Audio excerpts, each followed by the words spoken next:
think to yourself, why are we not considering them as a contender? Well, they because just haven't why? put They're together 8-5. That's why.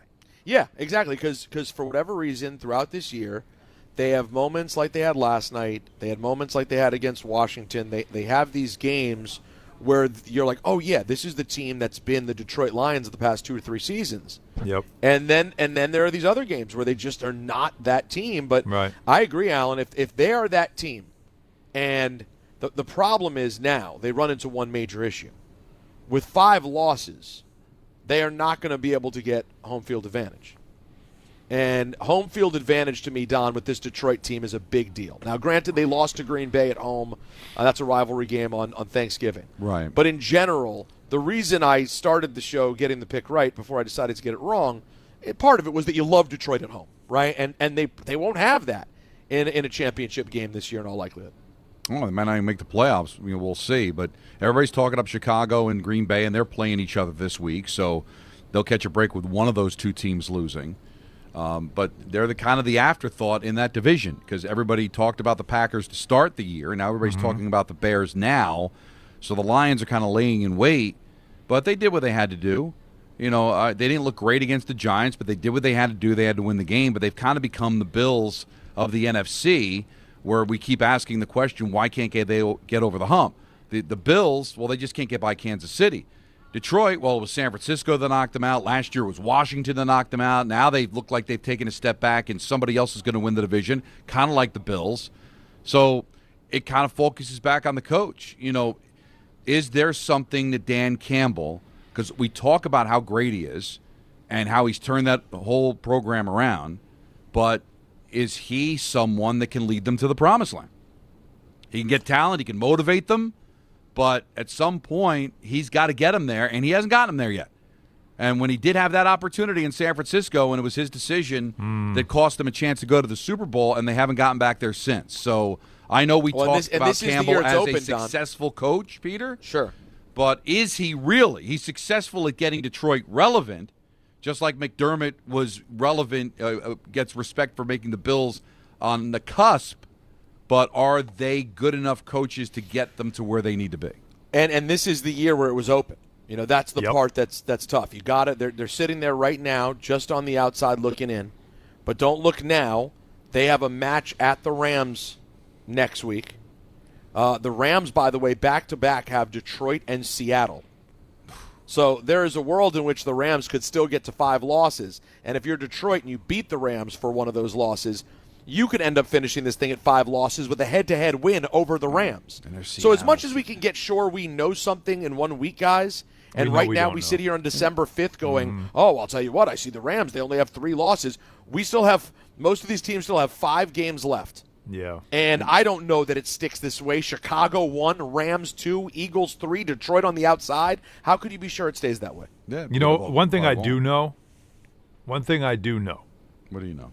Is as much as I said last week, remember Monday night, Giants fans, you're sitting on the edge of your seat, leaning forward right into that.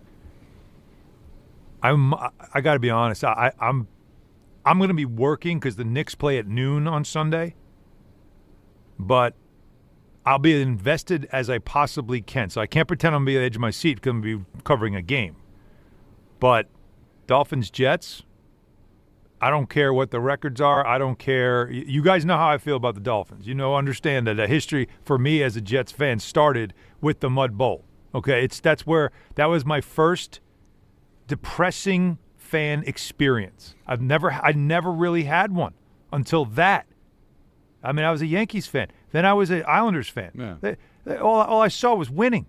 And then this happened. And I thought, okay, got this great team. They're going to the AFC Championship game, sack exchange, and then the Mud Bowl happened. So, like, the hell with the Dolphins, the hell with Don Shula and all that history. No, I take them down with you. Your season's over. Bury them, too. That's how I feel. So if you wanted to get some emotions, some movement out of me, you got it. That game. That's all we wanted was movement. It moved. Peter, it moved. Oh, no, he's finally got movement. He had some mango for breakfast. Good for you. Oh, because that's really all I got. That's all I've asked. Like, Jet fans, you are playing relevant football. Not relevant for your present, relevant for your future, but also relevant to disrupt other people's presence. I'm telling you, the Dolphins probably are looking at, hey, we're going to beat the Jets. Of course we're going to beat the Jets. Well, they said, of course we're going to beat the Saints, and they almost lost to the Saints. Mm-hmm. So you can knock the Dolphins out, kill them, end it, end their season. So, and then you go to Jacksonville. Well, why not disrupt Jacksonville? They're not any kind of world beaters. Then you go to the New Orleans Saints. All right, you should be able to win that. Now we start to talk. But one step at a time, Alan. Don, you have a game that's worth watching. You keep talking like that. There's going to be more than movement. Well, I'm just saying. You got me all fired up. All right, it's a fired up. Look what he's doing. Like he's throwing out all these like, now you can win that one. Now you can win that one. All I'm saying is, Jets Dolphins is a little different for me. Look, you can't. The Bills, they're well established, on their way. Nothing. You can't steal one from the Bills and it'll feel good. No, that doesn't matter. Patriots, come on. It's not gonna mean anything to the Patriots. Hold on, for the record, Don. He's you know what he's doing here? What am I doing? It's sad to see him talking, just saying this, because he knows perfectly well he doesn't want to have hope. But if they were to beat the Dolphins, that's 4 of 6 for this team. They'd be 4-2 over the last 6. You would then be hyped to see them steal something from one of those two teams. You'd start thinking about it. That's the thing. And you're because scared I don't. to feel. No, I don't know that if matters. You feel you could hurt. I know this matters. Listen, the Dolphins have had the Dolphins haven't been great. The Jets have been terrible. But in the last 19 games, the Dolphins have won 15 of them against the Jets. You know what I mean? I get it. So they suck, but they own you. That's the stuff. That's where, as a fan, I'm a little more invested because, okay, Aaron Glenn, you really want to show me something? When they come in and they don't like playing in cold weather, it's going to barely hit 40 on Sunday. Like, that's when now you want to, like, show me something, get a win over a division rival, bury them too, and then I'll feel pretty good about things. Because you kept asking me, did I smile when folk hit the field goal last weekend? Yes. I clapped my hands. Okay, nice. Let's keep it moving. This is also one of those games for me that I'm going to, again, I wish I could watch it, but I can't, but I'll watch it back, that I'm just going to say, I want to be able to enjoy. I'm going to know the score, but I want to go home and put that game on and watch it back with a smile on my face like, all right, good, we buried them too. The hell with them. And then that's it. Like, those are the little things, the baby steps that's right all now. It is. Well, that's all you're left with. That's all you have. Yep. And then I was just talking, because I got the schedule in front of me. Then you're at Jacksonville. All right, Jacksonville's going to need that game. Maybe you can disrupt things there. At the Saints, I would think right now that's a game where I think the Jets are going to be favored. If things continue to progress the way it's going, they're probably going to be favored in that game. Saints have no interest in winning anyway. They're done. And then you close out at home against the Patriots at the Bills. So, yeah, those are probably losses, but there could be style points in those games, right? Yeah. Like, let's say you win 2 of the next 3. And then you go in and you play well against the Patriots, well against the Bills, but you lose both of them because those are clearly better teams. You're going to feel very good about your coach going into next season, and then you can check all the boxes with the draft or everything else.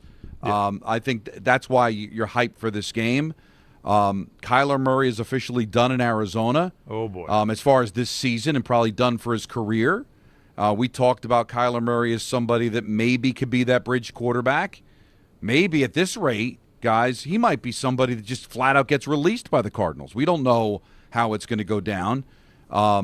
He's obviously damaged goods, but if you're looking for that bridge quarterback, he might be available, guys. So but you worry about that during the offseason. But right now, I think there's a reason to watch the Jets. Yeah, I'm interested. I gave you my reasons. I get into 4 and 6, even beyond the whole. You know, Alan has his Dolphin history, Don, which like literally predates my watching of football. So I'm not going to say that's the thing. You were 3. You're younger. Yeah, I was not dialed in for the Mud Bowl. You might have been in front of the TV. I mean, well, your dad wasn't a big football guy, right? No. Only if I was watching some sort of political talk show and they mentioned it. Otherwise, did they make it to the Sunday morning news programs, Don? That's the only hope you got there. Well, what was the big show before NBC's coverage started back in the early 80s? What's the big NBC morning show? Like whatever their news hour was. Like when I was a kid. Was it McLaughlin Group? I might. Wow. All I know we is might have been in McLaughlin Group. When I was a kid, waiting for the Giants at 1, or whatever was the 1 o'clock game. Having to sit through all of those news political shows until we got to 12:30. Because when I was a kid, I was into the pre-games. Because that's where you found out everything. There were no all sports radio. There's no way to find that information. But you'd be up because you're a kid. You're up. because you went to school all week. So just the death of Sunday morning television until you got to 12:30 for the football. And you just sit. I'm just trying to remember some of those shows on CBS. McLaughlin Group debuted in '82. Yeah, you sort of probably got that, right? But I don't know when it made it to national. I don't know if it was national then. But yes, that's the only hope there was of me watching any football game in 1982. But for me, the interest in this team is, do you have a coach that you're playing for? Is there someone? We know he made mistakes early on. We certainly feel, none of us loved the games he played with the media, didn't think it was the right tone. But if you get to this point now in a lost season where your players continue to play hard and win scrappy football games on a team that does not have a quarterback, this is the only good you can hope for. That's all there is to get from this year. Do you play for the coach? And, Don, I think a rivalry game like this is another big one for that. Yeah. Because, again, the Dolphins are a team that Jet fans hate. And just you would feel some satisfaction, right, of knocking the Bills or not knocking the Dolphins out of the playoffs. And listen, I don't think it's going to happen, but you're going to get to Week 17, and the Patriots are going to come here. You wouldn't want to at least, knock them out of possibly having to bye in the – again, I don't see it happen, but that's what you got to live for. But I'm not – I'm taking it one step at a time. I get what you're doing, and that's fine. But to me, because Miami is – they're not a good team. They have had some recent wins. They've gotten their offense a little bit better. There's some whatever was going on there, all the controversy going on there, they fired the GM, and they seem to have gotten through the turbulence, right? So but they're I look at that as more of a take them out, because at least it feels like something. And if there's one thing left, you want to say is, I hate using the word this is the Jets Super Bowl kind of thing. But if you're a new coach and you're trying to take a scrappy team and try to show that you can coach and coach guys up, this whole week is like championship week for me. I'm treating it like that. Boys, we're at home. We're playing a division rival that's down like us. Let's keep them down. How about this? That's all I'm saying. I want to see does he have that kind of preparation and also motivation? The things that make a coach that go beyond, well, I have more talent than you, so I'm going to win. All right, but I can do things that my team just looks way more prepared, locked in, and focused than the opponent does. We know the Dolphins are not good playing in cold weather. So the weird thing about the Dolphins is they've won 3 straight, and 2 of them were over high school teams, the Commanders and the Saints. Before that, they beat the Bills 30-13. There are 2 losses over this stretch that are so weird because of how easily they could be 7-5. Guys, they got blown out by the Ravens 28-6, which did not age well. Getting blown out by the Ravens this year has not aged well. And they got blown out by the Browns 31-6. Yeah. Otherwise, in there, they blew out the Falcons 34-10. They played with the Chargers, lost 29-27. They lost 27-24 to the Panthers. They're a weird team. Yep. You cannot be sure what you're going to get. I think you have to say at this point, on this weird season we've seen, the Dolphins are a team that's capable of winning football games. They're a decent team. So they're not a great team. They're not even quite a good team. No. But they're a team that wins games. Can you go beat a team that's capable of winning football games? That's why I told you. That's why if I didn't have to work Sunday, I would be locked in on the couch. I wouldn't be sitting on Red Zone. I'd be locked in on this game. Yeah. Straight up. And you'll peek in while you're doing the Knicks. I got my phone. I'll definitely be checking. Because that's what happened to me with the Giants on Monday. Was because they had me back in, and Dart was playing, but of course I was calling the Devil game. Yeah. But so I started looking at my phone and turning to Danico and be like, oh, I guess I was wrong, 10-0. Oh, I was definitely wrong. It's 17-0. 17-0. Yeah. By the way, why am I so tiny today in the? You're very far away. Or are we too close? No, you guys are perfect. Lined up nicely, and for whatever reason, all right, that's better. There you go. Okay. Look at that. All right. Asking We're all you the same now. receive. All right, let's talk to the people. It's a football Friday. A lot of different stuff to get into. 1-800-919-3776. Can we take a bath though first, real quick? Well, you didn't shower today?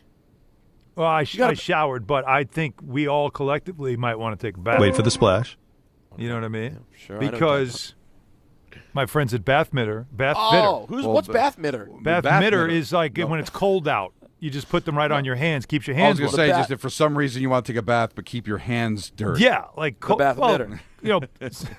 A polar plunge, if you will, but you want to keep your hands warm. Anyways, we're talking about Bath Fitter, of course, and as you know, they remodeled the bath in my home. We took out an old bath, turned it into a beautiful shower. They do that renovation, but they also have the beautiful, unique PermaFit solution for a watertight fit. Goes right over your old bathtub, and everything looks nice and new, and it totally transforms your bathroom.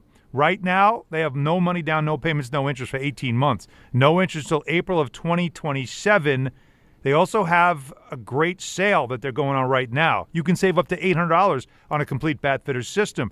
So this would be a perfect time to do it, especially during the holidays. You're going to have people over. Somebody's going to use that one bathroom in your house that you're a little embarrassed about or just feel like it needs a freshen up. This is the time to do it. Bath Fitter, as I said, is a permanent fit solution. They are the leader in bathroom renovation. Don't go anywhere else. It takes just one day. Durable, easy to clean, no demolition, and a lower cost than a full replacement. And best of all, lifetime guarantee. That's right. It's lifetime guarantee, which means they believe in it, and you should too. Interested? Go see their website or call for details on this Black Friday savings that I just told you about. You can trust the Bath Fitter team like we did. Start designing your bath today at bathfitter.com because there's only one Bath Fitter.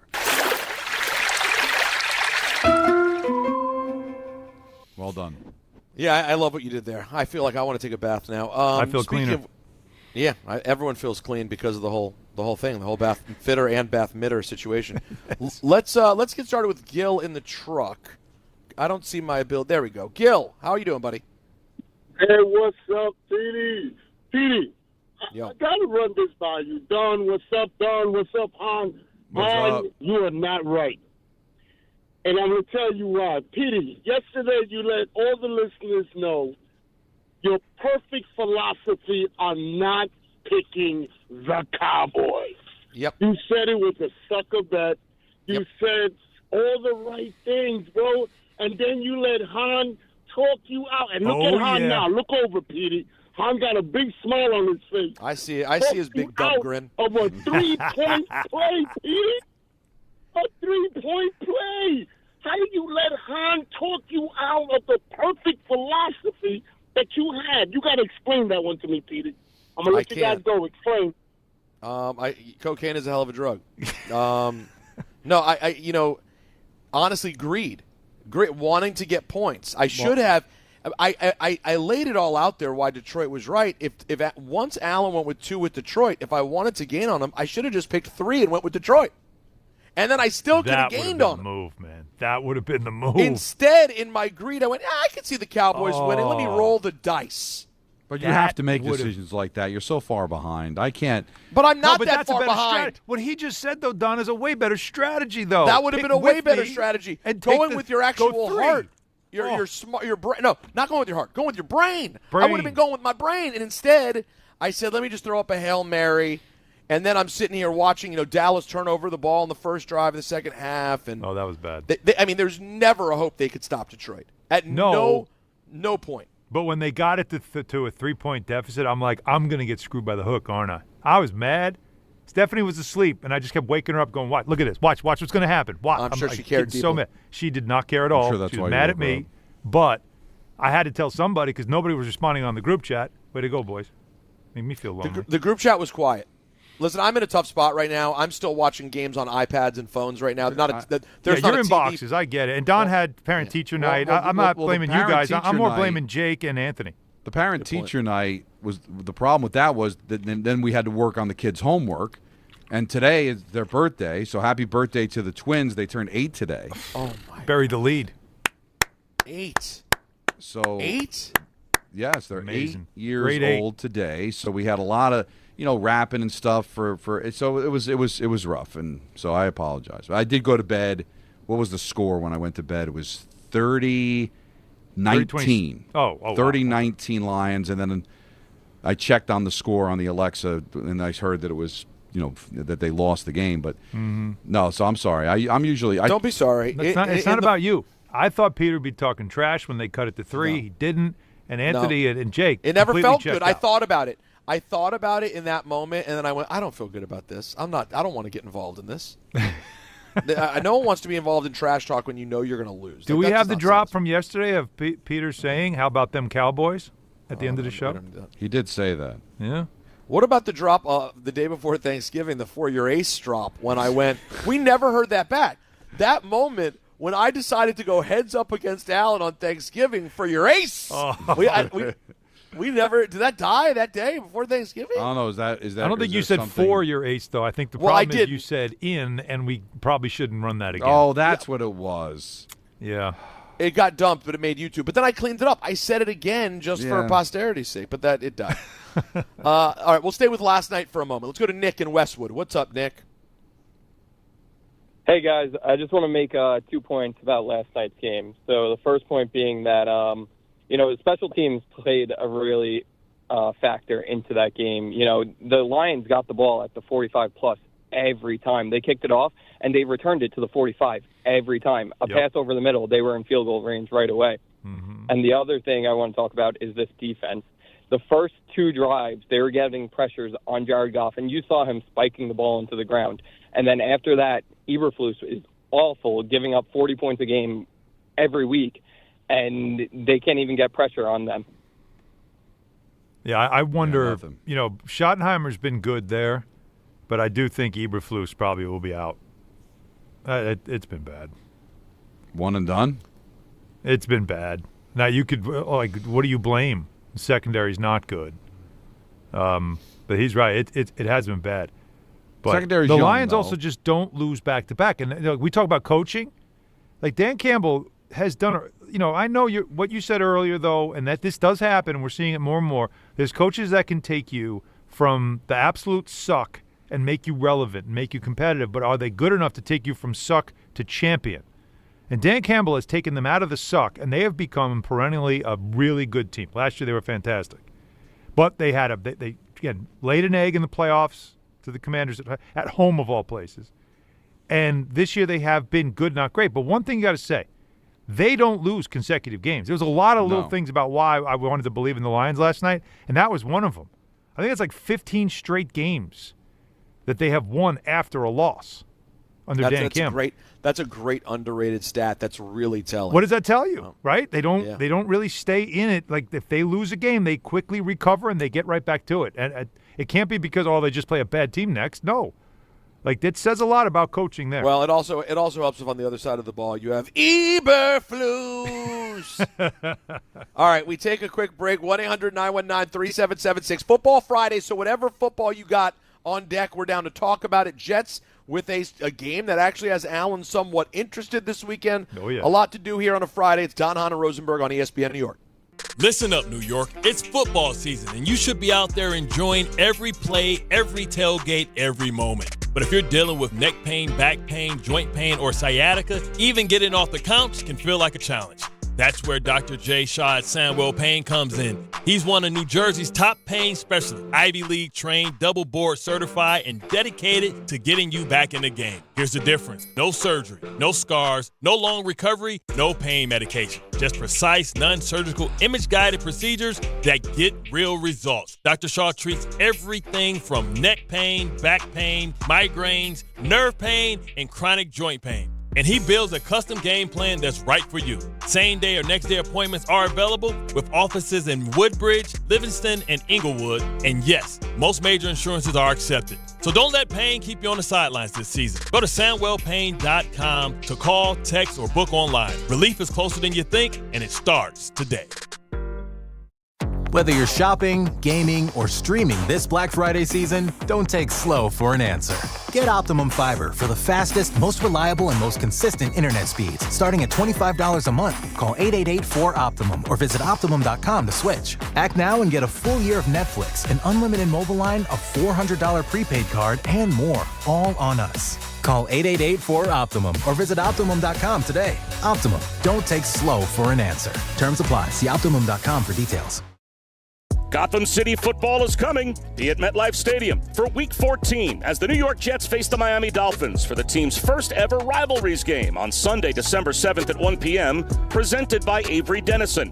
Fans in attendance will receive a rivalries rally towel while supplies last. Lock in your seats now at nyjets.com/tickets. Once again, that's nyjets.com/tickets.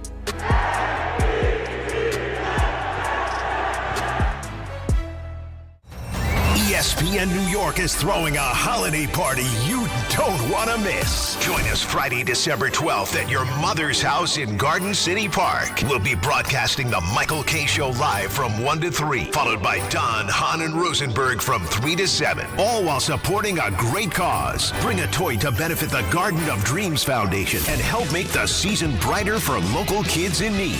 It's the ESPN New York Holiday Party, Friday, December 12th, brought to you by Spiked Aid, Security Dodge, Amazon Pickup, and ESPN New York. And now it's time for traffic. Here's Brandy Scott. Hey there, guys. Good afternoon and happy Friday, but not a happy ride over in Jersey. 80 westbound heading into Patterson. Truck fire slowing you down. Right lane out by exit 57. You're bumper to bumper there from the Garden State Parkway in Saddlebrook. Inbound George, still have some road work on the upper deck, just about a 5 to 10 minute ride. Worst of it's the outbound side, Cross Bronx westbound. A broken down truck in the right lane on top of the Alexander Hamilton Bridge. Slow crawl there from the Bruckner through to underneath the apartments. Outbound Lincoln already about 15 to 20. Outbound Holland 10 to 15. Already packed on the Staten Island Expressway westbound heading over to the West Shore. Long line of brake lights from the Verrazano on through. This report is sponsored by Mothers Against Drunk Driving. For victims of drunk and drug driving, your grief is unique, but you're not alone. You always have a place at MAD. Visit MAD.org. I'm Brandy Scott on 880 ESPN New York. Finding great candidates to hire can be like, well, trying to find a needle in a haystack. Sure, you can post your job to some job board, but then all you can do is hope the right person comes along, which is why you should try ZipRecruiter for free at ZipRecruiter.com/ESPN. ZipRecruiter doesn't depend on candidates finding you. It finds them for you. Its powerful technology identifies people with the right experience and actively invites them to apply to your job. You get qualified candidates fast. So while other companies might deliver a lot of hay, ZipRecruiter finds you what you're looking for. The needle in the haystack. See why 4 out of 5 employers who post a job on ZipRecruiter get a quality candidate within the first day. ZipRecruiter, the smartest way to hire. And right now, you can try ZipRecruiter for free. That's right, free at ZipRecruiter.com/ESPN. That's ZipRecruiter.com/ESPN. ZipRecruiter.com/ESPN. ZipRecruiter. A SoFi personal loan is here to help you achieve something once thought impossible: overcoming high-interest credit card debt. Walk the tightrope of your finances with one low, fixed-rate monthly payment, no fees required, and as soon as the same day funding. That's right, pull off your own debt-defying stunt with a SoFi personal loan. Visit SoFi.com/trick to learn more. Loans originated by SoFi Bank N.A. Member FDIC. Terms and conditions apply. NMLS 696891. On the job, every minute counts. That's why Lowe's now has ProBlock Quick Dry Primer, expertly manufactured by Sherwin-Williams. Engineered for pros to dry fast and go on smooth for virtually flawless results that keep your job moving. It's available in oil and water-based, and getting it is easy. Order online by 2 p.m. and get free same-day delivery right to your job site. Lowe's, we help, you save. Orders placed after 2 p.m. will be delivered next day. Valid in select zip codes. Subject to driver availability. More terms apply.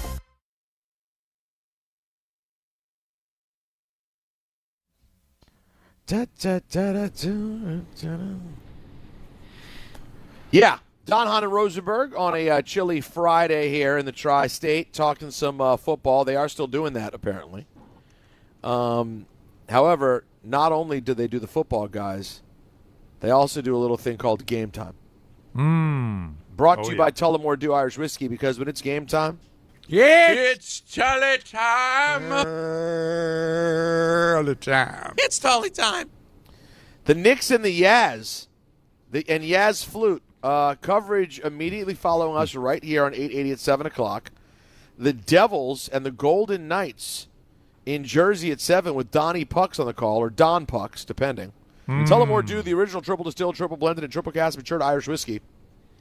Be sure to grab a Tullamore Dew or try the new Tullamore Dew Honey during today's action. Glasses up to enjoying Tullamore Dew responsibly. How about them Cowboys? Oh, there it is. There it is. No, I don't. Do you want to explain to Don? Let's go Cowboys! Oh, no, I don't want any. So there's multiple options. It is Fraud Friday. We did say we were going to bring this back. So I think we're dragging Peter into court today. I don't want to. So you don't want to miss it, 4:30. I don't want to hear those ever again. No. The Rod. I have to submit them as Exhibit A and B. Sounds like Alan might be starting things off at 4:30. I do plan to be on the docket. Let's change the subject and go to Brian in Sleepy Hollow as fast as we can. Hey, Brian. Hey guys, how's it going? Good, man. Good. I hear what Alan's saying with this. I hate the Dolphins. They just field doesn't belong in football in the first place. But but also at the same time, like losing this game. I'm looking to draft maybe a quarterback and like a wide receiver in the first round this year. Why? Yeah. Why? What do you mean why? And also Kyler Murray thing. Come on, man. He's empty. I don't want. I don't. I'm with you, Brian. I don't think the Jets drinking Mountain Dew. What quarterback are you drafting? Just because you need a quarterback? Yeah, I'm not doing that. Right. It's not needing paper towels. It's a quarterback. I think we're not going to be good enough. We're going to be too good after mediocre next year, I think. So we're not going to be. I don't know. I guess you could. Brian, I got to be honest. Brian, I've been saying this, and I don't think Jet fans really want to hear it, so they just ignore it. But I really think we have to come to grips with the idea that I don't think Aaron Glenn, who comes from Detroit, where they traded for Jared Goff, I don't think they're looking to take a quarterback out of college and try to go that way. I think they want to find like the next diamond in the rough. Yeah, like I think that or a quarterback that just happens to shake free somewhere where they get tired of him. I don't think it's Kyler. I don't want it to be Kyler. But I think that's the direction they're going, not draft one, especially in a draft this year where it's not really considered to be a strong draft. The reason I went after you because of the whole draft. Why? Like now, you're not going to be drafting high enough to get Mendoza, if they even like Mendoza. I think the reason, Alan, they have that philosophy is they know that there is not a quarterback in this draft that moves them. That's going to change anything. Rich Cimini said earlier this morning they're probably going to find their quarterback in 27 in the draft. Because you know what? You want to hear that, options. Don? Yes, I'd like to hear that. Let's hear from Rich. I'm not as sold on that as I was a couple of weeks ago. I think they're open to waiting to 27. There's so many variables. I mean, we don't even know if, Dante Moore or Ty Simpson will declare for this year's draft. You hear mixed things on that. It could be a one-quarterback draft, in which case, look, we know the Jets are they're definitely not going to be picking first, probably not going to be in the top 3 or 4. Are they going to trade and make the trade that Carolina made a couple of years ago, they go from 8 to 1 to get Bryce Young? They gave up how many number ones? And DJ Moore and picks. Are the Jets going to give up that to move up for Fernando Mendoza? I'd be skeptical of that. So I do think the 27 thing is definitely in the conversation now in terms of when they go for the quarterback. Yeah. So to sit there and want to tank for what? That doesn't make a lot of sense to me. Now, if you lose the game, I'm not saying you got to go, cry in your pillow. I mean, obviously the positive byproduct of losing games is to have a better pick, but you want to know you got a coach. And so if you play well and it's coached well and you lose on the last second field goal, you're not punching the wall for that reason. But to sit there and root for losses so that you can draft a quarterback, again, like I said, it's not like I need paper towels and toilet paper. I mean, it's too important to pick. I need a quarterback, so I'm going to go buy a quarterback or draft a quarterback. You got to like the guy. And I don't even know if they like Mendoza. They've got the picks that they probably could trade up if they wanted him. You're not making that move for Mendoza. Maybe he'll turn out to he'll be the next great quarterback in this league. But nobody's feeling that right now. No. You're not feeling the vibe that he's a must pick. He'll go one, but that's, I think, just by default. No? Somebody will take him, whether it's the Saints or whatever. Yeah, because everything that Kuiper says suggests that some of these other names that you're hearing about, again, Dante Moore being one of them, but there's a couple others that have promise. The kid from Alabama is another one, right? Ty Simpson if you have the ability to stay another year, do it. This would be the year to do that. And more than likely, you'll see that. They're all going to do that. And please, don't get me wrong on the Kyler Murray. I'm bringing it up just because he could be a good bridge. If he gets released and he's a free agent, you get him for nothing. Pick him up and just have him be part of your quarterback room and see what happens? Yeah, I mean, him and Justin Fields. I was going to say, though, that to me, the killer part about that is we just did a year of, hey, we don't really have anything at quarterback. Let's trot out the guy who's never really been what everyone thought they could be. But still better. It's running it back. It's the same thing. It's not exactly the same. He's slightly better. I think more than slightly better. He's a full notch better, and still a couple notches Well, that's short why I wouldn't of really trade good. for him. But if you tell me he gets released by Arizona and I can pick him up for practically nothing, I'm going to do it. Well, I agree. I don't think they have many other choices. Rather than, well, what's the point? You don't want to lose picks to get a quarterback who you're playing for a year. Yeah, no. What's the point of doing that? Exactly. Plus, contract-wise, too, that doesn't make sense.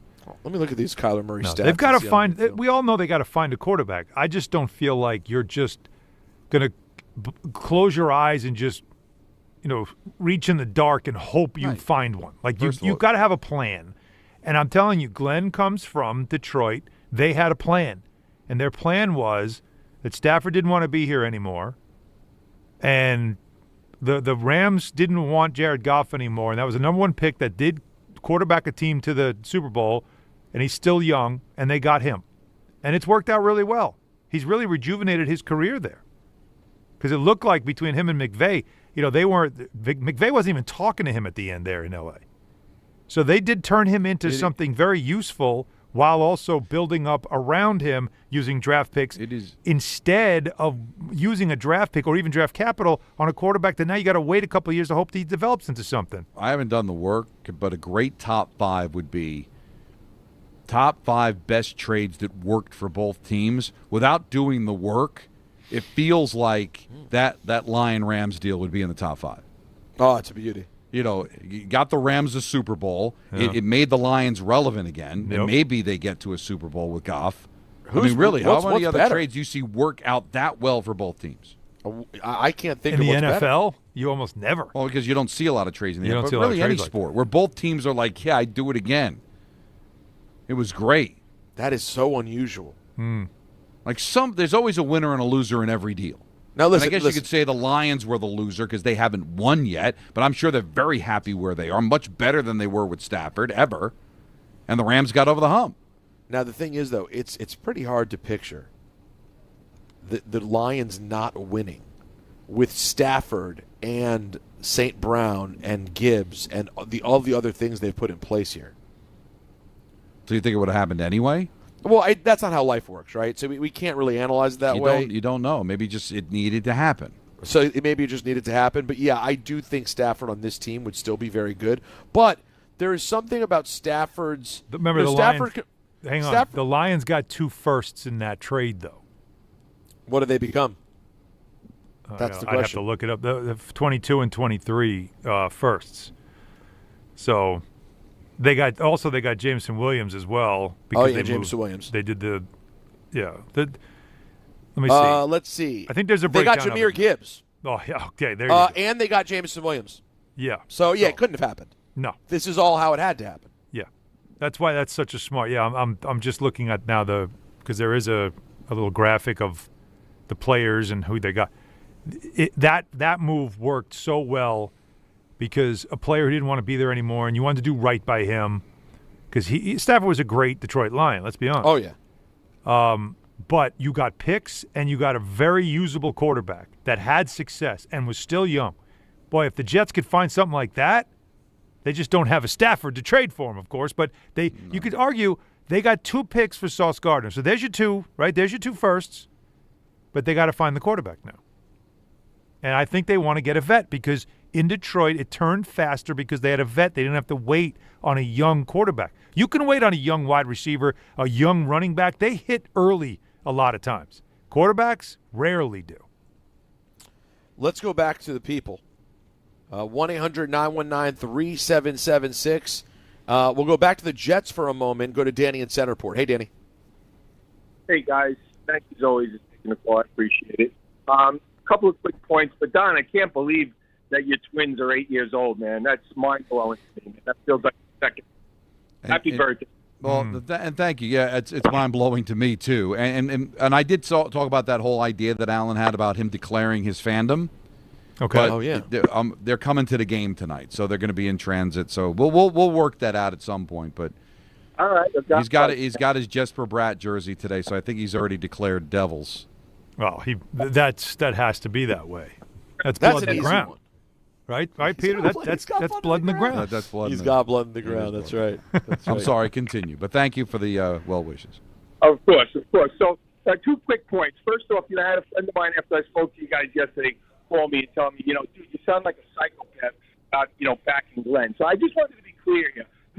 By no means do I think that Aaron Glenn is Vince Lombardi. The things that he's done, of course, which we all know what to do with your first-time head coach, the things that he did as far as not pulling fields early enough or not making the right decision, it's going to happen. So he's definitely, has a lot to learn, but that's what you're going to get. So, but I just felt like that his pedigree is going to make him the coach that I think that he could possibly be. That's number one. And Alan, listen, Don, I know we're close in age. I was born in 69. I don't exactly know what year, Alan, that you were born, but 71. me being born.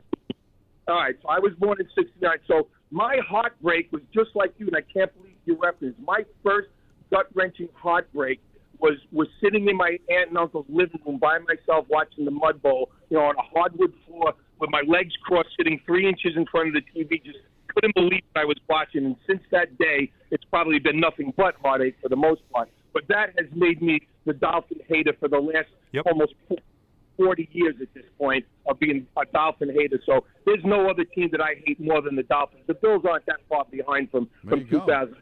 Yeah, it's such a wild thing that when you're not part of it, that anyone hates the Dolphins that much is crazy to me. Well, the I Dolphins. can't. No, it's sickening. You have to understand too, and Danny probably would remember this because it was an AFC Championship game. It was played at I think noon, 1. It was in the afternoon. Yeah, I think it was a 1 o'clock game. It was in the afternoon. And by the way, Peter, the Redskins beat the Cowboys in the NFC game the day before. Sure they did. So anyway, but watching it as a kid, you're just mad and an AJ Dewey, and you're just pissed off like that. Just and it's the Bucky Blanken Dent in Boston, that's AJ Blanken Dewey. That's my thing. But it was years later when I learned about why the field was muddy. That's when I really lost it. Because you have to remember in the 80s as a fan, the Dolphins were the needle because you passed on Marino, you took O'Brien. Now, O'Brien was good, but he wasn't Marino.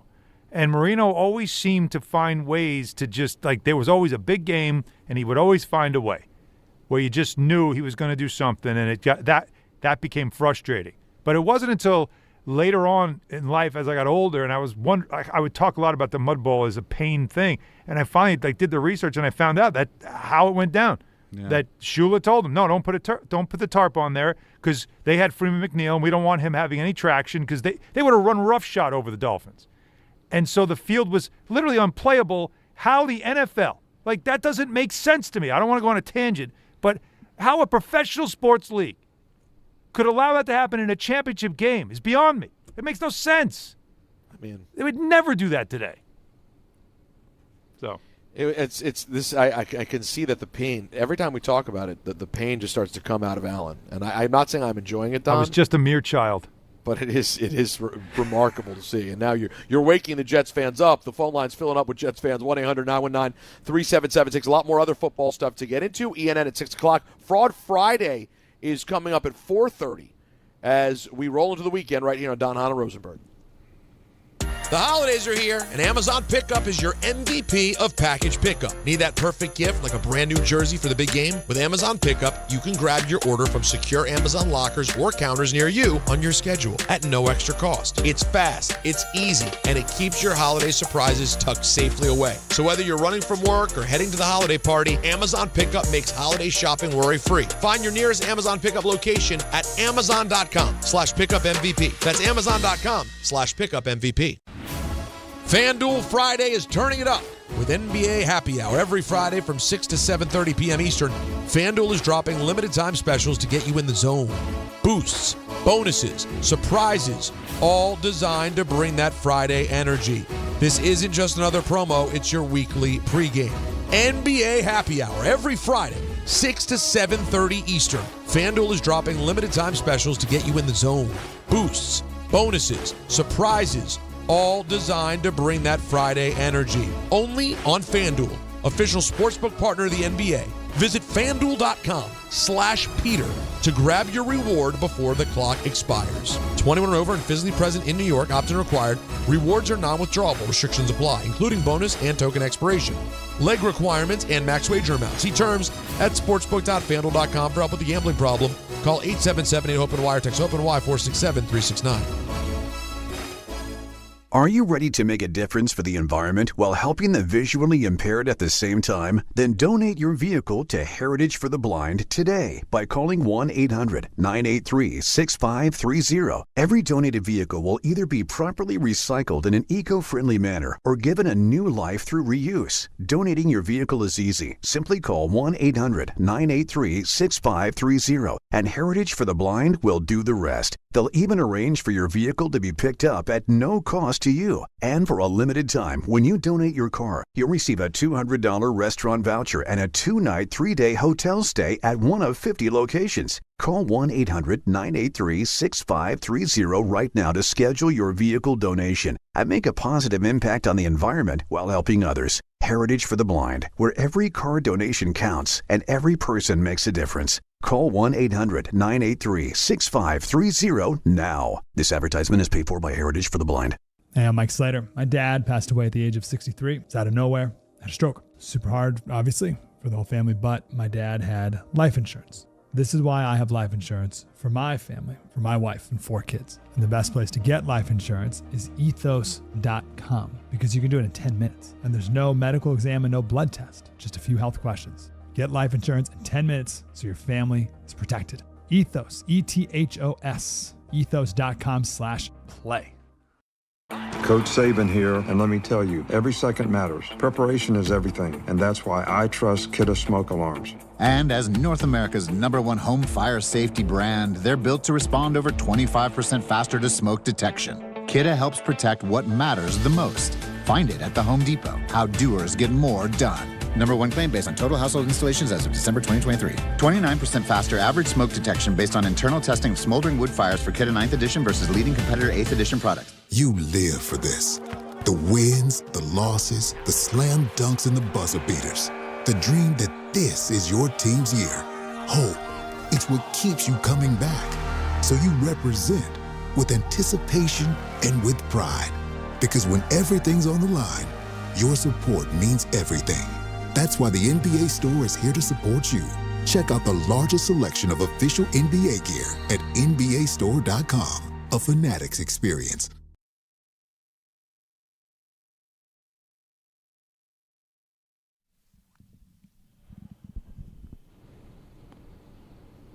Don, Hahn, and Rosenberg.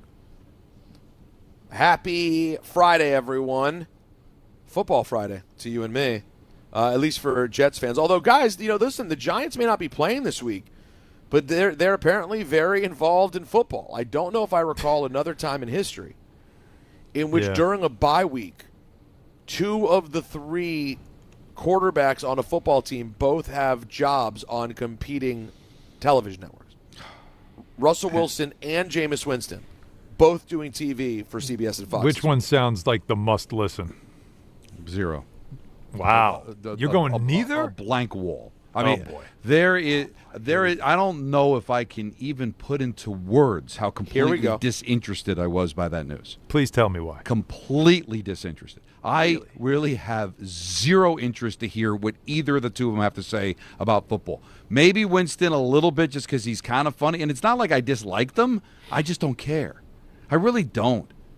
Like, quarterbacks that did nothing for my teams being on television, maybe that's why I didn't like Jason Garrett. It's like he was a Giants coach and nothing happened. And like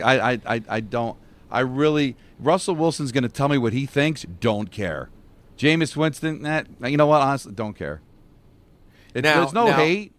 It's just talk about lack of movement. I get it. It's cement. It's because. Want a hot take, Alan? Oh, please. I always take them. I'm more interested in Russell. I'm more interested in Russell Wilson. Mr. Unlimited? Why? Because I already know what Winston is. I know what Winston is. He'll be fine. It's kind of goofy. It's whatever. He's funny. Hey, gang, I think the quarterback play was pretty solid today. But I'm so curious to what 23 skidoo.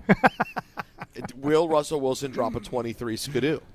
23 Skidoo. I mean, listen, I am sure this is a great quarterback for the Seahawks. And at the end, he completely lost the room. He lost the room because the guy is just a bore. You know, I really, because he's not a bad guy. I think he's probably a good guy. You know, I know the stuff in Denver wasn't great, but I just think that there gets to a point where no matter how great you are, he was that guy. He's you talk about like just awkward, boring.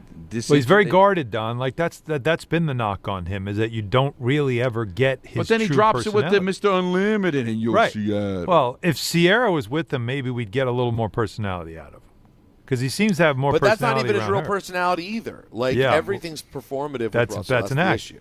That's what I mean. So I don't know what are you gonna like. Why would you want him on?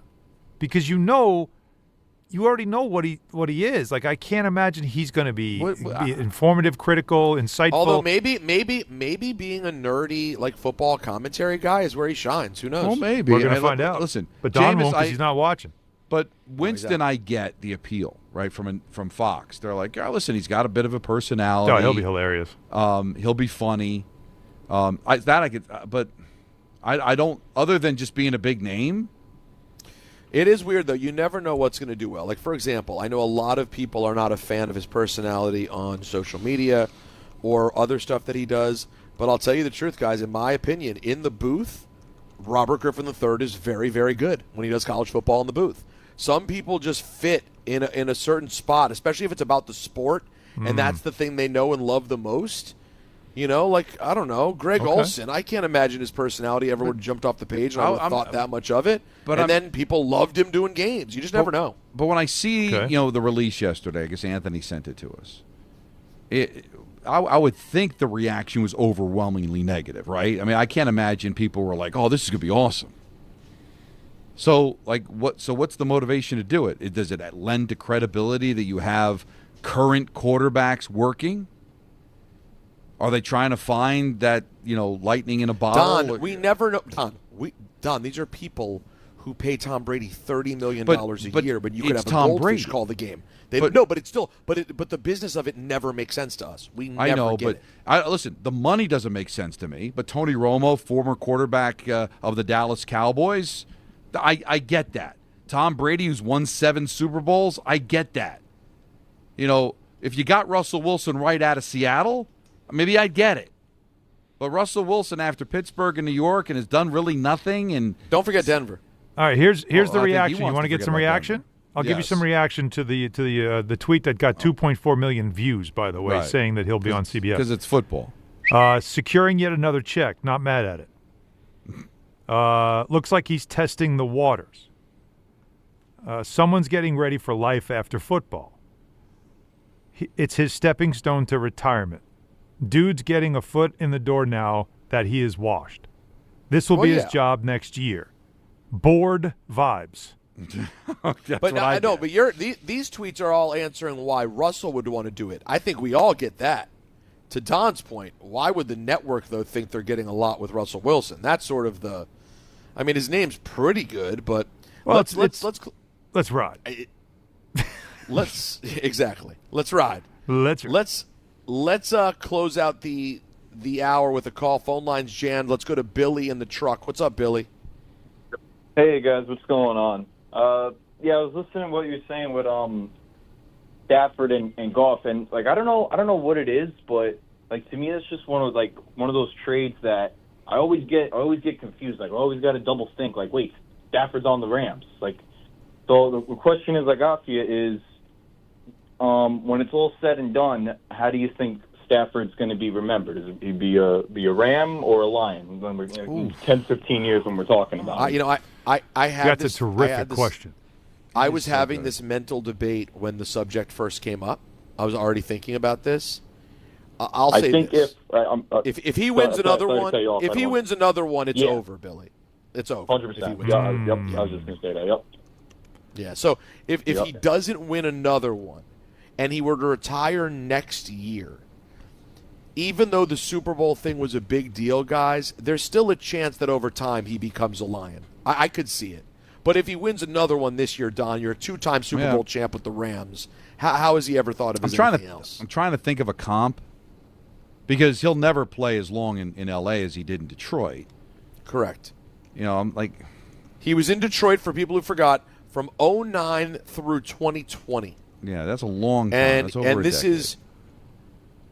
This is year 5 in Los Angeles. And so he's not going to play probably another year after this. He'll probably maybe play 6 or 7. So basically, like, almost half, right? Majority of his career was in Detroit. And Megatron, like that.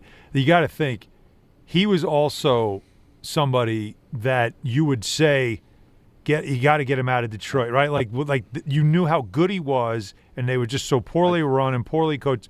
Like, he was the guy everybody in the league was rooting for. Get him out of there. It's not the same, Don, but very close to like Ray Bork when Ray Bork was in Boston, and it was like, he's got to win a championship. Get him out of there, and they did. Well, I got a comp, and I'm just going to throw his name out, and you name the team. All right. Ready? Wade Boggs. For me, it's not close. He's a Red Sox to me. He's absolutely a Red Sox. All right. Well, that's where he spent the majority of his career. That's where he made his Hall of Fame career. But he won his championship with the Yankees. Yeah. True. And he got his 3,000th hit as a Ray. Yeah. And I think, you know what, Don? I think that's probably the part. Because he then left and went somewhere else, it kind of takes away from it. And I just remember him more as a like I'll give you one. Roger Clemens. He's a tough one. Like, for years in Boston, he had the one chance, and then most of it after it, they never had a chance. I still think of him as a Red Sox because Boggs, that's where by the way, spent 5 years with the Yankees. And how many with the Red Sox? This is a fun. By the way, this is gonna be a fun thing. I already know we're gonna end up doing on and off for the rest of the day. Probably, we'll talk to you guys. Very good. Every line jammed. We'll talk to you on the other side. Plus, of course, we have Fraud Friday, everyone's favorite segment of the week, coming up at 4:30. It's Don, Hahn, and Rosenberg. 880 ESPN, WHSQ, and WCBS-FM HD2, New York. A Good Karma Brands radio station. Whether you're shopping, gaming, or streaming this Black Friday season, don't take slow for an answer. Get Optimum Fiber for the fastest, most reliable, and most consistent internet speeds. Starting at $25 a month. Call 888-4OPTIMUM or visit Optimum.com to switch. Act now and get a full year of Netflix, an unlimited mobile line, a $400 prepaid card, and more. All on us. Call 888-4OPTIMUM or visit Optimum.com today. Optimum. Don't take slow for an answer. Terms apply. See Optimum.com for details. Alan Hahn here to tell you about my friends at Bathfitter. They remodeled a bath in my house, converting a tub into a shower. The result, amazing. Bathfitter offers custom bath renovations, including their unique PermaFit solution for a watertight fit. It's done in one day, easy to clean, durable with no demo, no mess, and it costs less than a standard replacement. Take advantage of their biggest sale of the year. Save up to $800 on a complete Bathfitter system. See their website or call for details and start designing your bath today at bathfitter.com.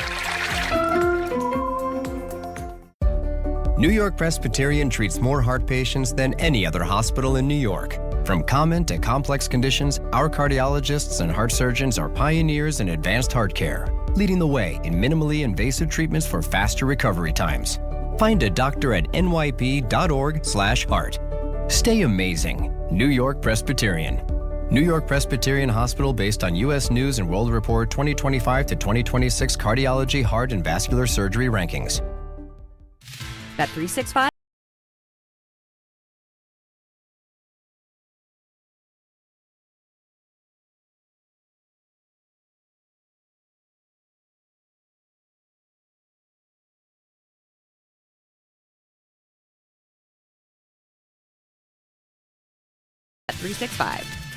Gambling problem? Call 1-800-GAMBLER. 21 plus only. Must be physically located in New Jersey. T&Cs apply. With Target, gifting has never been easier. This Saturday and Sunday, Target gift cards are 10% off with Target Circle. Treat everyone on your list to something you know they'll love. Gift cards for the trendsetters, the techies, the fashionistas, the foodies, and even yourself. The perfect time to save is now. This deal is a yearly fave, so hurry. Get more gifting for your buck and save 10% on Target gift cards with Target Circle for 2 days only. Only at Target. Restrictions apply. This college football season, show your school spirit every time you pay. Introducing college-branded Venmo debit cards. Rep your team on and off the field with custom designs that let everyone know who you're rooting for. Whether you're tailgating, grabbing stacks for the watch party, or celebrating a win, you can unlock 15% cash back at ESPN, 1 free year of Perplexity Pro, and more. This college football season, score more with the Venmo debit card. Get yours now in the Venmo app. Learn more at venmo.com/collegecard. Max cashback varies. Terms apply. The Venmo MasterCard is issued by the Bancorp Bank N.A. It's 4:02 in the big city. Don, Hahn, and Rosenberg with you. Looking forward to Fraud Alert Friday, which will be coming up in mere moments at the bottom of the hour. We've got our picks at 5:45. I'm all set. I'm just trying to allocate. You're locked in. Here. Oh, all right. I just got to figure out because it's a tough week. There's a lot of big spreads, and I'm always scared of going with the heavy favorites on the road. But that's kind of where I'm leaning. Spread. Wow, that's easy. He said big spread. But he also said something there. He's going for something with that. Yeah, I'm going. I got a hankering for something there. Just real quick, because I'm sure we're going to get loaded up with the calls on what we just talked about. Because I think there's a bunch of different angles with that. I love looking at the Dallas Cowboys wearing the blue jerseys. Now, I'm of a certain age where that's a thing, and I'm wondering if anybody even remembers why it's a thing. I'm wondering if Peter even remembers why it's a thing. But when I was growing up, you made the Cowboys wear the blue jerseys. So whenever the Giants played home against the Cowboys, they wore white. Forced them to wear the blues. Eagles did the same thing. Commanders, or then Redskins, did the same thing. I don't know why the Lions were motivated to do it, but it goes back to Super Bowl V. The Cowboys lost to the Colts. Jim O'Brien kicked the game-winning field goal. The Cowboys lost that Super Bowl while wearing the blue jerseys, and Tom Landry hated them. And you're forced to wear them. And it hasn't been a thing for like 20, 30 years, but I'm of a certain age. When I turned that game on and I saw them wearing the blue, I loved it. And they lost. I love that too. But why do people stop making them wear the blue? I just think, you lose the tradition. You lose, it's the rivalry. That coaches change, and at some point you don't have that same, that rivalry feeling doesn't exist. I guess. When you make that many coaching changes and you just don't care. You know what I mean? I got more things to worry about than what freaking color the Cowboys are wearing in this game. I know, but it was a cool thing. I'm not saying no. I like that stuff, and there's always should be somebody in the organization that should have that awareness of, hey, when we play them, though, this is what we do. It's the same thing as when you go down to Miami and play them in September, and you're always on the opposite side of the field where you're going to get the sun baking on you the whole time. That's just somebody has to be aware that whoever is in charge, whoever the coach is this year or these 2 years, is you're always going to hear, hey, by the way, we're wearing white, making them wear blue. And listen, I've complained about it. I think one of the biggest flaws John Mara has, he's too close to it. He loves the team too much sometimes, thinks too much with his heart. You would think he'd be the one owner that would remember that and say, no, where they're wearing the blue. Yeah, this is our tradition. This is what we do. Yeah, I'm surprised. I really am. I'm surprised at that has gone away, but I just think it does when you just have so much turnover that connection to the past does get lost. They say that's somebody else's history. I always the thing that's weird to me is that it doesn't happen more often. Why don't teams just wear white at home more? Because they give. Oh, come on, Peter. They're selling jerseys. They have the colorways. They have all the different looks, all the different things they want to sell, and the darker stuff fans like. So you want to push those jerseys and sell them. I just never understood the. What looks nice? I always. I'm sorry, Peter, but because you're saying it, it's sparking something in my mind. Baseball, for the most part, you're getting different jerseys all the time. You don't know what they're going to wear. That's one thing why, and Don, you're going to throw up, but I'm saying it anyway. The Yankee pinstripe thing to me is such a classic, beautiful thing because when you go to Yankee Stadium, you know what you're getting. You're getting that every time. Classic look. I miss in the NBA having an NBA team the Nick white jersey is such a great look. It's crisp, it's clean, but they don't ever wear that at home anymore. It's wait. Sports. What's their average jersey at home? You'd say right now, blue. For who? For the Knicks. Well, tonight, I think they're wearing the black jersey tonight. They're nice, but it's just they go to these different. They have a blue one that also is an alternate. And that's just become a thing on different theme nights because the NBA wants to kind of, they want to sell jerseys. Call they me want to change it wacky. up. I enjoy the team at home wearing their whites. And then on the road, you can wear different ones. You can wear, you can wear your black, like Commanders. You can wear their black alts. You can wear the burgundy. But I like when they wear white at home. But that's barely what they do, too. I think one of the things coming out of the lockout, I think it was around that time, the NHL wanted to go back to its origins and have the darker sweaters for home teams and the road teams wear white. And everybody thought it was a great idea because it was a throwback idea because that's what they did back in the 20s, 30s, and 50s and all that. But now the complaint is, well, now I get the same team coming to my building every night. Somebody wearing white. I just see white. I'd rather my team wear white and then get the different colors to come into the building, right? Otherwise, that's interesting. Because when you're looking from afar, you can't see, so it's just white. It could be the Dallas Stars, it could be the Chicago Blackhawks. They're wearing white. Have at least different colors. So people have actually complained about it. I wonder if they'll ever switch back to it. But why football felt like the darker color had to be home, I don't know. But I think it is to the point where I think people like the colors and just get bored with the white. I just think it does have to do with the fact that we are, the Jets team store, the Giants team store has those jerseys, and they want to sell them. And kids see them, families see them. You've seen the players because it's home games. If the other team's coming in with different colorful-looking jerseys, different colors, different looks, you might get your fans saying, I kind of like those jerseys. If the Giants, they wear white. It's boring, the same old, same old. I do think it's obvious there's a marketing play here. It's why there's third jerseys and city edition and all that stuff. They're doing it for the obvious reasons, and you wear them at home because you want to show them off to your fans at home. But this is so random though. I looked up the Commanders one. Like you can look up your team's jersey schedule. Yeah. And the Commanders have their white jerseys that they wear like 8 different times, all road games except one at home. Then they have burgundy that they mix up. They have the Super Bowl era, which are gorgeous, by the way. I don't know if you guys didn't watch much of that Denver game, but I never thought I'd miss that classic era jersey so much. And then they have the black that they wear just once. But it's just weird, man. Like I just took for granted. You wear white at home, you wear your color on the road, call it a day. That was how it felt like it was when we were kids, but no longer. 1-800-919-3776. I'm seeing the email starting to roll in. We always get an influx on Fridays to dhrespn@gmail.com because as people know that Fraud Fridays come in, the emails start to roll in. So I've been watching those pop up over the last hour. Let's go to our friend Felicia in Mississippi. Hey, Felicia. She had a good night last night. I did, yes.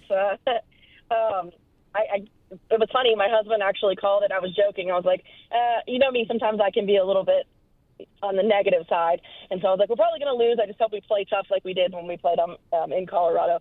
And we have like one of these little fake goal horn things. I got off like the TikTok shop for $2, and he hit the horn and was like, they're going to have 2 losses after tonight. He's not even really a hockey fan. But I was like, hey, you reverse jinxed us. Wait. I need to know where you got the horn from. Is it like the actual – does it have the same goal horn sound, or is it just random? It does, but it's really distorted. I think I paid like $10 for it. My daughter loves the goal horn. I can probably find the link again and just send it to like the DHR email. Okay. I'm curious. But I'll find it. It wasn't expensive, and it took like 2 months to get there. So when I got it, it was another neat little surprise. But my call is really random, Don. And it's aimed at you. I called the other day, but you had to leave for the game, so I hung up. So when you log into like your work computer, you have those random news sites that have all these clickbait articles. Well, one popped up on mine. I would have typically scrolled past it, but it was what do cardiologists agree is the age you should stop shoveling snow? Okay. And wow. Yeah, so this is it was big. like a USA. This has been an issue for years. Don loves to risk his life shoveling. So whoever these are, none of them are named, of course. So these renowned cardiologists agree that after 65 is when you should really watch it, unless you're in really good shape, which you are, Don. So, and you're not 65, but well, I got 8 so years. I just thought it was funny because as soon as I saw it, I was like, There we go. Maybe that'll end the debate. Well, that's good news, man. Michael should know that because he thought my heart was going to explode like 20 years that I've been doing this. So Alan, have you ever met someone who's fighting so hard to get to shovel snow more than Don La Greca? Don's dead because he was changing a tire and his heart exploded. I don't change a tire either, apparently. I don't know, because, listen, you're going to get there, Peter. No, I won't. No, well, I hope you do. Well, I mean, about wanting to shovel you're snow. still of age to do things. You know what I mean? You're still young enough that it's okay to go out and shovel snow. I don't want to be that guy that can't do things. You know, I still want to be able to carry my kids to bed if they fall asleep. I still want to be able to shovel the walk. I still want to be able to climb a ladder and put the tree topping on. I don't want to get to the point where like, oh no, Dad's too old to do that. Aren't you afraid of that? No. I look at my father-in-law, God bless him, Big Al, right? He can't stay off a ladder to just do like simple things like cleaning out the gutters. And my mother-in-law yells at him all the time because it's like you're getting too old to be doing stuff like that. But he's so used to just being that guy that does everything around the house. Getting too old. He's like, I can't just sit here. Like I need to do or hire someone. Well, they're not going to do it right. You know, and I'm like that around my house. Like I want to do everything. It's not about that's an excuse that he's making that they won't do it right. No, I think there's something about knowing that I can still do stuff. Oh yeah, but I guess you're just used to it though. You're always doing stuff. So to stop is a scary thing because they always say like once you stop, I mean that's it. But hold on. This is the thing. Don, for example, let's just use Don here. Don has an afternoon drive talk show in the number one market in the country. Then he calls 75 Devils games a year before the playoffs. Him stopping, we're investing way too much in the physical, like these physical activities. He's a young man. He's in the prime of his career. He's got nothing to prove. Shoveling, hanging things up. It would be one thing if, like, listen, if Don was sitting home all day, and he's like, oh, finally, I get to shovel snow.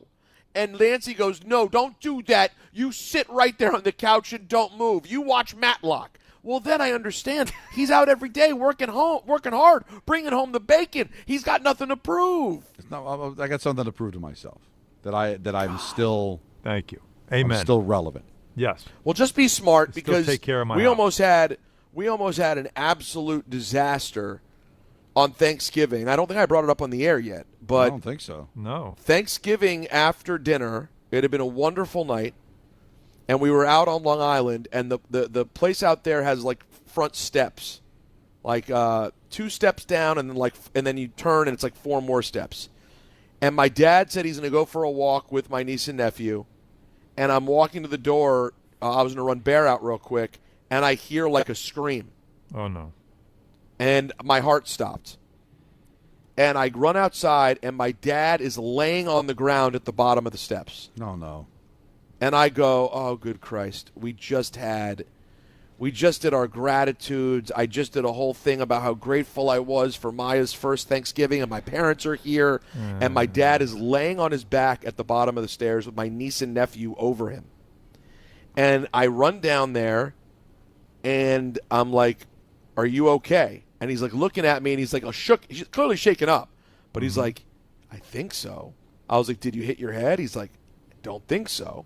I looked at him, no blood anywhere. I go, are you in any severe pain? And he's kind of like, no. And we help get him up, and thank God, literally nothing happened.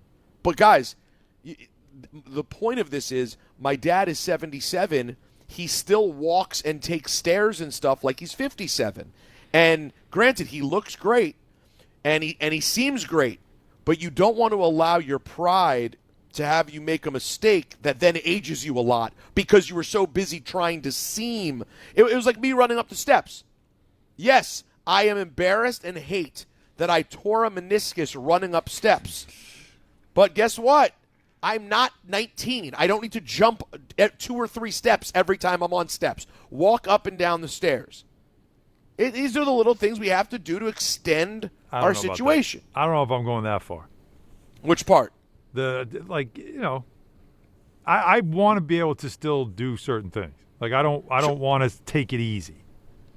Well, I want to be able to go work out, but I don't need to then also be running up steps for no reason when I'm not mid-workout. You were feeling good. You were in a good mood. Yeah, you were feeling. You had some adrenaline going. Come on. You were back from your That's how my vacation. dad felt.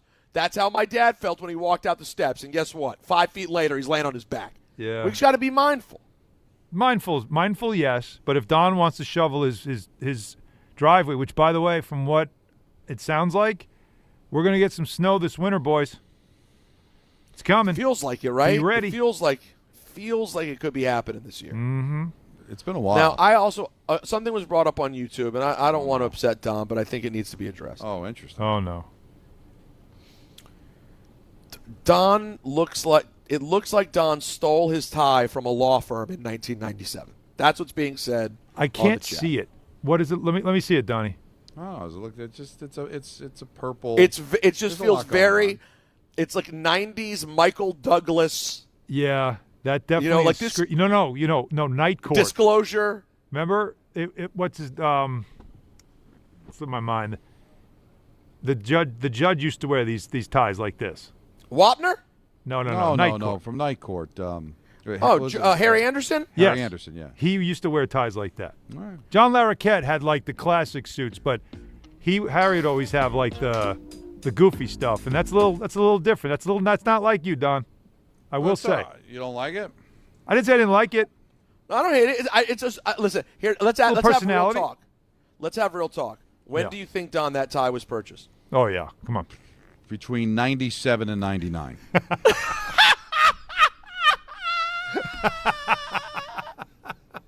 So there's a reason it looks like the 90s. Nailed it. It's been in the house for 30 years. Is that 100% silk? Better be. 100% rayon. Rayon. It's from Arrow. Is that something? Don't think so. It says Arrow, USA, 1851. Well, listen, they've been making ties for a long time, Arrow. When did they stop? Well, they may have stopped in the 90s. No, because there's a lot of things going on with this tie. If you look at it in person, I think it's a decent tie. Listen, I don't hate the tie. If you spill something on it, nobody will know. It's got every color right there. You know what I mean? I was told the Arrow is still in business. They are. All right, good for Arrow. Way to go, Arrow. Now let's go to send on some more ties. Is it a spin-off of Caldor? I think they're owned by Izod now. Is that true? I believe so. Like the Izod Center. Very Jersey. You can still find Arrow ties on Amazon, I'm told, Don. All right. If you want to re-up. Let's go to Ed. Find a piano tie on Amazon. Get a Don Nelson fish tie. Let's go to Ed in New Jersey. What's up, Ed? Hey, guys. How are you? Thank you for reminding me that I just turned 53 last week. Well, you're still young. Oh, okay. You're younger than me. Yeah, and Alan, that's what I want to discuss is little Jet therapy. I'm surprised you didn't say the first bad Jet memory wasn't the year earlier when the Jets lost that wild card game to Buffalo at Shea, and you got the interception. Yeah, I got to be honest that my Jet fandom started. It started sort of fleeting because my parents weren't hardcore football fans, so I was just handed a jersey like for Christmas because Sears made all these jerseys, NFL jerseys, and for some reason they gave me a Richard Todd one. And so it's not like I was as locked, but that year I got locked in. And why not? Like it was a good year to be locked in, and that's so I am being honest that I don't have as much a memory of any of that stuff, any of the late 70s, none of that. I have nothing, not 80 or 81. That 82, 83, the whole strike, that some reason that was the first one that really connected with me, and it was probably because that's the Christmas I got the jersey. 11-year-old Alan Hahn. And I was all about winning. Yankees, Islanders. I mean, I was like, this is easy. Little did you know. And then I got that was, boy, I'll tell you what, that was the punch to the cubes as a kid, like the first time as a fan. Devastating. But listen, at least they were preparing you. They weren't dishonest. Built up calluses, I'll tell you that. Yeah, they were letting you know from jump. Hey, we're going on a journey here. But let's go to Andrew. Let's talk a little Giants. We haven't talked much Giants yet today. Andrew in Medford, what's up? Yeah, hey, guys. What's up? How you guys doing today? Good. Listen, about the Giants, I know a lot of people frown on this. I don't know why people frown on people who won a Super Bowl and have experience. I've been talking about Mike McCarthy, right? Has taken over. He's the front runner for the Giant job now. Listen, if Mike Tomlin comes available, obviously the Giants would go for him. And I have no problem with that, but he's employed right now. So with McCarthy, you can establish culture, manage egos, and develop quarterbacks. And who wouldn't be a great coach right now to develop Jackson Dart? Because Mike McCarthy developed Aaron Rodgers to 4 MVPs and a Super Bowl title. So I think it'd be a good move. Like I said, if Tomlin's available, it'd be great. And also I think with the draft coming up, being the Giants have their quarterback, I think they should trade their first draft pick this year and get some revenue, get some protection around Dart and some weapons between that and the free agency. And yeah, again, you're a pretty high pick. You're trying to build out your secondary, your linebacking core and defensive secondary are the two biggest areas of need. I thought the line has been pretty good this year. Yeah, the line has not been that bad. Wide receiver, I'd see with Neighbors. Don't you think they need like a vet? Like, can you go out and trade for a vet, like a good? I think that's the route to go because I still don't love taking wide receivers that high. I'm not as opposed to it as I was with running backs, but the Giants might end up having like the second overall pick. Are you going to do a wide receiver there? No. The problem is usually people aren't trading up. No, you can. I don't know if I'd want to. But why would you? Cornell Tate is that good. Well, then trade, because they need a lot. They need a wide receiver. They need secondary help. They need linebackers. And all these things are kind of tough to take that high. The problem is, are you going to get a lot for the second or third overall pick when the team selecting there is not looking for a quarterback? Usually you get that kind of haul when somebody needs a quarterback. 1-800-919-3776. However, I don't know why I said that because right now, guys, you know what we're doing. You know. If it's you pay time. attention.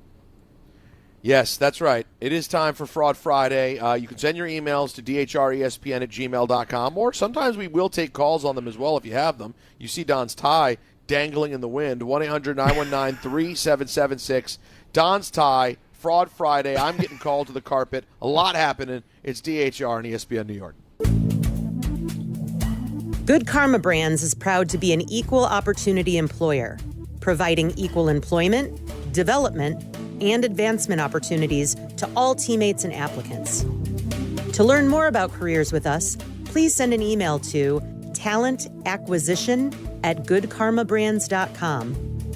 That's talentacquisition@goodkarmabrands.com.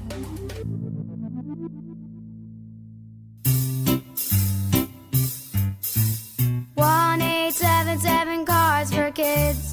KARS Cards for Kids. 1-877 Cards for Kids. Donate your card today. 1-877 Cars for Kids. KARS Cars for Kids. 1-877 Cars for Kids. Donate your car today. Ready to get rid of that old car? Donate it to Cars for Kids. Call 1-877 Cars for Kids to reach a friendly live agent. Donation's super easy, and your car can be picked up as soon as tomorrow. Call us now, 1-877 Cars for Kids. That's Cars with a K to donate your car today. 1-877 Cars for Kids. Donate your car today. Hurry! It's your last chance to donate for 2025. Last chance! Donate now for a 2025 tax deduction. Hi, it's Chuck Devine in Snow Country. Are you looking to hire? ZipRecruiter finds the best candidate for your job fast. Try ZipRecruiter for free at ZipRecruiter.com/free. New ski areas and new trails are opening quickly thanks to the cold snowmaking weather and the fresh snow we got earlier this week, like Camelback. They got a half foot. They're on a couple runs, including their Nile Mile, a good one to take laps on at Camelback. Bel Air on 20 trails covering 7 miles in the Catskills. It's opening day at Wyndham from the top of the West Side High-Speed 6-pack on the intermediate Whistler Trail. Gore Mountain on 10 slopes. Whiteface 33 runs in the Adirondacks. Picked up 3 inches of fresh snow. Both have slopes for all abilities. So does Stratton now on a couple dozen trails. And Killington with 40 trails covering 20 miles and 4 inches fresh. Smuggler's Notch 20 slopes, 2 feet fresh in the last week. Mountain Creek, New Jersey celebrates opening day Saturday. Jiminy skis Saturday in the Berkshires. You don't just ski or ride, you dominate. At Killington, we fuel your adventure. Be the beast. Ski and ride Killington.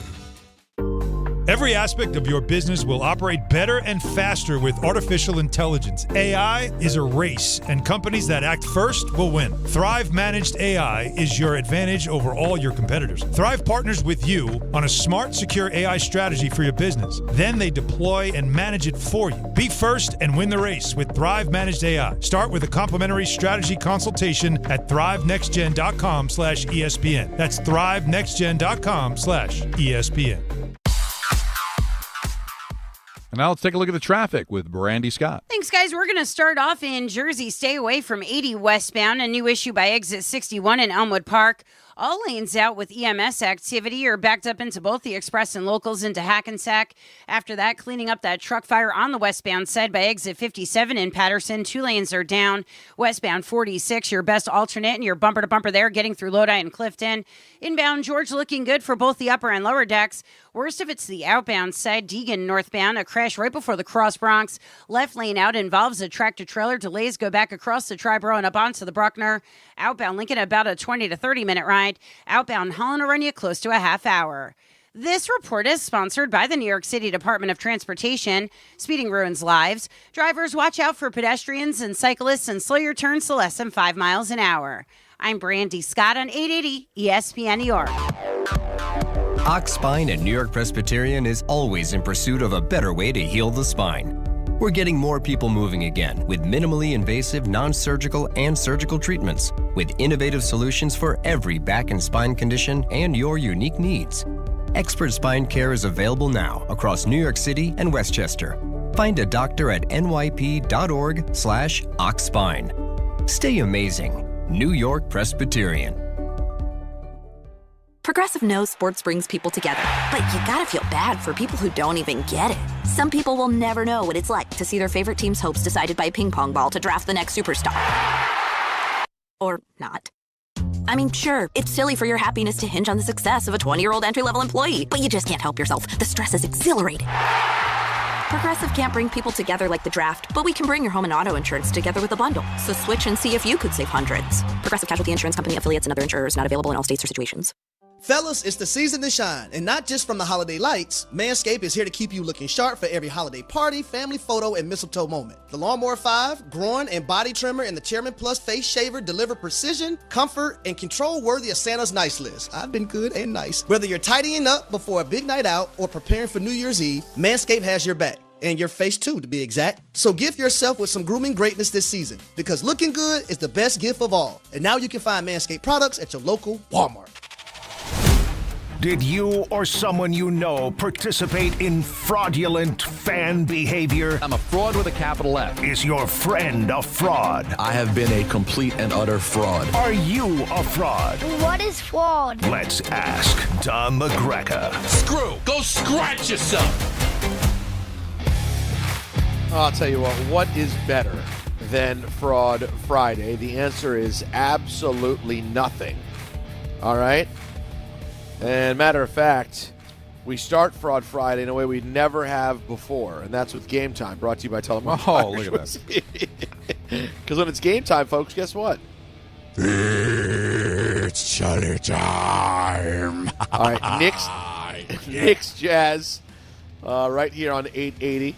That's coming up at 7 o'clock. I love how I say right here on 880 when we know perfectly well none of our audience is listening on 880. Everyone's streaming, watching right on the YouTube app or and on listening to a YouTube. podcast. Yep. But yeah, if you're sitting by the old transistor radio, by the way, give me a tweet. I want to know. Rosenberg Radio. Well, if you have both a radio, put an something AM in the radio, mailbox. and exactly. Send Throw me a a mail. stamp on Send me it. a letter. Yeah. But either way, that's coming up right here, and then and it's on the app, of course. And then Don's Devils, which is the new name for the team, Don's taking Devils. on the Golden Knights. That's at 7 o'clock at the Rock. Tullamore 7:08 Dew, puck drop, Downey? Oh, yeah. Oh, yeah. All right, there you go. The original triple distilled, triple blended, and triple cast matured Irish whiskey. Be sure to grab a Tullamore Dew or try the new Tullamore Dew Honey during today's action. Glasses up to enjoying Tullamore Dew responsibly. And welcome to Fraud Friday. May it please the court. Oh, boy. I am Alan Hahn, counsel for all fans who are against fraud. All right. I would like to present my case against, this is the people against Peter Rosenberg. Oh, boy. If I may, Your Honor, present first, as in yesterday we decided that we were going to make, our picks on last night's game, and noted Washington Redskins / Commanders fan. Yes. Which means an NFC East fan that, of course, all other teams now you're supposed to hate, rivals, as they say. Exhibit A first, Your Honor, of Peter Rosenberg's actions last night that's come across fraudulent. How about them Cowboys? And now, if I may, Exhibit B. Let's go Cowboys!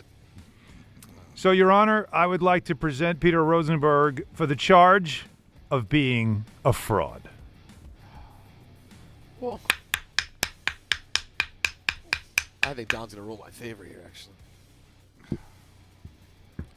It's a difficult one because we all make business decisions, right? Come on, you're all rooting for you at the end of the day.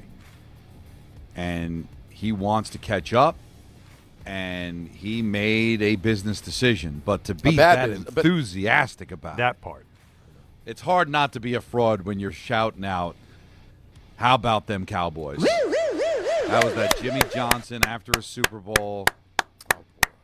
I'm sorry. Fraud. How about I rule this? Peter's not a fraud, but it's fraudulent behavior. Let me hear the audio one more time to see how bad it actually sounded. Let's go Cowboys! How about them Cowboys? See, I think way, you could have is it stayed bad away that from that, and you'd have been fine. I love my commies. Community service. What? Yeah, he has this to, is some not sentence. no prison time. No prison time. Okay. But picking up garbage on the highway, yes. I just want it on his record. That's all. It's there. It's there. Sorry, Peter, but I had. No, listen. I everything about you. I would have argued that Allen could have won a fraudulence case against me just for picking the Cowboys. I mean, no, because I understand you got to make business decisions. But fine. It's a bad choice. You should never make a pick when you go, guys. Everyone knows the smart pick here is Detroit. Mm-hmm. The public will bet the Cowboys because they've been hot. Detroit's not going to lose. They just lost to Green Bay. You know they're going to win it. Come on, it's a bad job. It's a bad choice. It's but, fraudulent. I don't think it was driven by any kind of emotion or positive emotion towards the Cowboys. No, I just want. But when you start saying, "How about them Cowboys?" which I get a D chill when I hear that. I found a way. I found a way to overcome my hatred of Jimmy Johnson. I've read his book, and I think he's good on Fox. I've been able to get over it. But there's certain things about him, the arrogance, that really drove me crazy. We talked about this, Peter. There was some, I don't know what it was on or whatever, but they're at practice and they're kicking field goals, and he pretended to be the announcer, and he said, and we kicked and we beat the Redskins as usual.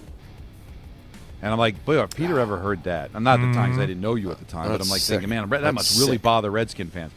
And to hear me then saying, the how about them Cowboys is when I hear using the Lord's name in vain is what it is. It's almost the equivalent. It almost doesn't sound like it's when I hear it. It doesn't sound like it's me saying it. No. Yeah. And to know that we're going to have that drop in every big Cowboys moment forever. It's tough. So fraudulent behavior for sure. All right. Yep. All right, guys. Here we go. An email comes in. I grew up in the Bronx. First games at Yankee Stadium in the 60s, but they were bad. I was born in 1960. Mets win the World Series, and I'm a Mets fan. Now I live in Chicago and always – this is going bad – and always root for NY teams over anyone else. All right. But if the Yankees are playing the Mets, I root for the Mets. Same is true for the Jets. Became a fan when Namath won, but I root for both unless playing each other, and then in that case it's Jets all the way. Fraud? Yes. Fraud. Almost to the definition, almost right, exactly like what I think of about fraud. And then the whole, I root for New York, like any of the players are from New York. Stop yourself, Yankee fan, when they were bad, and then the Mets win the World Series, which should have made Yankee fans sick. But you're sitting there celebrating, you're dancing, probably half high because you're probably on the way to Woodstock. Oh, he's only 9, I can't get crazy. And then just rooting for the Jets and the Giants. Unless they play, then I root for the Jets. Stop yourself. You're a big F fraud. Wow. Don had a moment video-wise. Don had a video moment there. What was I doing? If only they could be a video drop, there'd be one. It looked like you had a shake weight. It looked like he was milking udders. Yeah, that too. Well, what was he doing? If only we could just rewind it. It'd be great. Something like that. I don't know. It's fine. I was so in the radio moment that I forgot that I was on YouTube. Yeah. See if the chat has anything to say about it. Yeah, I'm sure they're going to go nuts. I'm sure they're doing the same thing at home. Listen, Don, I'll have you know, I know this for a fact. If something bad happened, it can be deleted from the YouTube. Okay. That is true. Yeah. That is true. It can disappear into the annals. No one will ever know that. We can make it disappear. We can make it go away. All right, here we go. What else we got? Your Honorable Judge La Greca, I come to the stand from Utah as a 28-year-old, and I've been a diehard Yankee fan since the day I was born.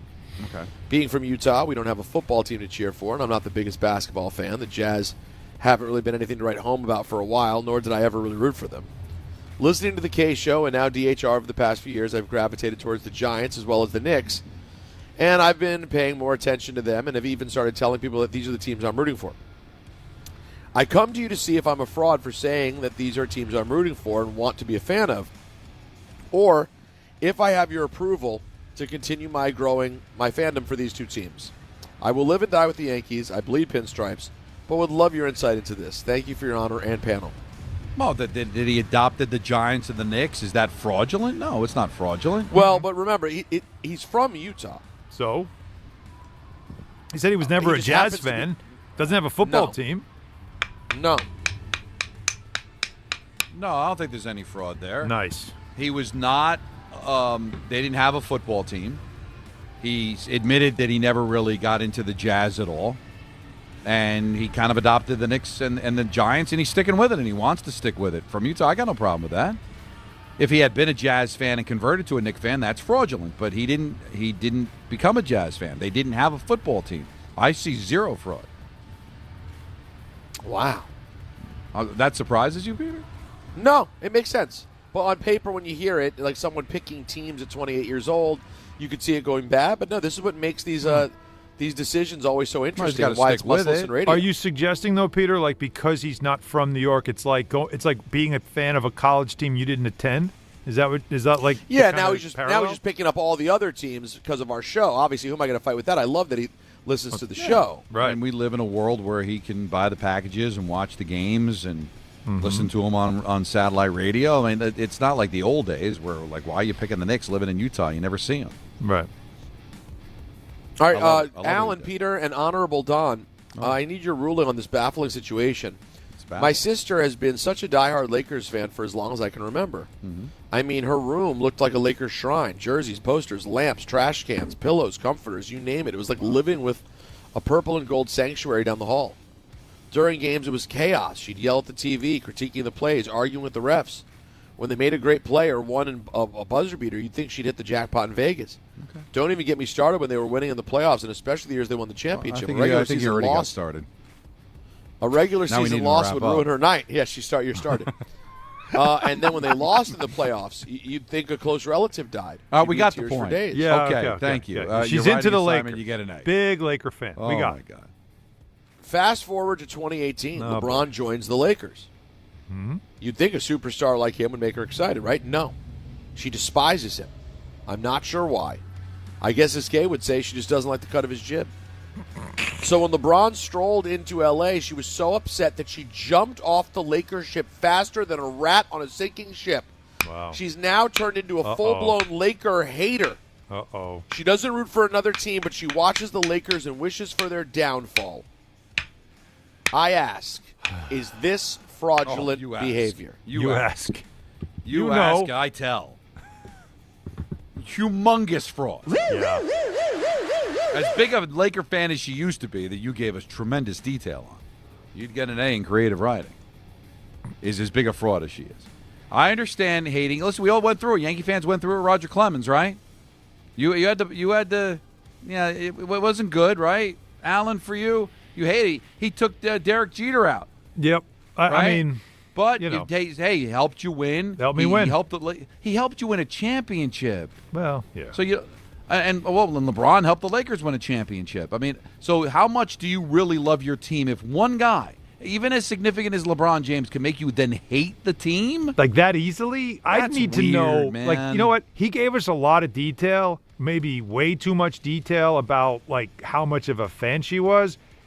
He does not know the true story of why it's LeBron that has her to a point now where she hates the team because he's on it. What is the backstory of LeBron, please? Yeah, because like the backstory with Roger Clemens is that he was on the hated Red Sox. He was a rival. He threw at Yankees and knocked Derek Jeter out of a game. You hated him. Yeah. Did Laker fans have any opinion on LeBron James before he got there? No, there was no history there. He was on nothing. the Cavs. He was on the Heat. He was and they never played each other. There was nothing there. I need to know. There's got to be some context to the LeBron stuff. Here's the thing. She was a big fan. She was looking for a way out. Something soured her, and is she rooting for another team now? No, she's not. So she's but just to sit there and anti-Laker. hate watch a team that you love so much that like all your apparel is purple and gold. Not buying it. She makes me sick. Need more input. Right. She's one. She's a stranger fraud.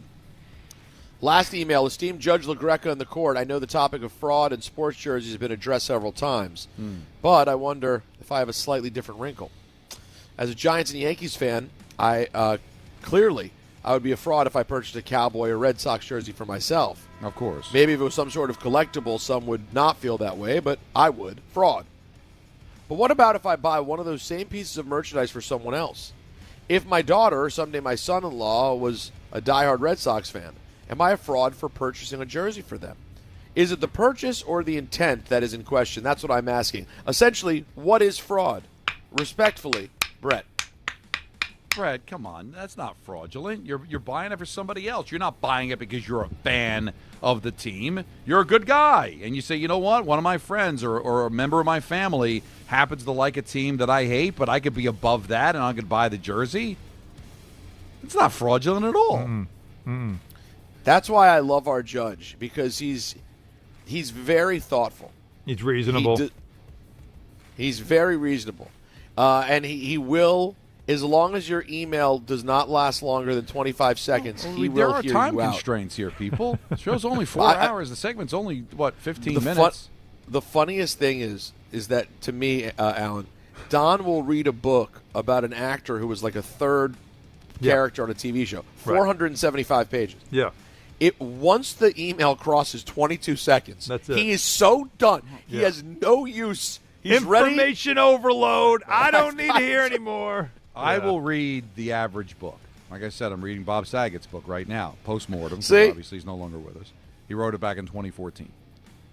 But the one thing I love more than average books is good radio.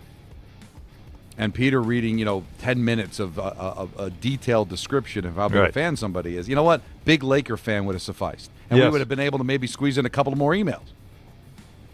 So you're blaming Peter? Not wrong about Peter needs that, to edit better.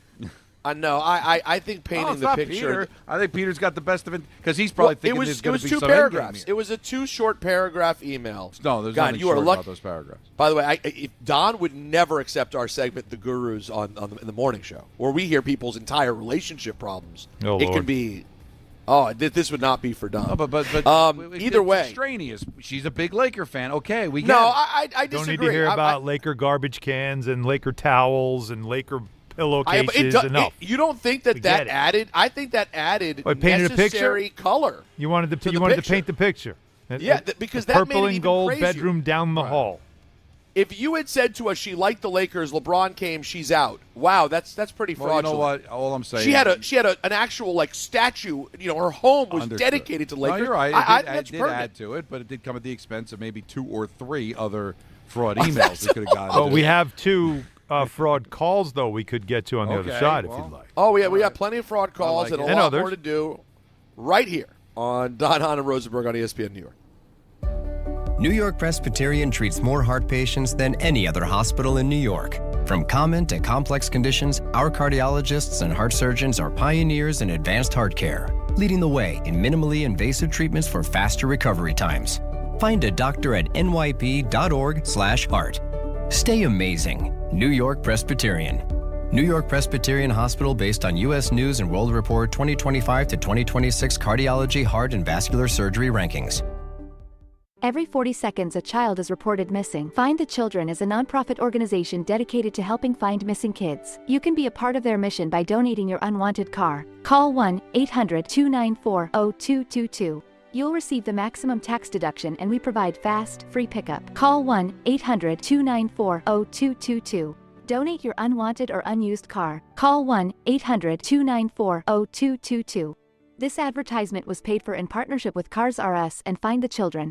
Clinton Yates here, and the holidays are upon us, full of gatherings, toasts, and plenty of cheer. And if you're like me, you want every moment to shine. That's why I head to Total Wine & More, where you'll find it all at the lowest prices, from rich whiskeys and smooth tequilas to festive liqueurs and elegant champagnes. And if you're not sure what to grab, their guides will help you find bottles that impress. You'll always find what you love and love what you find only at Total Wine & More. Spirits not sold in Virginia and North Carolina. Drink responsibly. B21. Talk about stepping up. Bang! Bang! It's time to level up your game. Introducing the all-new ESPN app. All of ESPN, all in one place. Your home for the most live sports and the best championship moments. The electricity is palpable. Step up your game with no annual contract required. It's the ultimate fan experience. Level up for more on the ESPN app or at stream.espn.com. Sign up now. On the job, every minute counts. That's why Lowe's now has ProBlock Quick Dry Primer, expertly manufactured by Sherwin-Williams. Engineered for pros to dry fast and go on smooth for virtually flawless results that keep your job moving. It's available in oil and water-based, and getting it is easy. Order online by 2 p.m. and get free same-day delivery right to your job site. Lowe's, we help, you save. Orders placed after 2 p.m. will be delivered next day. Valid in select zip codes. Subject to driver availability. More terms apply. ESPN New York is throwing a holiday party you don't want to miss. Join us Friday, December 12th at your mother's house in Garden City Park. We'll be broadcasting the Michael K. Show live from 1 to 3, followed by Don, Hahn, and Rosenberg from 3 to 7, all while supporting a great cause. Bring a toy to benefit the Garden of Dreams Foundation and help make the season brighter for local kids in need. It's the ESPN New York Holiday Party, Friday, December 12th, brought to you by Spike Day, Security Dodge, Amazon Pickup, and ESPN New York. If you've been injured in an accident that wasn't your fault, then you need a lawyer who knows New York's unique personal injury and workers' compensation laws. At the Parisman Firm, they have decades of experience handling all types of accident cases and a proven track record of delivering huge results. Their team has already recovered nearly $1 billion for injured New Yorkers. From construction to car accidents and slips and falls, they've got you covered. Call the Parisman Firm now at 718-WORKERS, where your case is their cause. Get the justice you deserve today.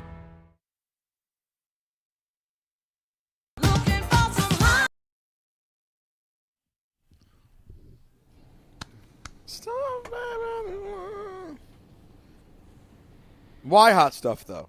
Yeah. Yeah, there's got to be a reason. Donna Summer? We a loser on this day? No, none of the above. None of the above. How are you feeling? You just felt like hot stuff. I had, on one of my pots, I had Still the Fraud Friday instrumental playing. I did not notice, so I'm like, why am I hearing double audio? And then Hot Stuff was the first thing that popped up, so I just played it. Got it. Okay. Wow, just random. Well, I will say, though, Hot Stuff is one of those songs I would never choose to listen to. No. But as it was playing, I didn't not enjoy myself. It was movement. I don't know if there was movement. Are you a big fan of the movie The Full Monty? They had a scene I with haven't that seen song. the full Monty in a very long time. Very. But that's a big You scene. don't like it, Alan? It was up for Best Picture. Definitely didn't go back. Love that movie. But I mean, if since you brought it up, is there a Donna Summer song that you're like, yeah, that's a good one. I'll listen to that. Oh yeah. MacArthur Park doesn't count. Why is that? Because it wasn't hers. Yeah, it's a cover. Well, everything was a cover back then. That's a good point. There are Donna Summer songs I like. Okay, let's hear them. Works hard for the money. Works hard for the money. Yeah. No, that's not it. No, that wouldn't be it. I knew that was not On the radio. That's not bad. That takes me. It's not back. a terrible song. That would have been my choice on the radio. I mean, Bad Girls is. Love to Love You, Baby. That's a good one. Well, that's there you go. Now we're having a conversation. That's a movement song. Yeah, well, sure. Now you've got actual. Now you got movement. Yeah. Love to Love You, Baby's probably the one. You think that's the one though? That's a hard For listen. me. To be honest. It's a hard listen. Yeah, like what do you mean? like what are you doing? Are you just going to sit there and listen to? Yeah. A vibe? Yeah, that's There's how a it whole works. vibe going on. Yeah. You just let the vibe go. It's- What do you it's mean? a vibe. And you go to, and someone walks Thank in. God it's Friday, Donna Summer. You know what? You know, That's not a Jake, bad show 3 me minutes. something. Play it. Show me something. Oh, I'll come with the next segment. Forget the DHR instrumental. We got Donna Summers for the rest of the hour. Okay. Yeah, you got to. Apparently, it's becoming a Donna Summer program for out of the blue. You didn't Out of know, the blue. and here we are. All right, so Fraud Friday follow-up. Let's go to Chad in Rocky Point. Hey, Chad.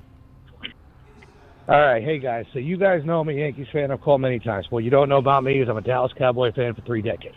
Okay. God bless. Let me start there. Now, Peter, bar mitzvah 1994. All right. I was wearing a Phil Simms jersey and New York Giants hat in the bar mitzvah photo with my family.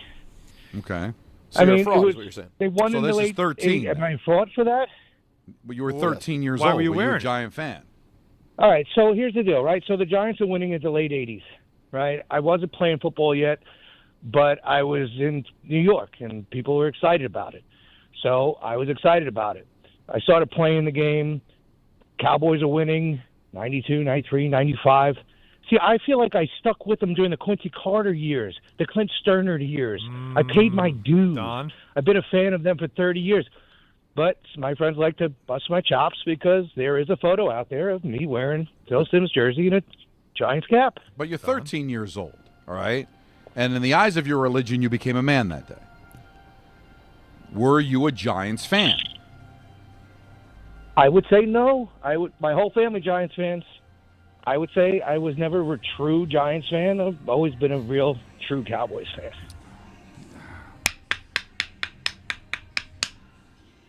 I'm going to say no fraud. Because it sounds like he really wasn't a football fan. He kind of just jumped on the bandwagon with his family. And when he started to really start to fall in love with football, he chose the Cowboys and he stuck with them through, thick and thin, through what's been a really, tough, 25, 30 years. The Chan Gailey era was not a great era. He could have tapped out. So I'm going to say no fraud. Okay. It's odd to not be a football fan by 13, but it sounds like he was just it wasn't his thing yet. Kind of like, a lot of people, just for whatever reason, don't fall in love until they fall in love. And once he fell in love, he stuck. Yeah, he was experimenting.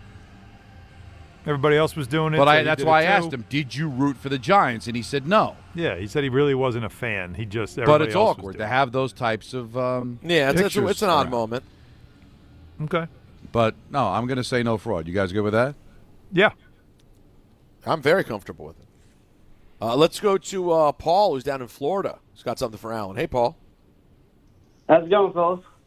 Paul. It's all going. Hey, buddy. Yeah, I'm here. I'm here. Can you hear me? Yes. Oh, yeah, we got you. Loud and clear. Oh, awesome. Love you guys. You guys do an amazing thing. So when I heard Hahn tell his story about how he became a Jet fan, it reminded me, I became a Jet fan at a family friend growing up. Every year had a huge 4th of July party, and pulling up to his house, they had a Jets fan-only parking sign. And for some reason, that stuck with me, and my father was a Giants fan. To this day, I'm a Jets fan, and I look at my father, and I'm like, and I see this guy Joe every year, and I'm like, you did this to me. It's your fault. all because of a sign that said Jets fans only, and you're like, well, I got to park here.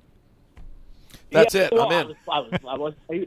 Yeah, man. I heard your story that you got a present, and it was like That's it. My parents weren't even Paul, my parents weren't even football fans. They could care less about football. No interest at all. They liked hockey and baseball. Those are their two sports.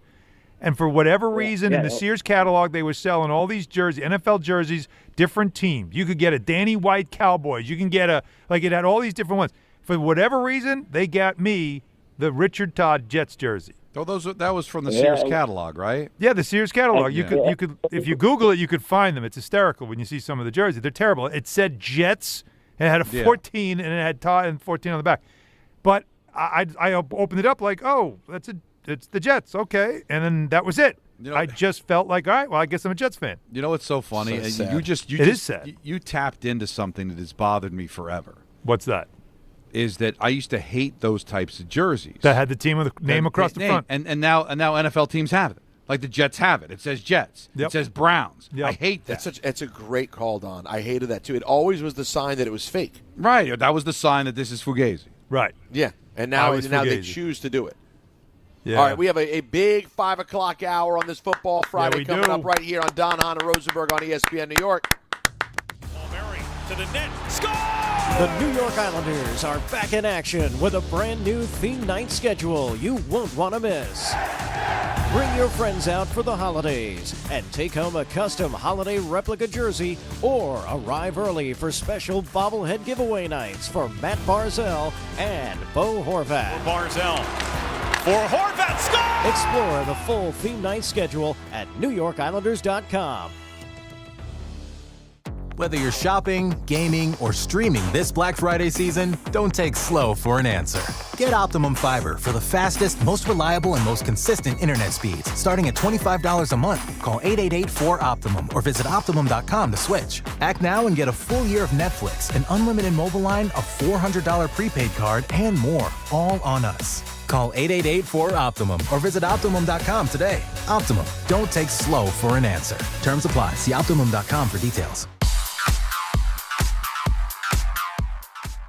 And now it's time for traffic. Here's Brandy Scott. Thanks so much, guys. Just no easy way to get around right now. We've got a problem spot over in Staten Island on the southbound West Shore. Right before the ramp to the Outer Bridge crossing heading into New Jersey, a broken down box truck. Only one lane is squeezing by. Traffic is at a standstill there from Arthur Kill Road.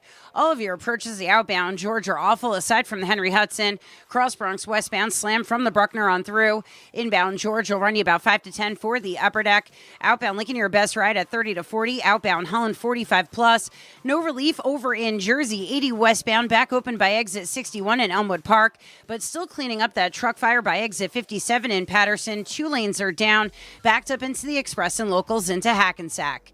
This report is sponsored by the New York City Department of Transportation. Speeding ruins lives. Drivers, watch out for pedestrians and cyclists and slow your turns to less than 5 miles an hour. I'm Brandy Scott on 880 ESPN New York.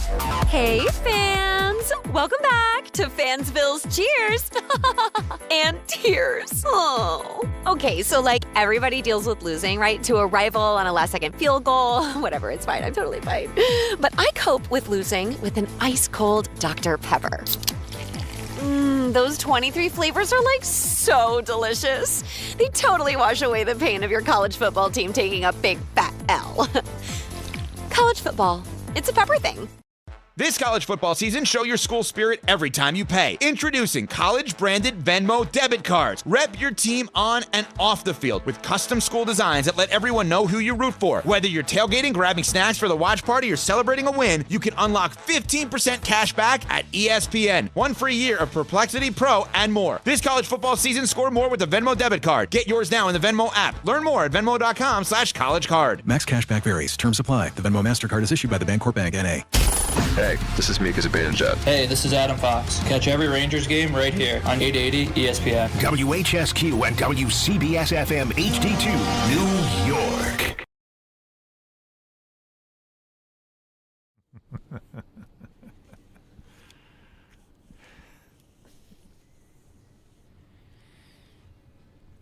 Yeah, this is a certifiable bop right here. Yeah, and this is a woman that loves to love you, baby, and she will love you well. But there's a part of the song, though, where it just gets a bit much. Like, Donna, get a room. Yeah, let me put it this way. There's if Alan had this playing on his mix and one of his daughters in the car, you're turning it off. You're going, all right, let's listen to something else. Yeah. There's got enough here. The 70s, it's weird, like, because, we were so prudish in the 70s, and there were so many things that you weren't allowed to do on television and radio and all that. And yet, that song was okay. And what was the other one, Alan? It's going back to like 73, 74, where basically the whole song was just a woman moaning. And I can't think of the name of the song. It was kind of had a kind of Latino feel to it. It's like, oi, oi. It's in Boogie Nights for obvious reasons. If you can find that song. But you know what song I'm talking about? Oh, no. Not off the top of my head, but I just say this. I don't ever want to hear what Don just did. Oh, I need that drop. Oh, best believe it's going to be a drop later. Best believe it's No, I don't. I really. Well, that's something that you're going to have to deal with, okay? That's more on you, Peter. That's a you thing. I don't. And I think a lot of people probably share it, too. I'm sorry. Yeah, I don't know. I don't think it's going to be. I need somebody on social media. Social media is such a cesspool. But there are times that it can be useful. Somebody out there of my age or a little older knows what song I'm talking about. Please give it, because I want to play it. And this was a hit, and it was in constant rotation, like 73, 74. And whenever they have, like, the Casey Kasem top four, I'm like, how did they allow this on the air? Oh, it's unreal. But you don't know what song I'm talking about? No, I don't. And it's a song by a woman? It's a woman's voice? It's a woman's voice, but I think it's a band. Okay, could it be, it's not Best of My Love Emotions. No. I'm looking at the soundtrack here. Commodore's Machine Gun? No, I know the Commodores. Okay. Keep going. You're on the Boogie Nights soundtrack? Yeah, these are just key songs from the soundtrack. Living Thing by ELO? Don't think so. No. Ain't No Stopping Us Now? No. No. Of course not. Sister Christian? No. No. Sister Christian? One of the great scenes in the history of cinema. Is that Night Ranger? Yeah. Sister Christian? Of course. Good. That's the song here, yeah. Was it Afternoon Delight? No. No. Come on. No, Afternoon Delight is... That was in Anchorman. Now Very you're thinking subtle. Anchorman. Afternoon Delight. Yeah. Oh, Afternoon Delight. What about Spill the Wine by War? No. Definitely not. You don't know that song? Brand New Key. No, it's Brand not New Jungle Key Fever. by Melanie? No. Don, I don't know these songs. I'm just that's saying on you. them, okay? I love that he's getting mad at you, Peter. Brand New Key by Melanie? I don't know it. I'm trying to help you, for God's sake. It's great how mad Don's getting because you're not getting the song he wants you to find. Well, naming the, by the way, this is the whole set. We just went through the entire soundtrack. Yeah. So, yeah, I'm sorry, Don. You're gonna have to watch the entire film, and use Shazam. It bothers me. Well, this is something we're all gonna have to power through as a family. Yeah, I think it's gone now. Now, by the way, I have some. No, I think. Oh, no. He's back. Did he find he it? lost it again. I thought. All right. maybe While we Don's had it. talking about that, Alan, let's talk about something else Don's not interested in real quickly. I just want to put this out here. We're not going to spend the 5 o'clock on it, though. I'm going to get into it more after 6:30 when you guys have to roll out for your pregame duties. Yep. I'm gonna try to get Andrew Gundling to jump on with me. Okay. Because the World Cup groups are out. Ooh. And the United States received as favorable, not surprisingly, as a home team, as the host, as favorable a group as imaginable. They are in Group D along with Paraguay, Australia, and the winner of Playoff C, which means teams that essentially did not get in yet. All right, so you're not talking about the cream of the crop. A play-in team. This is a right? play-in team. Like a play-in, that'll end right. up in the group. Okay. Paraguay and Australia, they field teams. These are not teams with a really, really currently promising future. This is what you hope to get. The U.S. is favored to come out of the group. Anthony said to me, and I actually think he's right, if they can't get out, remember, guys, the top two get out. So even if you say, Paraguay's a decent, a half-decent team, so Paraguay's getting out. Okay, well, there's 2 slots out of the 4 here. if you can't get out, is it time to just disband and give up this whole thing? We are going to go. This World Cup, guys, is 32 years after the 94 World Cup in the U.S., at which point, the FIFA and U.S. Soccer and fans at large said, now with a World Cup on U.S. soil, there's something to get excited about. There's momentum. There's energy. They went on a run. They ended up losing 1-0 to Brazil. They not only got out of the group, but then they won a game. You felt good. Okay, we're on our way to something. And nothing has been happening, guys. If they can't get out of the group here, what are we doing? It's so confusing how millions and millions of American kids grow up playing. It's like it's the portal to sports. Every kid, the first team they're on is a soccer team, probably 3-year-old soccer team, whatever it is. Oh yeah, right? How is it that we just can't get good enough? It's so mind-boggling. All you ever hear about is coaching. They keep changing out coaches and they keep changing all that stuff out. I can't figure it out, but this would be obviously you're going to have everybody watching because of where it is, but they got to find a way, right? You think Americans will be more dialed in because it is here?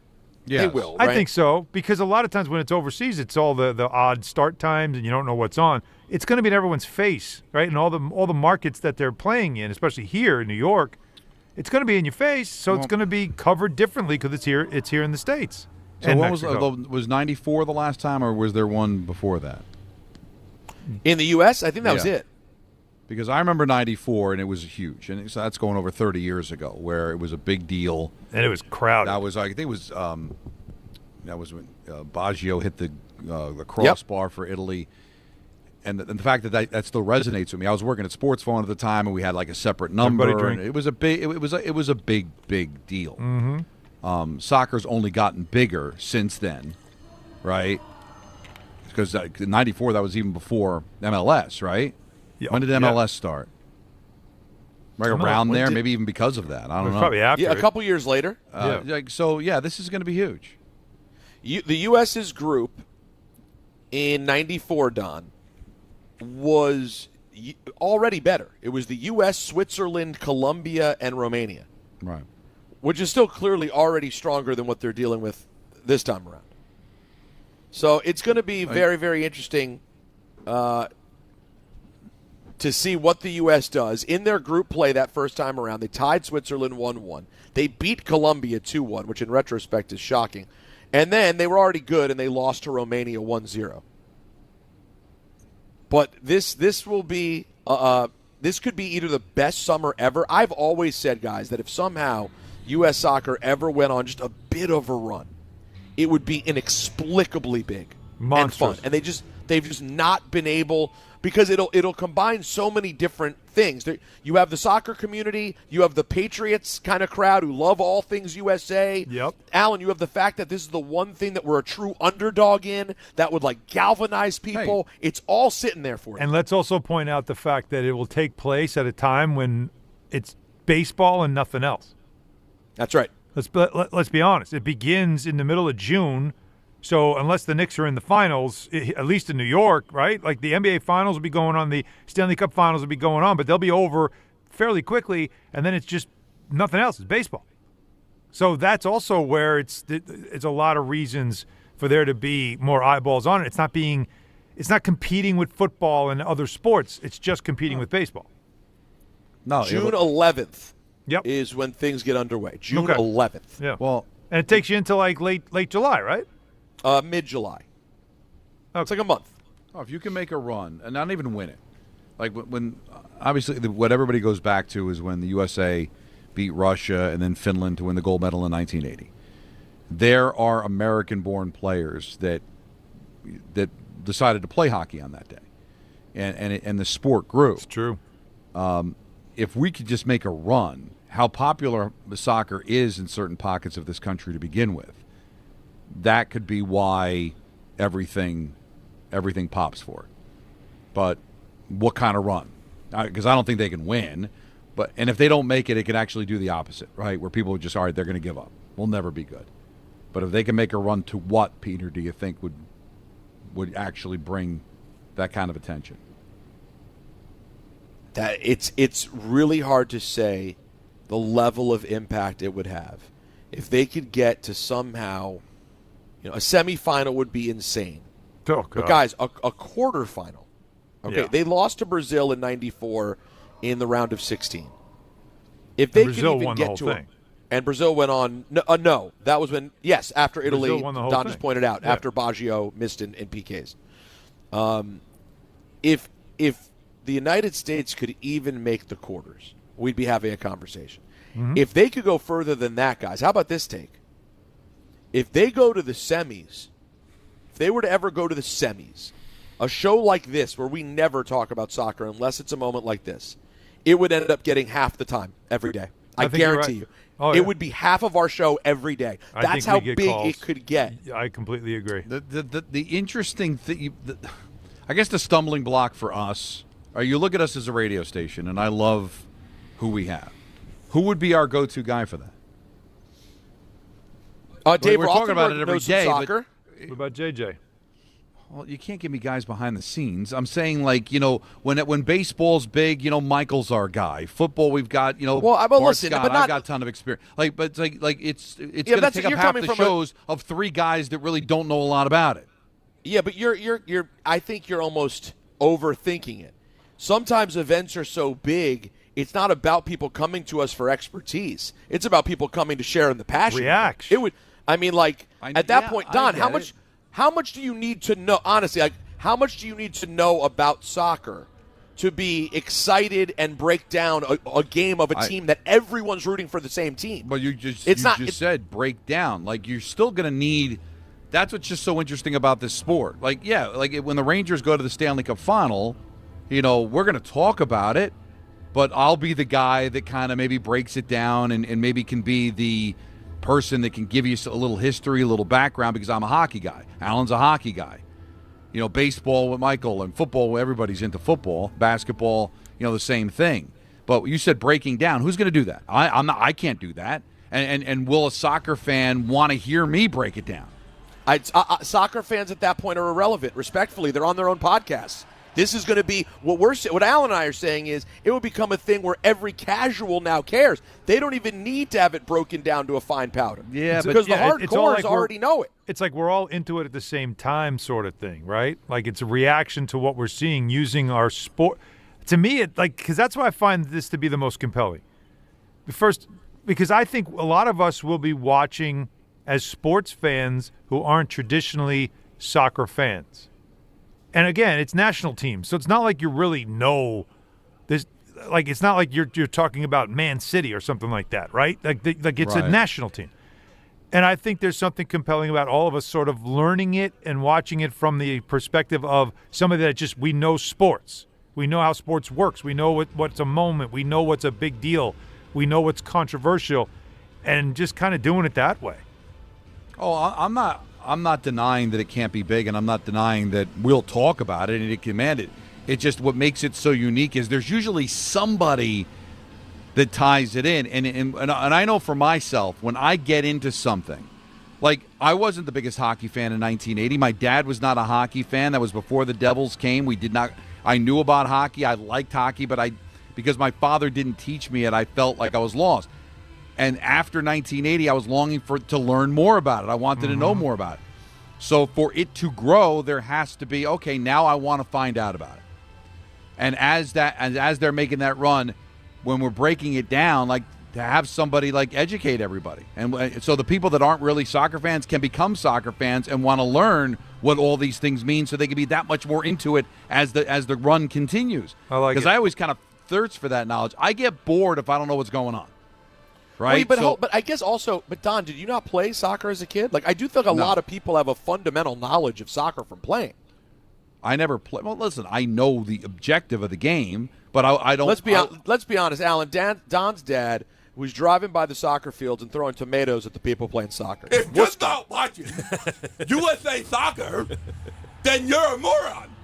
How about this, Don? You remember this? When did that Gio Reyna, who's currently on the team. This will make you feel young. You remember his dad, Claudio Reyna, because he was on the World Cup team in '94. Amazing. There you go. Let's get him on. Let's get Claudio That's on. where we're at.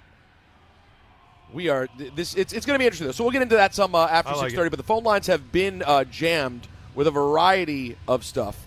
Let's start talking to the people. We'll start with Lou in Clark with some Jet stuff. Lou, what's up? Yeah, hi. Alan, I wanted to talk to you. I'm one of the people that on Monday, I heard you after the Jet game, the reaction you had on Monday was like no reaction. It was like, so what, whatever. I'm a Jet fan my entire life. I started when my father dragged me to the Titans at the Polo Grounds. Yes, Oh, I'm wow. that old. And we had season tickets for about 30 years, although not anymore. So here's my story, right? The Jets, the great news is we got a bunch of young guys, the offensive tackles, the tight end, the defensive couple on the line, the punter. I mean, some of the wide receiver new faces who tend to be a little bit younger and faster. So we're excited. They're playing hard. There's no baggage. We're looking forward, athletic and aggressive. First time. I really feel this way. Clearly, we're interested in drafting a quarterback. I'm 100% in on that, and I trust Moogie and Glenn will get it right this time. But there's something that's bothering me, and that is these youthful guys on the team. They need to learn how to win, but I think they need more than that. I don't think rolling out a 36-year-old Taylor and Justin Fields. I don't think that's where we should be right now. And it just, when we win, like Alan and I had, we had the same reaction. It was like, so what? So my feeling is this, that Moogie, if he's as good as I think he is, and we're very fortunate, Brady Cook, 6'3", 25 years old, so he's mature. Missouri, I know he was undrafted. There was other people like Unitas and that too, but I'm not suggesting he's that. But preseason, we saw lesser competition that he was against, but he had composure, a strong arm, an accurate arm. He's got good field vision and his presence in the huddle, everything. I mean, what you want right now is for the Jets to give him the ball and say, the hell with it. Let's just finish out the season and see what this guy can do, while we're also giving other guys opportunities, young guys opportunities to play. Yeah. I think we'll get there. Exactly right. I don't think we're there yet. Lou, I'm with you. I don't think we're there yet. I think maybe once you get a little, I know we're in December, but I do feel like this game, like if I'm the owner, I want this game. It's the Dolphins. I want this game. So I need a veteran out there to see if you can get me a dub. When we're later on, when the Bills are sitting half their team, or the Patriots are sitting half their team because they don't need the game, then give me Cook. Then throw him out there. That's how I think it's going to go down like that. My opinion. But I don't think there's anything there. Oh, if there was a there, he'd already be playing. Right, that's what I'm saying. So I disagree. I wouldn't want to sacrifice that game. If the Bills are resting a bunch of people, I'm starting Tyrod Taylor. I'm trying to win the game. You want to win. Okay. This isn't spring training. Listen, if the kid's got a chance, then we would have seen that by now. Well, that's what the preseason games are for. That's what camp's for. I think he's going to go out there and field the team that gives him the best chance to win. Even if they lose every other game going down to Buffalo, they're going to want to win that game. I found the song. Oh, shit. And by the way, that's Jacob. Sean from Queens. Sean, you know the song. Don, I might have hit it on the head, and I'm surprised that Peter, Mr. Music Head. But anyway, I believe the name of that song is Pillow Talk by Sylvia. No, I know that song. Pillow Talk's a giggly, little bubbly song. It's not that. We did find it, but you get a goal horn, so that helps you out there. Let's not blow past the fact that the guy 5:20. Look what you did. It's between 5:15 and 5:20. You mentioned it because when you said Jungle Fever, I was thinking the other song. You were thinking the name of the song Stevie is Wonder Jungle Fever. vehicle? No, Jungle. That was in Pulp Fiction. Oh, Jungle Boogie. But I sent the song to Jacob, so he can probably come into the next segment with it if he Again, wants. I just want to take a moment to point out that guy literally crushed me. I thought Peter's Mr. Music. He didn't know it, and then proceeded to get the song exactly wrong. No, don't blow past that. You deserve to be called. You don't just get to do that. jab someone and then get it wrong. You got to at least nail it. He ended up getting it wrong because it's not pillow talk. He was dead wrong. Pillow Talk's just a giggly. It's a silly song. This is porn. I'm really. I think it was 1973. I'm surprised they allowed it on the air. But we're going to play it. You two people won't hear it, but the rest of our audience will. All right. Did you get my text, Jacob? You're good? Oh, we're good to go. I got it ready, so coming out of it. All right. Oh, I can't wait. Can we go to break now? Yeah, so let's break now then, because every line is jammed anyway. We got to get to all of these callers. And matter of fact, Don, I might even go a step further and order the Boogie Nights soundtrack for you. And if I were to I want to get you the vinyl, and I'm going to order it on Amazon for you. That's a good Christmas gift. I like that. Exactly. And guess what? I'll pick it up on my way to work because we all know about the ultimate convenience play that Amazon Pickup is. Look at this. That's a part of everyday life. Amazon's already there for you. You're getting everything from Amazon, but now with Amazon Pickup, you pick the location that works for you, and no matter how busy you are, like you have 9 jobs and a baby, and you're moving, and there's life happening constantly. That sounds very familiar. Well, guess what? An Amazon locker or counter helps me so much because no matter where the day takes me, my package is ready whenever I need it. All right? Amazon Pickup gives me that flexibility. It's that simple. So you should be thinking about the same thing. You place your order on Amazon at checkout. You choose the pickup location that's most convenient, and you get an email confirmation when it's ready with instructions to pick it up. It's quick, it's secure, and always at no extra cost. Check it out for yourself. Go to Amazon.com/pickupmvp to learn more. That's Amazon.com/pickupmvp. Now, on the other side of this break, we're going to get to hear the porn song that Don's talking about, as well as talk to all of you on our way to ENN, NFL announcer lineup, a whole lot going on Don, Hahn, and Rosenberg. Some stages celebrate. This one tests everything. Every drive, every approach, every putt. Pressure builds. Resilience matters. And history waits for the bold. In June, the 2026 U.S. Open Championship returns to the Hamptons at the iconic Shinnecock Hills Golf Club. Experience the world's best golfers competing on one of the sport's most storied stages. Don't just watch greatness, experience it live at the 126th U.S. Open. Daily tickets are available now on SeatGeek. Everyone wants the Emirates NBA Cup. The temperature is rising. 30 teams started. But only 8 have advanced to the single elimination knockout rounds. To survive, they'll have to be hungry, relentless, ruthless. Are you kidding me? They all want the cup, but only one team can claim it. Who will capture the cup? Emirates NBA Cup knockout rounds begin Tuesday on Prime. 1 in every 6 men is likely to be diagnosed with prostate cancer in his lifetime. That's why New York Presbyterian wants to remind men over 50 to book a prostate cancer screening. A simple blood test is all it takes. It could save your life. Screenings are available across New York City and Westchester at locations near you. Schedule your annual prostate cancer screening today at nyp.org/cancer screening. Stay amazing. New York Presbyterian.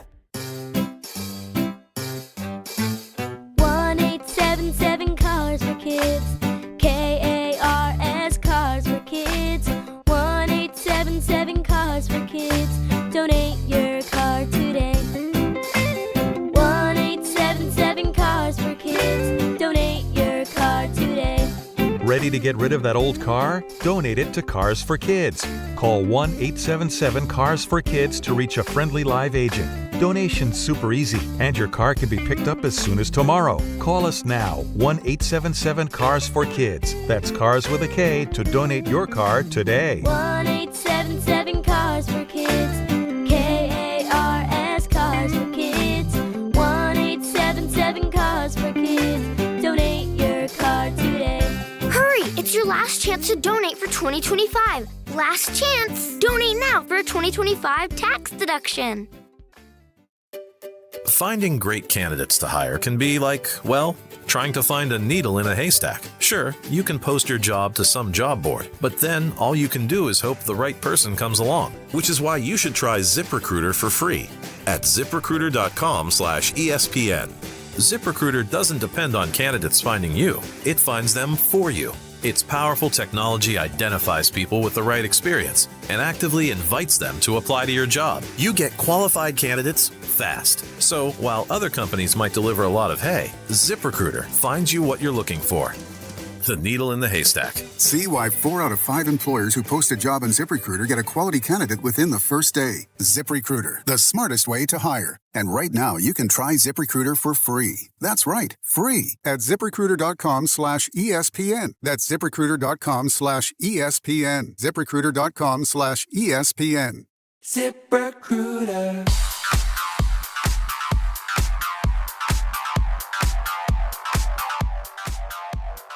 And now it's time for traffic. Here's Brandy Scott. Thanks, guys. We're going to start off in Nassau County. Stay away from the Seaford Oyster Bay southbound. Shut down at Sunrise Highway with a big crash involving a fuel spill. Everybody being forced off onto Jerusalem Avenue.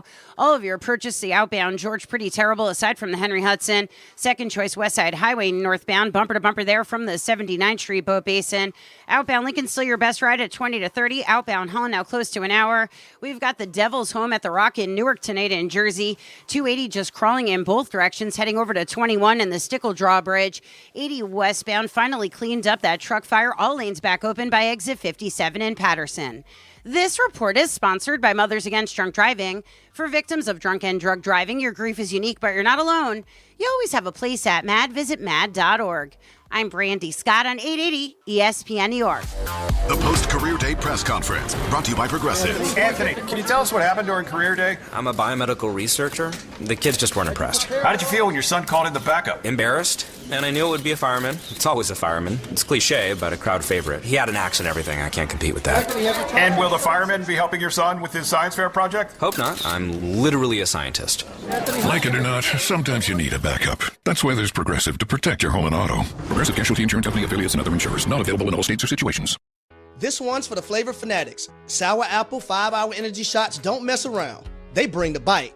Tart, tangy, and packed with tasty caffeine, this little 2-ounce bottle punches above its weight. With 0 sugar and as much caffeine as your favorite 12-ounce coffee, it's the kind of pick-me-up that keep your taste buds happy without the crash. And it doesn't stop at sour apple.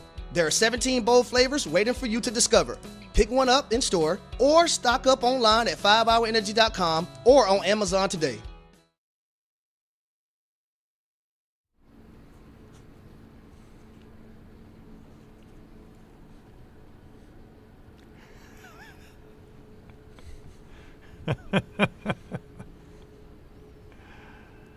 I can say I've never heard this.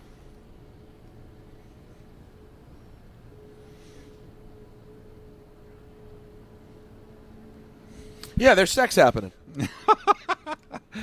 Now, how did this make the radio? Never mind be a top 40 song. It was This a was hit. a top 40 song? Oh, It yeah. was? Yeah. Wow.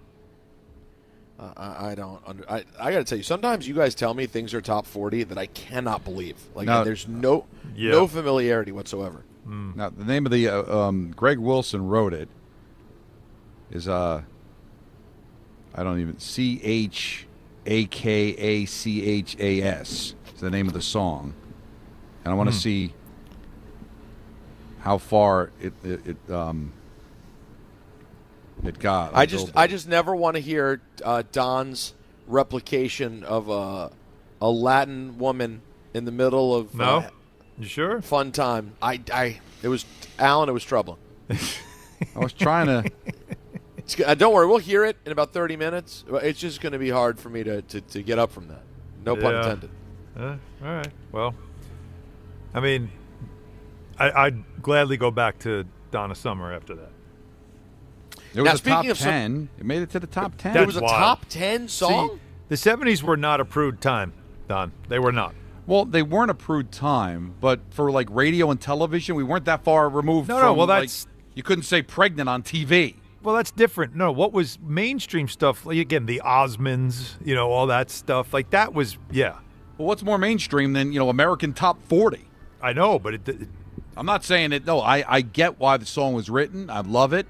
And but for it to be able to be a top Let's Get 10 It On hit? was a #1 song, wasn't it? Marvin Gaye? Right, but Marvin Gaye wasn't moaning. Yeah, it's more subtle than that, I'd say. You think it is?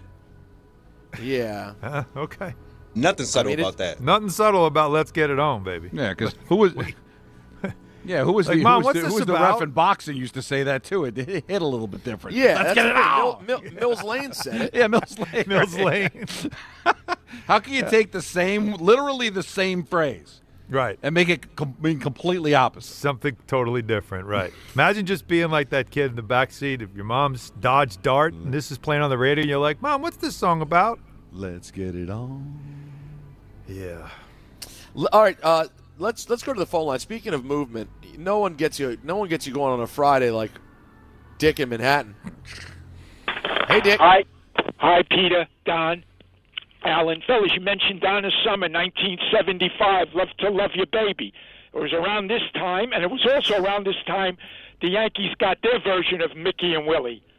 Mickey Rivers came with Ed Figueroa for Bobby Bonds, and Willie Randolph came for Doc Medich 50 years ago today. Alan, you'll be interested. The Post has the 15 best NBA defenders, and Holmgren is rated number 1. But out of the 15, 4 of them are from OKC. Dort, who was rated number 1? Holmgren. Chet Holmgren had.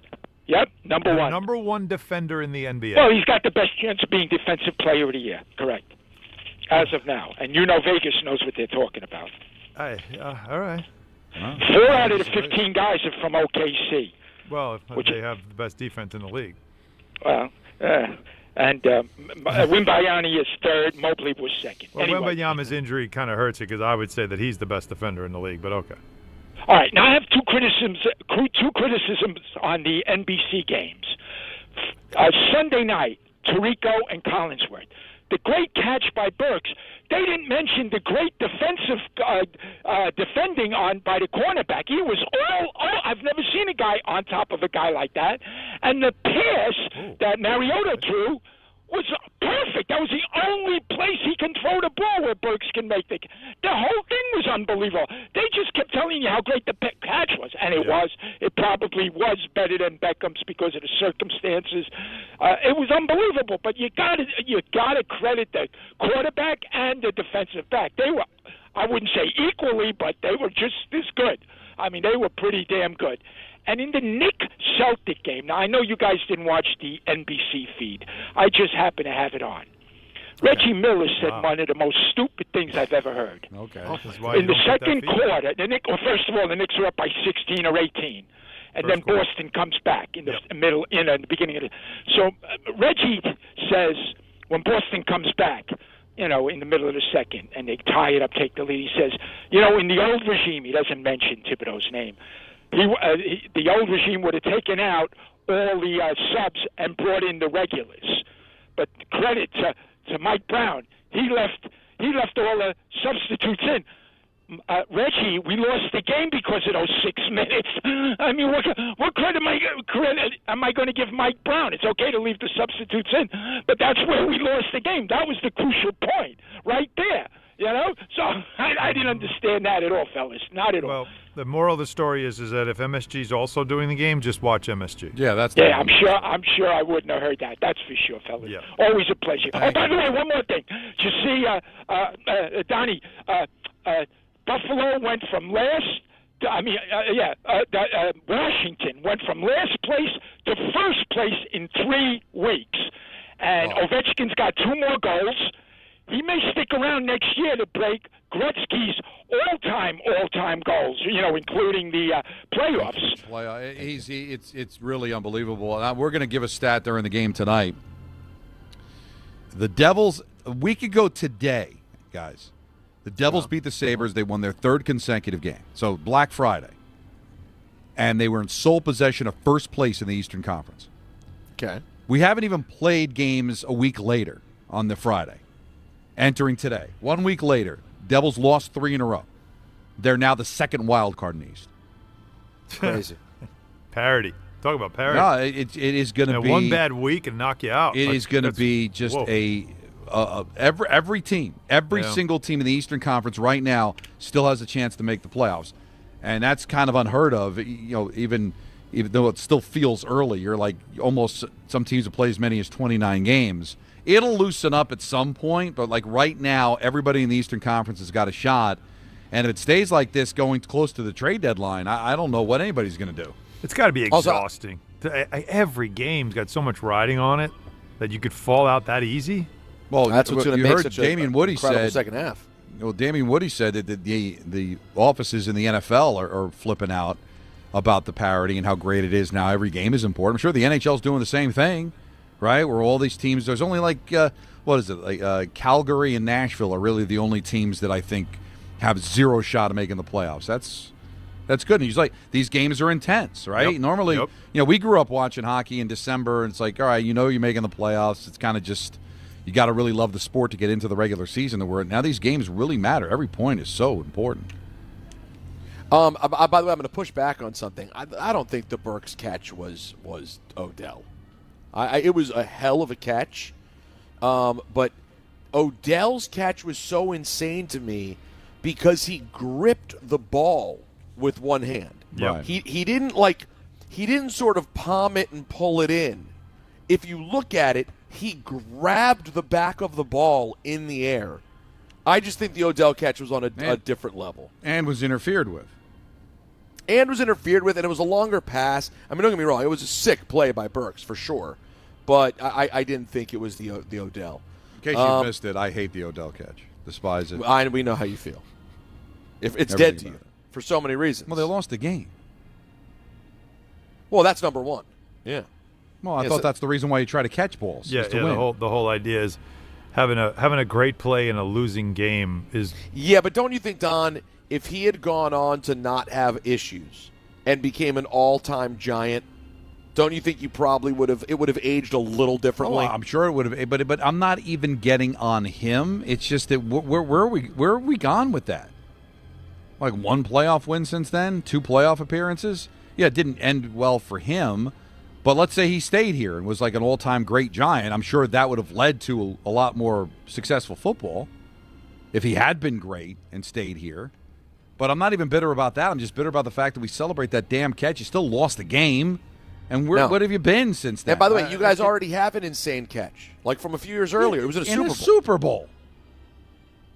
Like even the Andy Chavez catch, which I don't care about because they lost that game. It happened in Game 7 of the League Championship Series, for God's sakes. Not the a regular random season Sunday game nighter. on Sunday they lost. Let's go to Trey in Jersey. Hey, Trey. Hi, Trey. Hey, guys. How's it going? Hey. It's all happening. Trey. Sounds pretty good. So, I'm sorry, I was taking my speaker off. No. I'm a first-time caller. I'm a big Devils and Commanders fan, so that knocks off 2 of the pegs for you guys. It works out. You got the same owner. It definitely does. I'm also an aspiring hockey broadcaster, so Don, seeing you go to the Devils, that was a dream come true, my 2 worlds combining. That's awesome. Thanks, man. Good luck with that. Well, thank you. So I do a lot of junior hockey, and the junior league that I broadcast, the USPHL, this goes back to the jersey argument you guys were having a little bit earlier. They swapped the home jersey colors on January 1st. So the first half of the year, they wear the dark jerseys, and the second half of the year, they wear the white jerseys. And they do this particularly for teams out in the West because out there in Idaho Falls and in Vernal, they have a ton of fan interest because there's not a whole lot of stuff out west for hockey for the NHL. And what do the fans they prefer, do a do you lot. think? They sell a lot of jerseys. Was that? So, what do you think the fans prefer? The colored jerseys or the white jerseys at home? I mean, personally, I prefer the colored jerseys. I'm not particularly a big fan of the Devils' road jerseys per se. That's just my take. But not sure if them switching on January 1st, going from the colored jerseys to the white jerseys could be a direction the NHL would go into. But I don't know. They obviously do the marketing for this stuff. I just know a lot of people are irritated by it, but it doesn't look like it's going away anytime soon. But that's cool. Junior hockey games, man. Hopefully he makes it. Yeah, he's grinding, baby. Let's go to Jose in Connecticut. What's up, Jose? My guys, what's up, man? Happy Friday. I just want to talk the Giannis stuff. I heard a take yesterday that I didn't think about until a lot of people love OG and don't want to get rid of him, but I kind of don't want a front court of Mitchell, Giannis, and OG because they're all injured right now, either injured, injury prone, or I feel like I can't trust that. Also with Jalen's ankles, right? So I would give up unfortunately, you got to give to give, right? I would give up OG.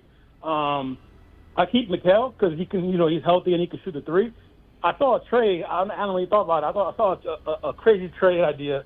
It was, Knicks get Giannis, the Bucks get John Morant and Mitchell Robinson, and then picks, obviously, a lot of picks, and then Memphis gets OG. It may be like a Tyler Kolek or something. Wonder what he thought about that. It's just about OG, man. I think I just can't trust all these three guys together, man, being all injury prone. You know what I mean? I understand about the injury prone part of it. That proposal is not terrible, if you ask me.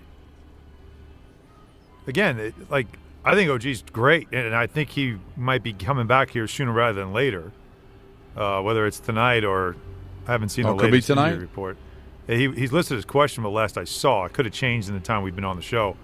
But if he's playing the 4, and so that's what Giannis plays. If you had a scenario where you had Brunson, Giannis, and Cat on the same team, yeah, but that can't happen. I don't know how, but that trade proposal kind of suggested such. Now again, I don't know how you could possibly do this, the picks and everything else, but people are having fun with it. I'm telling you, I would not light a candle and hold a vigil. I don't think it's something you should be waiting for anytime soon. But it's fun to talk about. But just be patient. I'm telling you. Well, and a vigil also implies someone died, so you don't want to do that regardless. Not always. Sometimes you're waiting for something. No, that's the Bucks true. will die. Oh yeah. Or should it be like Ja a Pope in situation? Milwaukee, my God. Should it be like a Pope situation where like smoke comes out when a decision's been made? One of those kind of deals. Look at this good boy. Yeah, look at this good boy. Bear, he's been adjusting so well. 15 years old and really not freaking out here. I mean, he's been literally under my feet to like the point of like, I mean, Alan, it's like a new space. So well, he's not sniffing everything. Like he probably every corner. He's just getting all the new smells. He's sniffing a lot, but he's in it because of his age. He's just under my foot. He just wants to be next to me because it's everything he's smelling is not familiar. He's not familiar to any of it, and now he's wondering, what am I doing here? Why am I here? Yeah. Yeah. Let's just hang tight. That's cool. We'll do some calls to close out the hour. Then a big old ENN like you dream about. We have picks. We have picks. You know what? You don't want to think about them. Yeah, that's fine. But we got them. I guess we'll do that next. This is the time he looks. Yeah, I got to get my picks ready. Yeah. I like the Commies against the Vikings. That sounds like a winner. All right, we'll do that, and then we'll do ENN, and then we'll do a lot more after that, all the way up till 7 o'clock, where we have Knicks basketball. And, of course, you can watch Alan tonight on MSG. You can watch Don on the MSG networks as well with the Devils. It's all happening right here on ESPN New York. I know that hiring can be challenging. You sort through tons of resumes and you get too many so-so applicants. You're just waiting for someone to match your role perfectly. Well, now, there's a place where you can meet them fast. ZipRecruiter. Need to hire right away. Start your search for strong candidates. The right fit awaits. Build your team. Build it sooner. Meet your match on ZipRecruiter. Just head to ZipRecruiter.com/ESPN right now to try it for free, and you're on your way to meeting your match. 4 out of 5 employers who post on ZipRecruiter get a quality candidate within the first day. So try it now. Go to ZipRecruiter.com/ESPN. Once again, that's ZipRecruiter.com/ESPN. Meet your match on ZipRecruiter. Try it free. It's Chuck Devine in Snow Country. Check off the wish list with instant savings and free battery offers on select Steel tools. Shop online or in-store. New ski areas and new trails are opening quickly thanks to the cold snowmaking weather and the fresh snow we got earlier this week, like Camelback. They got a half foot. They're on a couple runs, including their Nile Mile, a good one to take laps on at Camelback. Bel Air on 20 trails covering 7 miles in the Catskills. It's opening day at Wyndham from the top of the West Side High-Speed 6-pack on the intermediate Whistler Trail. Gore Mountain on 10 slopes. Whiteface 33 runs in the Adirondacks. Picked up 3 inches of fresh snow. Both have slopes for all abilities. So does Stratton now on a couple dozen trails. And Killington with 40 trails covering 20 miles and 4 inches fresh. Smuggler's Notch 20 slopes 2 feet fresh in the last week. Mountain Creek, New Jersey celebrates opening day Saturday. Jiminy skis Saturday in the Berkshires. You don't just ski or ride, you dominate. At Killington, we fuel your adventure. Be the beast. Ski and ride Killington. Friends, it's football season, the best time of the year. You should be out there tailgating, cheering on your team, and enjoying every Sunday. But if you're dealing with neck pain, back pain, sciatica, or nerve pain, even getting off the couch can feel like a challenge. You don't have to live like that. There's help. Dr. Jay Shaw at Sandwell Pain is New Jersey's top pain specialist. He's Ivy League trained, double board certified, and is dedicated to helping you get back in the game. Here's what makes the difference. No surgery, no scars, no long recovery, no pain medication. Just precise, non-surgical image-guided procedures that deliver real results. Dr. Shaw treats neck pain, back pain, joint pain, migraines, nerve pain, and sciatica with a plan that's customized for you. Same-day and next-day appointments are available, and with offices in Woodbridge, Livingston, and Inglewood, relief is always close. So don't let pain keep you on the sidelines this season. Visit SandwellPain.com to call, text, or book online. Most major insurances are accepted. That's SandwellPain.com. Relief is closer than you think, and it starts today. Actual price will depend on product and subscription plan. Featured products are compounded drug products, which the FDA does not approve or verify for safety, effectiveness, or quality. Prescription products require an online consultation with a healthcare provider who will determine if appropriate. See website for details, restrictions, and important safety information. Want a boost in and out of the bedroom? Hims has you covered. Introducing a new 2-in-1 approach to level up your game. Tadalafil for better bedroom performance and zinc for testosterone support. Put it all together and you've got what you need to turn things all the way up. Getting started is simple. Just go to hims.com/joy to start your free online visit. Through Hims, you can access ED treatments including pills, chews, and more. 100% online. No office visits, no pharmacy lines. Just fill out a simple intake form and a licensed medical provider will determine if treatment's right for you. If prescribed, it ships free and discreetly to your door. Find affordable treatment options at up to 95% less than brand names at hims.com/joy. That's hims.com/joy, hims.com/joy.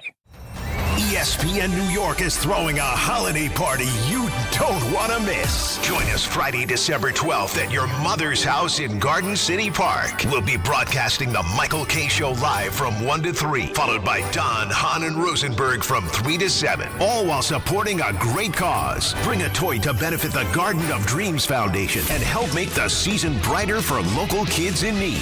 It's the ESPN New York Holiday Party, Friday, December 12th, brought to you by Spike Day, Security Dodge, Amazon Pickup, and ESPN New York.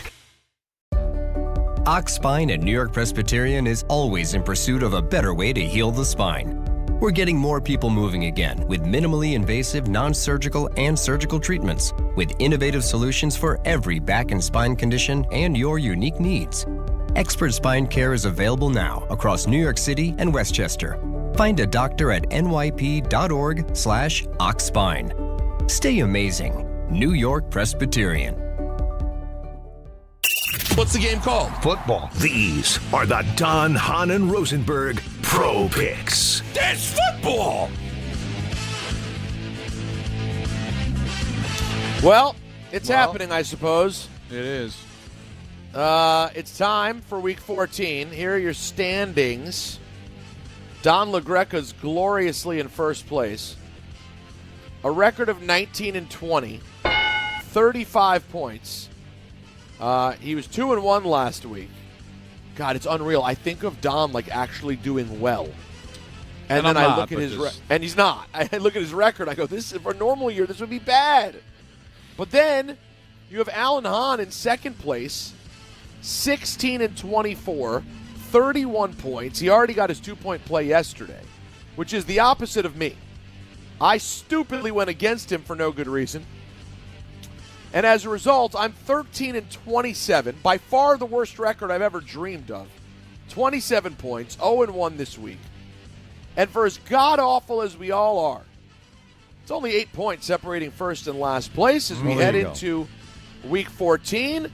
So we got 14, let me do some math. 14, 15, 16, 17, 5 more weeks of regular season in the playoffs, guys. A lot of room to move still. So, Donnie Pucks, you're in first place. Take it away.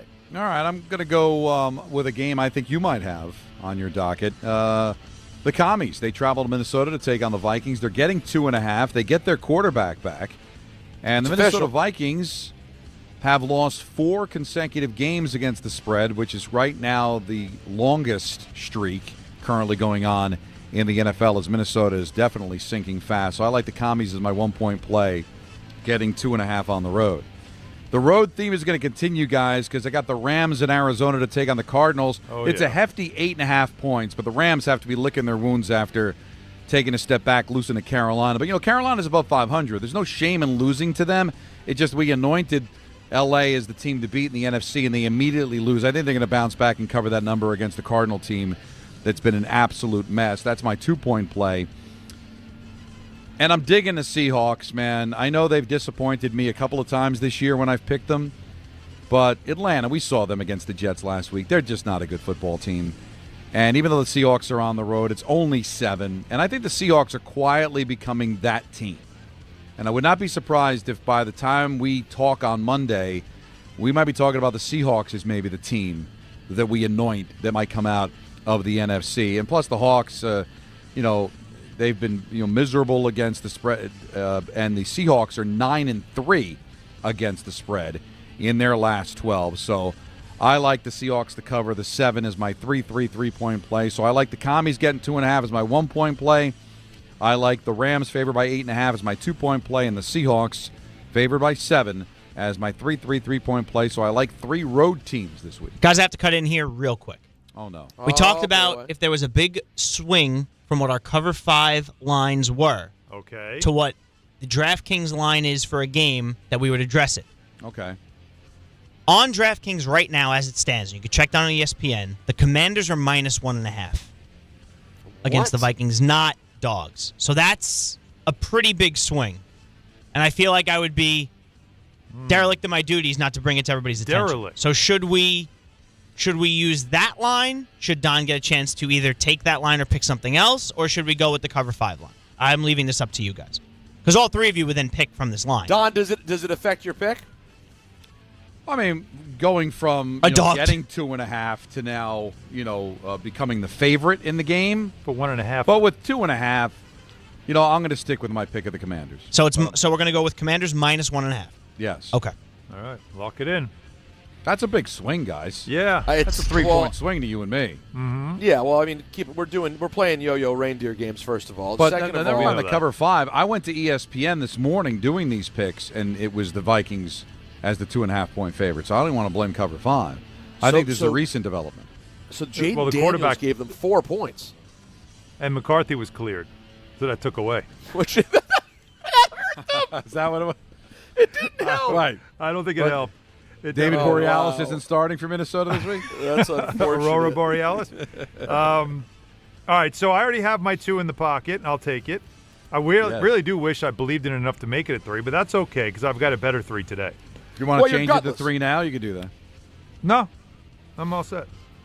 Wait, you'd let me do that? No, I wouldn't. That would be very generous of me. I'm sure Peter would have a problem with that. Peter would not be happy, but all right, so my 1-point game against my better judgment because of recent history with this team. However, unless Anthony corrects this spread that I have that he provided for us earlier today, this is what I'm going with. Because this is a really good game. I'm taking the Steelers, and I'm taking the 6 points. Wow. As long as it's still 6 points. Exactly the same still. Okay, because at Baltimore, the Ravens have sucked it home. This division, as we know, the AFC North, it's always a grind, no question. But it's up for grabs, as you guys used to love to say. And Aaron Rodgers calls everybody out. They're chanting, fire Tomlin. The defense getting called out. There's something that happens when a veteran team circles the wagons in this type of a situation. I could see them going in there singing Renegade. And even if they lose, they'll lose.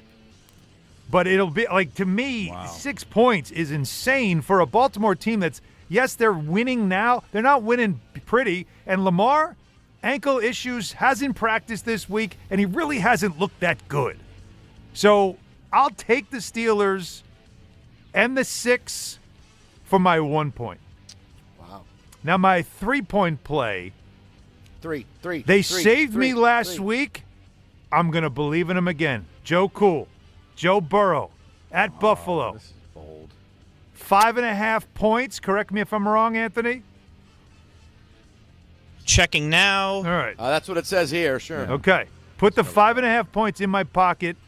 Joe Burrow, not only can he beat Patrick Mahomes, he always beats Josh Allen. 2-0 head-to-head. He's 3-0. By the way, the Bengals are 3-0 when he starts.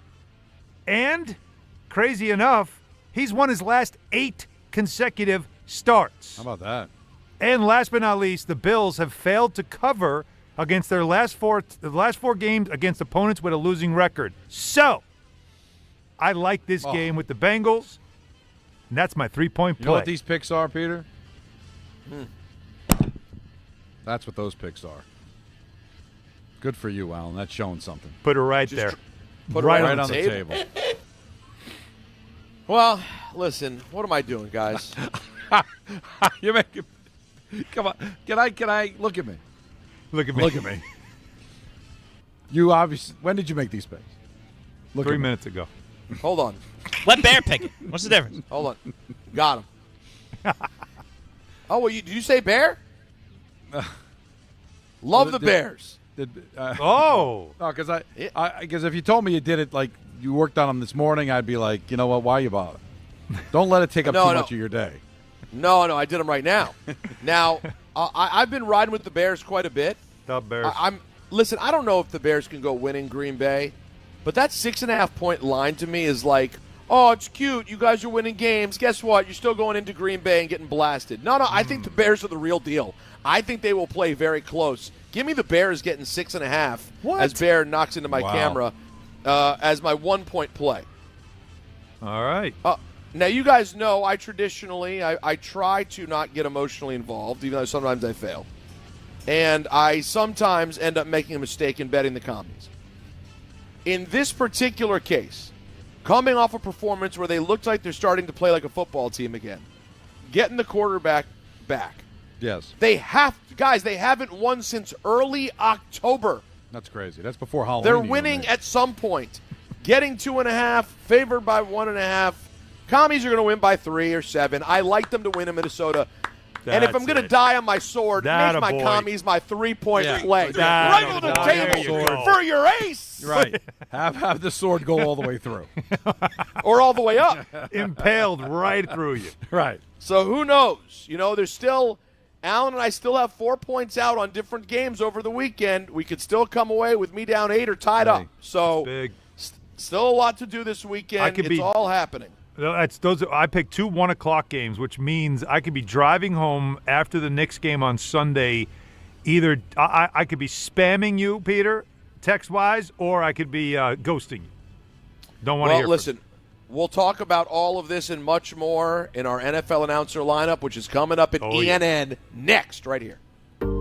Every aspect of your business will operate better and faster with artificial intelligence. AI is a race, and companies that act first will win. Thrive Managed AI is your advantage over all your competitors. Thrive partners with you on a smart, secure AI strategy for your business. Then they deploy and manage it for you. Be first and win the race with Thrive Managed AI. Start with a complimentary strategy consultation at thrivenextgen.com/ESPN. That's thrivenextgen.com/ESPN. Some stages celebrate. This one tests everything.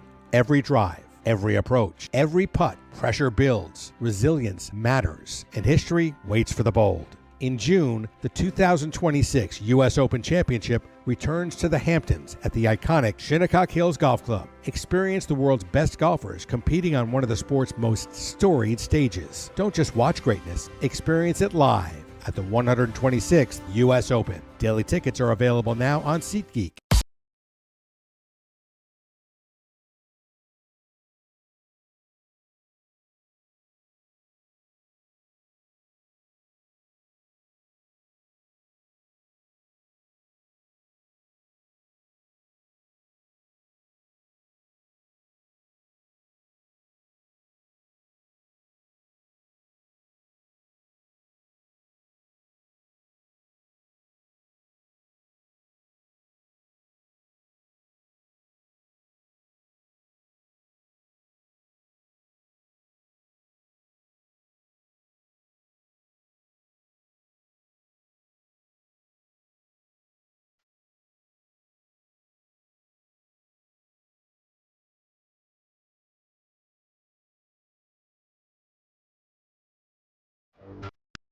You'll hear the radio ads about the IRS. They tell you to be afraid, to be scared, and they try to frighten you into calling. I'm not here to do that. Tax Relief Advocates is different. TRA is here to tell you that if you owe money to the IRS, whether it's $5,000, $50,000, or $500,000, we have a solution. It doesn't matter if you're sitting in your car, at work, or with your kids. No matter where you are, call now. 800-575-6759. Don't lose hope. TRA can eliminate or reduce what you owe to the IRS. Generous programs are now available that can give you a fresh start. Our passion is taxes and helping individuals fix their IRS problems. We have over 1,000 5-star reviews on Google and an A+ with the Better Business Bureau. You don't need to be afraid of the IRS any longer. End your tax nightmare today by visiting us online at TRA.com or call 800-575-6759. That's 800-575-6759. Tax Relief Advocates. Real solutions for real people. 880 ESPN, WHSQ, and WCBS-FM HD2, New York. A Good Karma Brands radio station. This is an ENN Special Report. Now reporting... The very handsome Jewish man, Peter Rosenberg. We should talk some sports. Do what you want. It's ENN.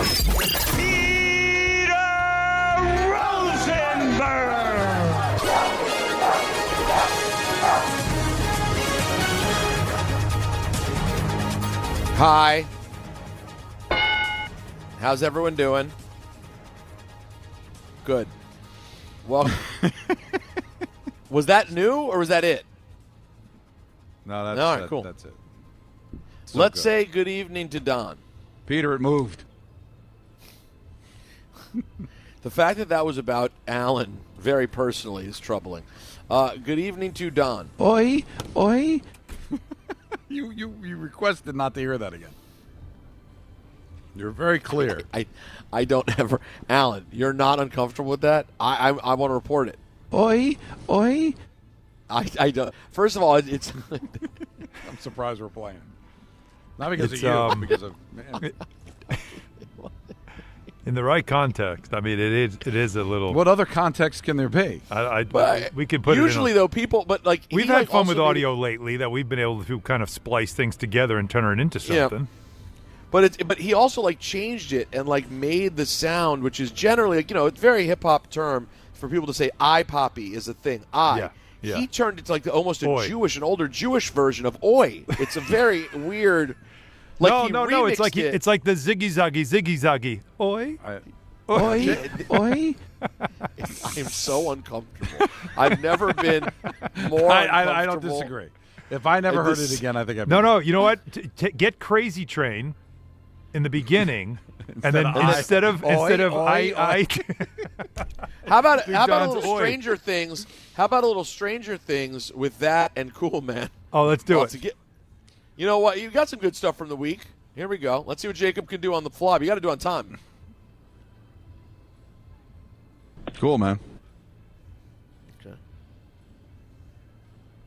Peter, it moved. Oi, oi. Cool, man. Oi, oi. How about them Cowboys? Oh. The oi, how about them Cowboys? It moved. Cool, man. A week was had. Oh, I gotta say, the ENNs this week have been so money. Yep. I don't know if there's been any news. No. Yeah, I don't know either. But this is Marconi level ENN. No, this is what ENN's supposed to be. The people don't want us. They don't want to see it. They don't want to believe it. They don't want to understand. They don't want us it. to be great. No, they don't. They don't want us to be great. They're They're so sick of us being great that they don't even know what to do with themselves. So much greatness, they're bored. They're bored. Yeah, of it. we're like the Chiefs. We're so busy winning that they don't understand.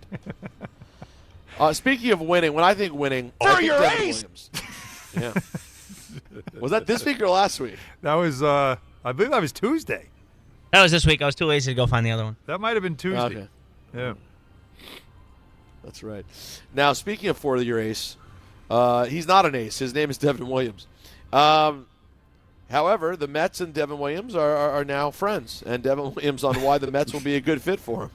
They're a team that wants to win. You know, Steve's doing all he can to put a winning product out on the field, and I'd love to be a part of that. And most importantly, a team that's willing to have me. Yeah, that's as opposed to a team that doesn't want to win. Now, listening to Michael earlier this week, the Yankees didn't make an offer, so yeah, I don't know how many suitors he had. They were all set. You can't say that to your fan base. I'm here because they were willing to pay me. So you got to come up with you got to give me something better than they want to win. Wouldn't that be great though? If win. If it's what made you want to be the Met? Did you see the check? Yeah, I mean, I can explain it simply. It's the difference between having a job and not having a job. Yeah. So we're happy with this. This is the outcome we like. All right, here's Devin Williams on the chance of the Mets bringing back Edwin Diaz.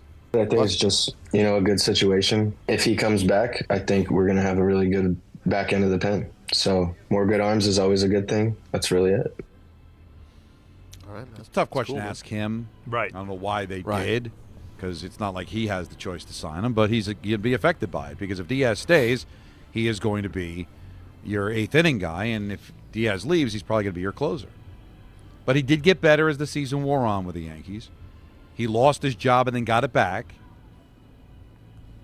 So I'm starting to warm up to the signing. All right. That's cool, man. Or as Don La Greca might say. Cool, man. Damn right! Well, I'm not to that level. No, I think cool, man. I think he's cool right man about where he is. Very accurate. Yeah, that's Thank right you. on the money, right? Yeah, sure, right there. Sure. Yeah, right there. By the way, was that thank you? Do you guys remember the origin story? I was thanking a guest, but it just came out. Yes, and I just called it out. I think I just heard it. And he went to this weird voice when we were wrapping up the interview, and it was a throwaway. And it just, on its own, it's brilliant. But we catch everything, as you know. That's right. Thank you. Aaron Glenn, he's focused on winning. Guys, our focus is going out there and winning the game. It doesn't matter if it's a division opponent, doesn't matter who it is. Our focus is go win the game. That's how our players feel. That's how the coaches feel. We're excited about it. We look forward to it, and we're ready to go. Cool, man. Exactly. Again, I don't know who cuts this sound, but can't have the slug be exactly what he says. That bothers me. But that just you don't like what over. You don't like when the slug is clown show, clown show. I told you some of the best Mike Breen bits when he worked for Imus was when he would set up and Knicks coach Jeff Van Gundy said they've got to play better, and then the quote is, "We've got to play better." And then it'd just be hilarious. Yeah, but I didn't do that. Flip out like I do, right? No, because it was intentionally. It was fun. intentional. It was intentionally. He's I don't having think fun. I don't think whoever cut that was trying to be intentionally fun. No, well, or me who set it up. Now, here's you're going to set it up with the way it told you to set it up, If it's right? slugged, right? It should be slugged with the setup. That's what it should be slugged with.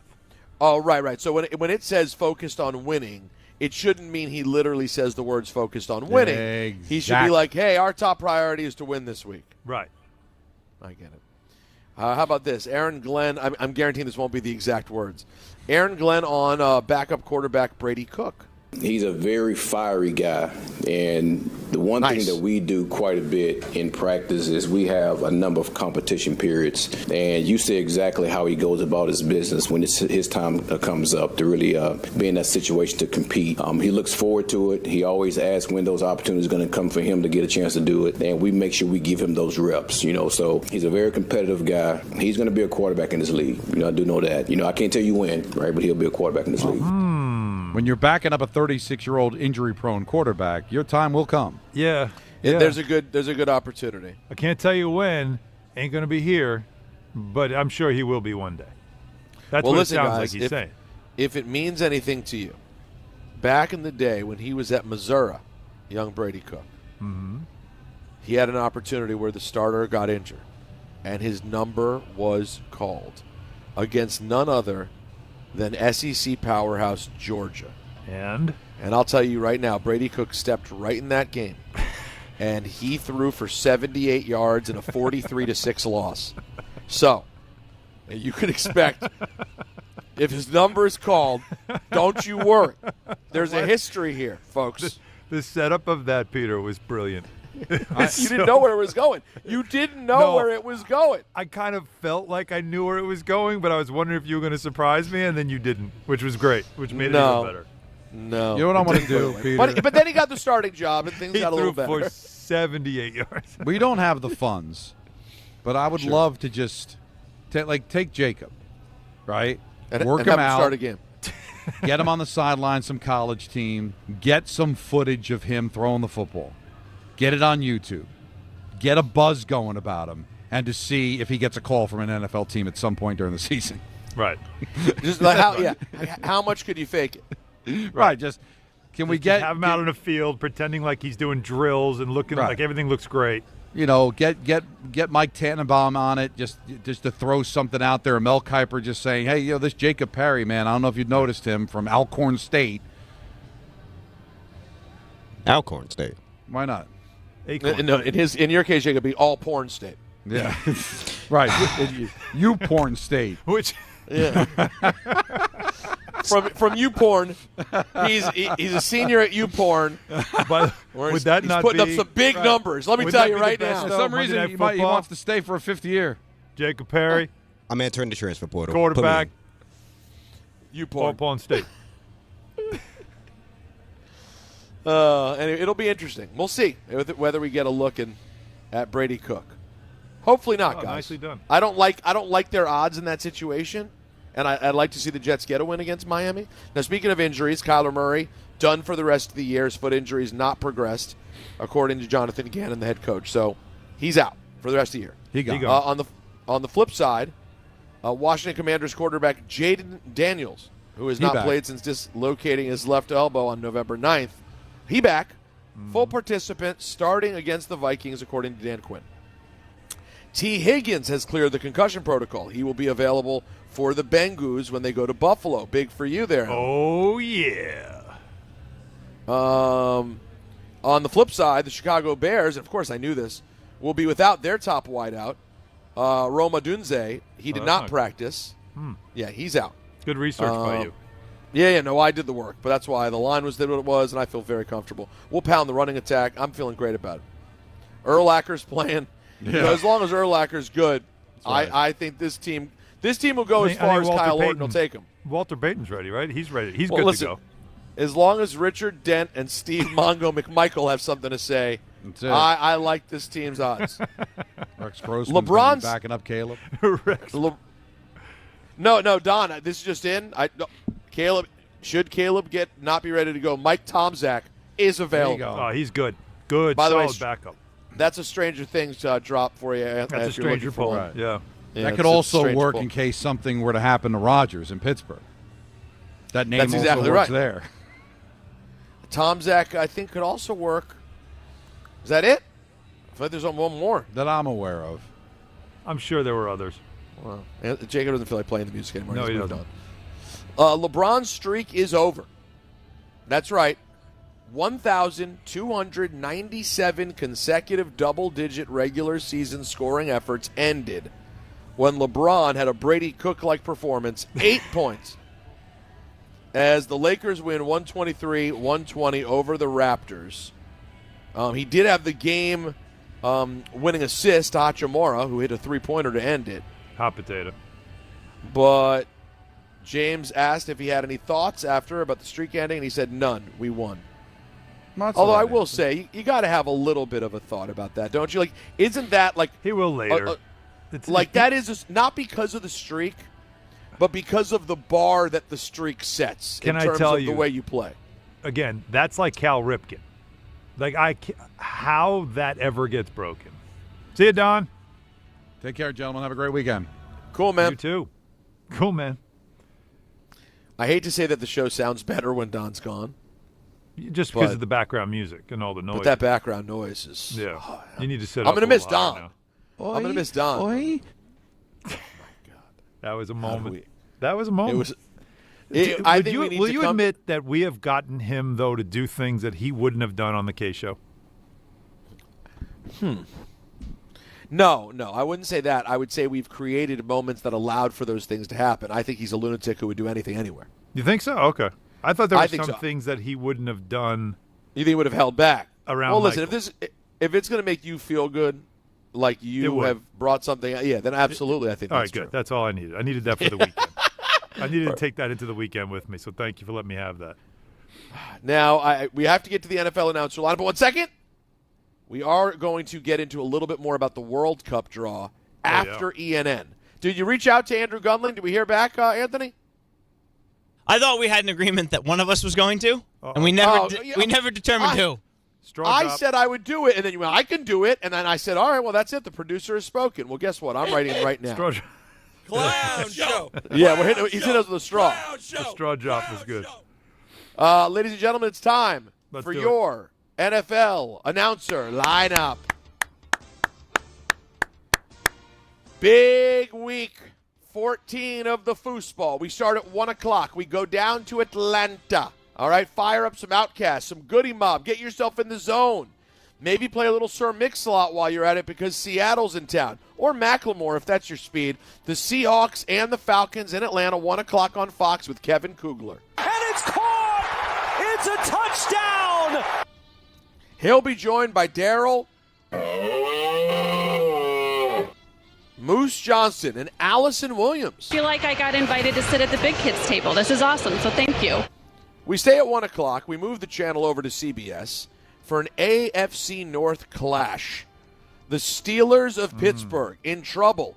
An angry, beat-up Aaron Rodgers against an underperforming last week and somewhat worrisome Baltimore Ravens with Lamar Jackson at the helm. It's 1 o'clock. It's CBS. It's Hello, Friends. Hello, friends. Jim Nantz. He'll be joined by Anthony Romo. Hey, take your helmet off. Give it to me. Give it to me. There you go. Thank you. Yeah, you can't do that. That's not allowed. And Tracy Wolfson, of course. Wow, what a game, as we expected. You don't get a ton of 1 o'clock Nantz vehicles, Alan. No, I was thinking that. I was wondering if this would be a Nantz and Romo, and it is. It's because, again, at AFC North, it's two classics. Steelers-Ravens is – it's not a great week, by the way, lineup-wise, so.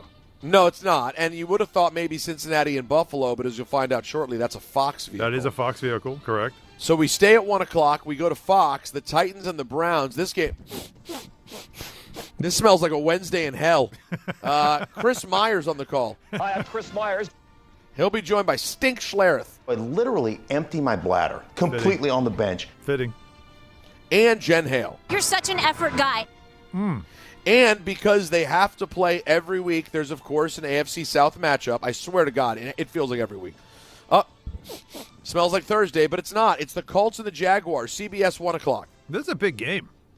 It is. Iron Eagles on the call. You were well bronxed in that photo. Wait. Before you continue, the previous game, what game was that? The Titans and the Browns. Oh, okay. Titans-Browns. I said that, didn't I? I don't think I you did. just You went right so to it bad? Smells like a Wednesday in hell. Was it so bad that I skipped it? That's Shedeur Sanders to you and me. That's There's right. a reason to watch. Trying to right the ship. Yep. Now, the Colts are a short favorite at the Jaguars in a very important game, as Alan just said. It is. Iron Eagles on the call. He'll be joined by J.J. Watt. And then Washington. The lobby is bustling. There is an energy here. You know where my focus will be. I don't know why. 1 o'clock on Fox. Jaden Daniels is back. J.J. McCarthy is back. The Commanders and the Vikings in Minnesota with Adam Amin. Now stands erect. He'll be joined by Drew Brees. I can't stand to watch that offense. And Christina Pink. Oh, yeah, the swagger is back. We stay at 1 o'clock. We take we jump on the, I don't know how we'd get here from Minnesota, but maybe 66? I don't know. It's the Dolphins and the Jets on CBS. Spiro Didi's on the call. That is Adetokumbo. He'll be joined by Adam Archuleta. Adam Golden Archuleta. And Aditi Kinkwabala. Trevor said he needed to be loose. Did he look loose to you? Now, we stay at 1 o'clock, but we go down south. Tampa Bay. The Saints and the Bucs in what would have been a fun game if the Saints didn't absolutely suck ass. Kevin, can you say that? I don't know. We're going to find out. Not at all. No, you're fine. Kevin Harlan on the call. That guy is headed to the slammer. Trent Green. Holy smokes. And Melanie Collins. Tyreek, what happened this morning? The AFC South and the NFC South, they just play every week, it feels like. It's so crazy to me. Yep. Now, we stay at 1 o'clock. A nice 1 o'clock slate for you Red Zone people. The Bengals and the Bills in Buffalo. Joe Davis on Fox. Oh, my gosh! He'll be joined by Greg Willison. Chilling on the 7th floor. I gotta let these chickens know Big Greg is in the house. It's really good. It's the only thing I could play from that song. What do you mean that's the only thing? It's the only thing. The rest, unless you, of course, were speaking, because you. But yes, so explicit. Yeah. Really? Oh yeah. You didn't know he got down like that. What's more awkward, the Greg Olson rap or Don's sounding like a Puerto Rican chick having a great time? The Greg Olson rap. Yeah, they're both tough though. Pam Oliver's on the sideline. Hey now. We go to 405. We go to Las Vegas. We go to the Broncos and the Raiders. Andrew Catalan. Adam Catalan on Andrew. Damn it. Charles Davis. Take your shots downfield, Carolina. Jason McCourty. It's okay, Rondé. And A.J. Ross. Texans running back Joe Mixon dapping it up. Now, you guys already knew what this game would be. 4:25 on Fox. Bears, Packers, Burkhardt. Boston College. Tom Brady. I have a lot of friends who outkick their coverage. Aaron Andrews. All right, old man. I can joke with you about that. And Tom Rinaldi. How spectacular and great is this? Packers, a 6.5-point favorite against the Bears. The Bears right now, the number 2 team in the NFC. Packers, though, still trying to win that division. A win on Sunday would go a long way. We will all be locked into that one. 4:25 also, the Rams and the Cardinals in an NFC West clash like you dream about with Kenny Albert. Short man with a long stick. Yeah. We've talked about that stick in the past. He'll be joined by Chris Collinsworth. Why is that Chris Collinsworth? Wait a second. But why? You, first of all, you mixed two games together. Uh-oh. I did? Yeah, you're all over the map today. Kenny Albert. Ramadan Strap! Oh, my God. Oh, my God. I lost it. Clown show! Clown show! Clown show! Clown show! I've derailed, folks. That's where I am in this NFL season. It's the Rams and the Cardinals. It's Kenny Albert, and we ping the stick drop. But then it was the Jonathan. There you And by the way, maybe that happened. Maybe the reason I skipped Jonathan Vilma, because if I have to watch more Jonathan Vilma this year, I'm going to lose. We have to figure out why Peter sounds like he's underwater. Peter just is there a flood? So that's a problem. That is a problem. That's a little bit of an issue. You know what else is an issue? That you don't have anything for the announcer lineup. Listen, it might have to be a collaborative effort because the other issue is the fact that in about 3 minutes I have to be across 7th Avenue. A lot of things are going wrong here. There's Peter? a lot happening right now. Settle down. We're there reset. He is. He's We're back from underwater. Let me guess. Batteries were dying. No, the battery's fully plugged in. I don't know what happened. I blame Vilma. Let's go to Sunday Night Football, 8:20. The Texans and the Chiefs. Sounds like a playoff Saturday, but it's not. It's Mike Tirico. They still seem to resonate. There are 3 teams. He'll be joined by Chris Collinsworth. Oh, come on. Come on. That is terrible. And Melissa Stark. Both sidelines have chicken broth and hot chocolate. There's always so much Collinsworth variety to choose from. That's a sign of a great announcer. Every week they've got new options. We go to Monday Night Football in what could be a pretty fun game. The Eagles at the Chargers. ABC, ESPN, 8:15. Joe Buck on the call. I have proof Joe Buck is the spawn of Satan. Troy Aikman. He is so hot inside. Lisa, that one sounds so nuts. Just, then you should have Don's drop after that. Yeah, oh my God. That and How Don would that together work? is as uncomfortable as you could humanly even We should have uncomfortable He is moments. so hot inside. Didn't work. It almost worked. It almost was there. It almost. Lisa Salters, folks. Welcome to the playoffs. And Laura Ice cold. Rutledge. Enjoy that flight. See, they're both ice cold. Like, come on. They What? both have personalities. I don't know why you guys decided to do Salters and Rutledge that way, but I enjoy it Laura every time. and Lisa sound like they're just they sound like Marge's sisters. I mean, they're just done. No, not even like Wendy and Lisa from the Revolution, right? Like just monotone voices. Just done with it. Welcome to the playoffs. Enjoy that flight.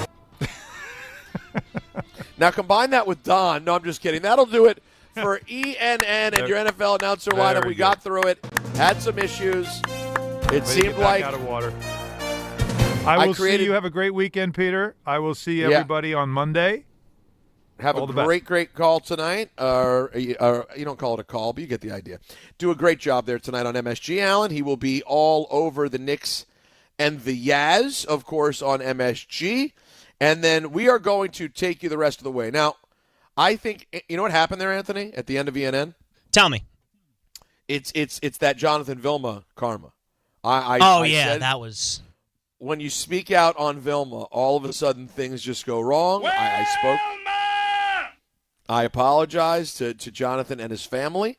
And we open the phone lines to everybody. 1-800-919-3776. I'm also going to get a hold of Andrew Gundling by hook or by crook. Talk a little bit about the World Cup grouping. If you happen to be a soccer fan who never gets to get through and talk some soccer, curious about your thoughts on that as well, with the U.S. getting what has to be described as a favorable group, to say the least. But we could take football calls. It's all here.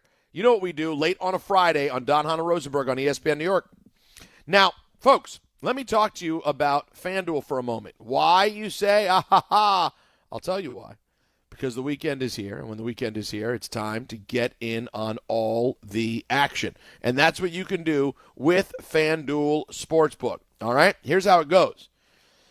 Every single Friday, we have happy hour on FanDuel, NBA happy hour. Now, from 6 to 7:30, FanDuel drops limited time specials to get you in the zone. So I'm talking about boosts, I'm talking about bonuses, surprises, all designed to bring that Friday energy, all right? This isn't just a random promo, okay? It's your weekly pregame NBA happy hour every Friday, 6 to 7:30 Eastern, only on FanDuel, your official sportsbook partner of the NBA. Visit FanDuel.com/Peter to grab your reward before the clock expires. 21 and over, physically present, New York option required. Rewards are non-withdrawable. Restrictions apply, including bonus and token expiration.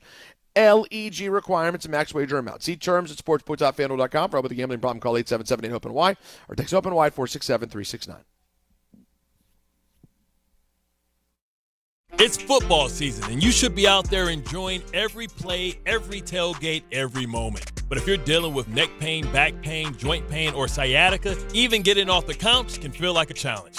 That's where Dr. Jay Shaw at Sandwell Pain comes in. He's one of New Jersey's top pain specialists, Ivy League trained, double board certified, and dedicated to getting you back in the game. Here's the difference. No surgery, no scars, no long recovery, no pain medication. Just precise, non-surgical, image-guided procedures that get real results. Dr. Shaw treats everything from neck pain, back pain, migraines, nerve pain, and chronic joint pain. And he builds a custom game plan that's right for you. Same-day or next-day appointments are available with offices in Woodbridge, Livingston, and Inglewood. And yes, most major insurances are accepted. So don't let pain keep you on the sidelines this season. Go to SandwellPain.com to call, text, or book online. Relief is closer than you think, and it starts today. To help those who want to be helped but may not be able to afford it. That's what PGA Tour winner Grayson Murray had envisioned for a foundation before he sadly took his own life at just 30 years old. His parents channeled their grief into creating the Grayson Murray Foundation, carrying out his vision to help those struggling with mental health and addiction. To donate and learn more, visit GraysonMurrayFoundation.com. Whether you're shopping, gaming, or streaming this Black Friday season, don't take slow for an answer.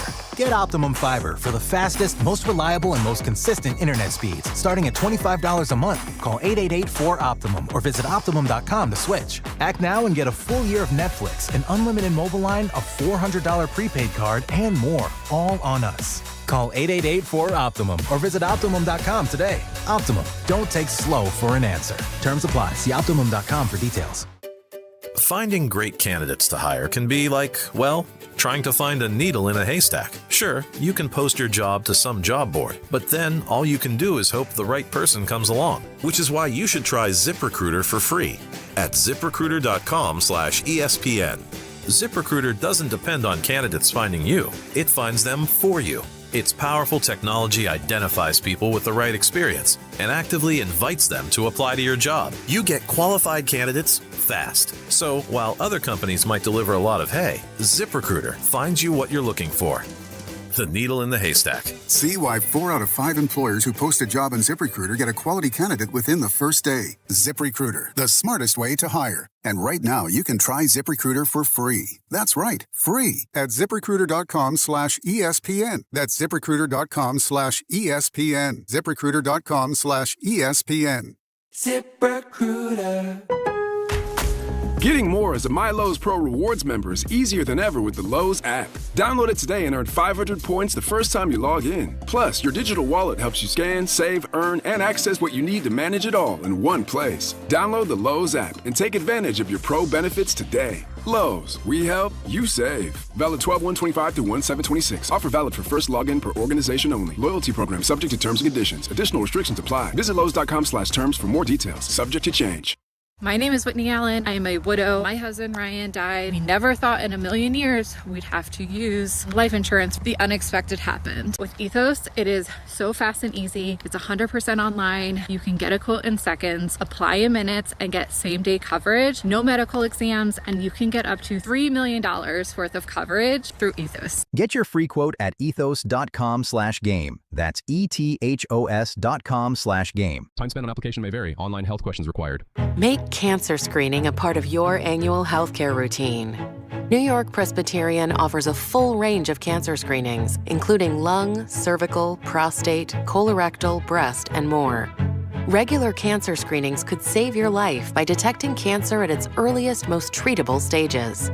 Screenings are available across New York City and Westchester. Learn more at nyp.org/cancer screening. Stay amazing. New York Presbyterian.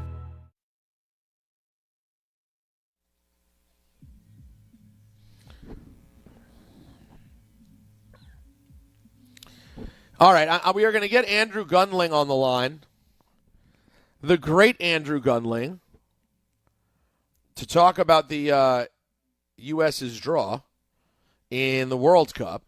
And we're also going to open the phone lines to you guys right now, 1-800-919-3776, 1-800-919-3776. It is all on the table for you right now. Any single subject that interests you, give us a shout. We will get to it between now and 7 o'clock. But first, we bring in our good friend, Andrew Gundling. You may know him from his Caught Offside podcast or his years of flawless production on the K Show. Andrew, how are you? Hey, man. How you doing? I'm good. We talked about you earlier when we got the news of the U.S. men's national team's World Cup draw. And we wanted to talk to you. Now, I wanted to make sure we spoke to you before we started getting into our basic topics, like why don't they keep time more exact, and some of your favorite subjects. But I have to imagine diving and all those things. Yeah. Oh, they're diving. We don't know how much time. What is it with this extra time? Now, what was your original and immediate reaction when you saw this grouping, and was it not surprising that it was so favorable given that they're the host nations? Did any of it surprise you? Well, host nation or not, I mean, they still could have drawn potentially difficult teams. Now, not the most high-level difficult teams, because the U.S. were in what's called Pot 1, where the host nations go along with the other 9 highest-seeded teams in the world. So you were never going to get England, Germany, Argentina, Spain, none of those. But there are still very good teams that they could have drawn. Morocco, Norway's been unbelievable in European qualifying, and they missed pretty much all of them. I mean, it's a pretty – if your goal here is we want to go as far as possible, then this is a really ideal draw. If you were hoping for the U.S. to draw some glamour nations, other big names, then maybe you're not quite as happy. But I think the goal here for most people is let's win as many games as possible and see how much fun this summer can actually wind up being. Now, is the group favorable enough? And also, can you actually before that? So we know it's the U.S., Paraguay, and Australia. How is the fourth team in the group being determined? So every region in soccer, these tournaments, the World Cup is broken down into different regions of the world. You may have heard people reference CONCACAF. That's the region that the U.S. are in. And so every region is assigned a certain number of teams that can enter this tournament. UEFA is the European region. They get 16 teams into the tournament. 12 have already qualified automatically, and then the last 4 happen via a playoff, which will occur in March. And so up to this point, it's still not determined who those final 4 teams will be. For the U.S., they know it will be one of Slovakia, Kosovo, Turkey, and Romania. Slovakia is going to play Kosovo, Turkey plays Romania, the 2 winners will meet, and then whoever wins from that kind of mini Final Four, that will be the final team in the U.S. group. So these are games that would air on TBS on a Tuesday, is what you're saying?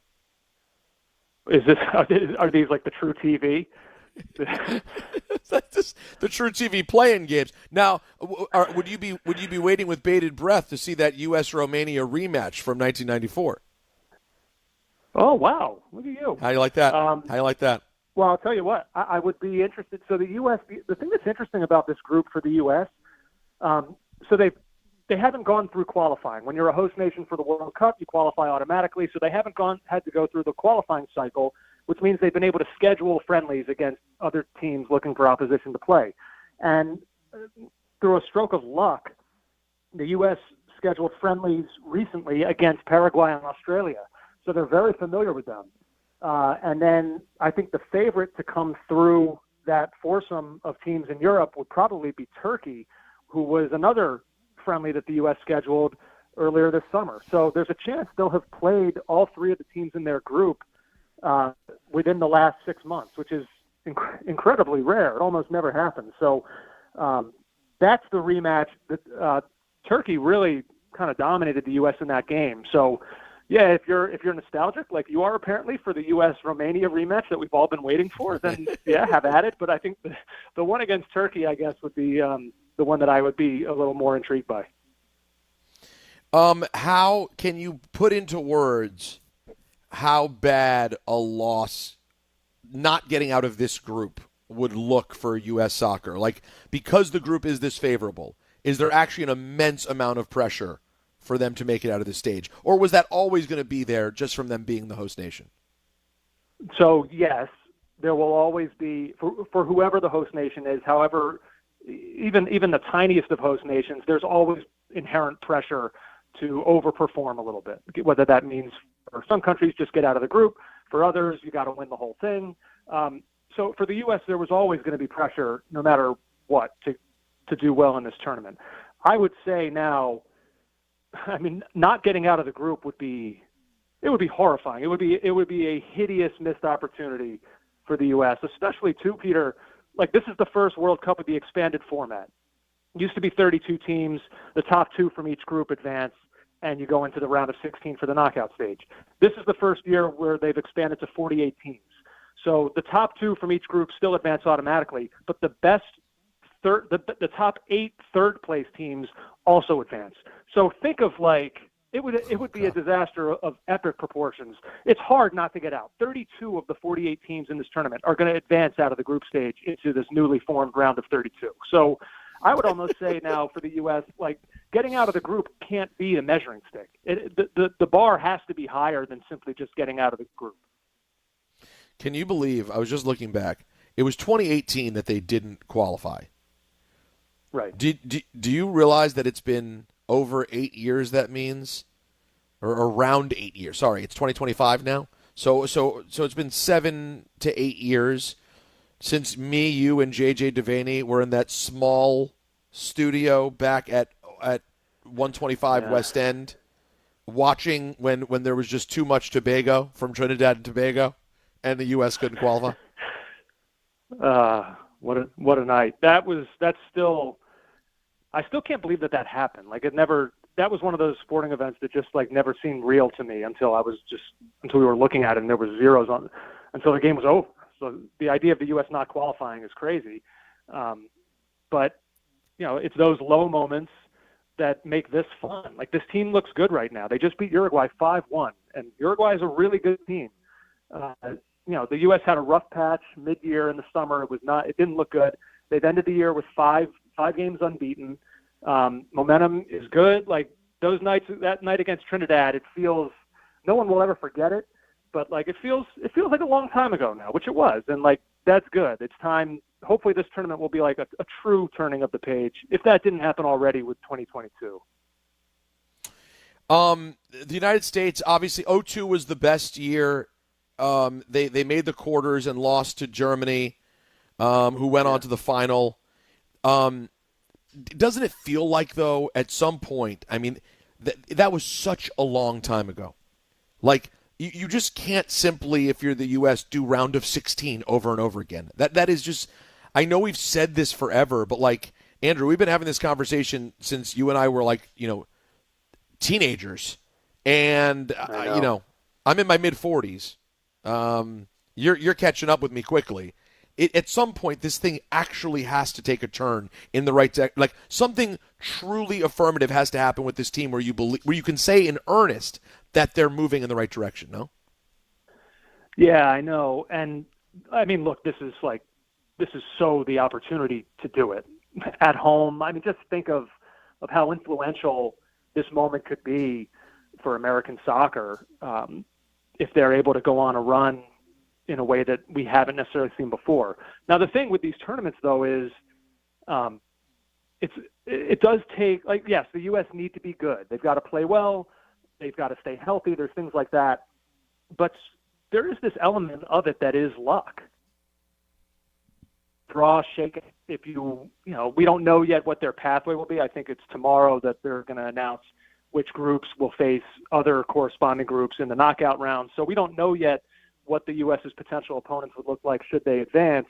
But, a lot of that, like England, for example. Now, England are great as it is. They've got some of the world's best players. They're incredible. But in the last couple tournaments, they've also benefited from being on, like, the quote-unquote right side of the draw. They haven't had to face, some of the world's gigantic teams in some of these tournaments, and they've been able to benefit from that, and they beat who's on the schedule, and they go on runs. And, yeah, they haven't won, but they've finished runner-up in a couple European championships. So there is that element of it, too.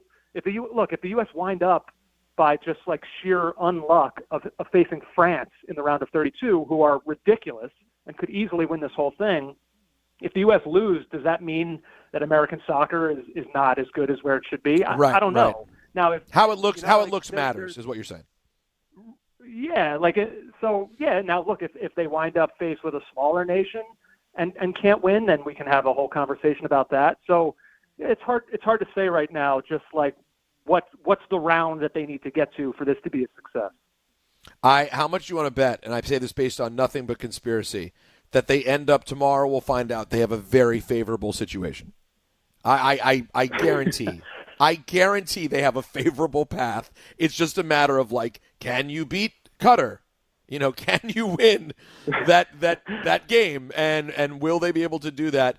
Well, listen, as we get closer, we really hope to have you and JJ, who, by the way, not only do they do a great job with soccer, but they're just generally entertaining and charming individuals. Caught Offside, the podcast, you can find it everywhere. And as we get closer to World Cup, I'm sure we'll try to have you guys on as much as we can. So thanks for making time, buddy. Yeah, you bet, man. Good to talk to you. Oh, and last thing out the door, what is your scale of 1 to 5, your level of concern about the Eagles at this moment? Well, again, if the expectation is Super Bowl, then like 4.5, closing in on 5.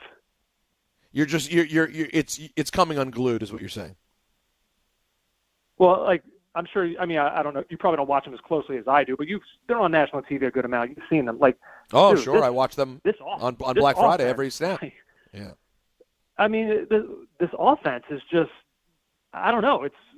It's impossible to watch. I think they lead the league in 3 and outs. Like how they have superstars at every position. So something is just broken here. Now their defense may be good enough to carry them, and if the offense can find it like just enough to steady themselves and go on a run, then that's certainly possible. But their offenses just look so bad for the entire season. It just doesn't feel like you can snap your fingers and they're suddenly going to just be like, oh, we fixed it. Here we go. Like, it doesn't feel like that's going to happen. Well, I mean this with all due respect that I hope you're right and it doesn't happen. I'll talk to you next week, buddy. All right. I'll see you. There he is, the great Andrew Gundling. We love Andrew. I actually have plans with him next week. Going to see my guy. Haven't seen him in a minute. I'm going to open the phone lines right now. We only have one more segment, so I need every phone line filled with the most random of conversations. And we're off to a great start because the only person on hold has been wanting to tell us that something about Ozzy and cats.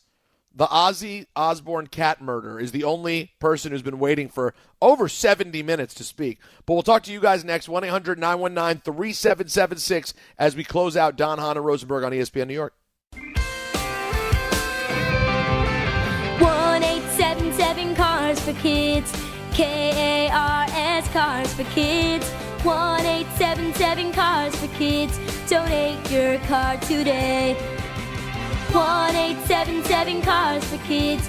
Donate your car today. Ready to get rid of that old car? Donate it to Cars for Kids. Call 1-877-CARS for Kids to reach a friendly live agent. Donation's super easy, and your car can be picked up as soon as tomorrow. Call us now, 1-877-CARS for Kids. That's Cars with a K to donate your car today. 1-877-CARS for kids. KARS, Cars for kids. KARS, Cars for kids. 1-877-CARS for kids. Donate your car today. Hurry! It's our last chance to donate for 2025. Listen up, football fans. You won't.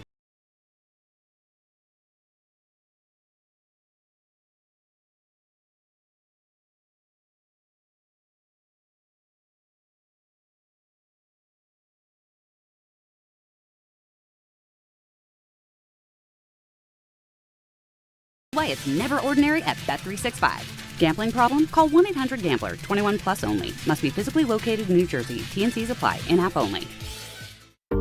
Every aspect of your business will operate better and faster with artificial intelligence. AI is a race, and companies that act first will win. Thrive Managed AI is your advantage over all your competitors. Thrive partners with you on a smart, secure AI strategy for your business. Then they deploy and manage it for you. Be first and win the race with Thrive Managed AI. Start with a complimentary strategy consultation at thrivenextgen.com/ESPN. That's thrivenextgen.com/ESPN.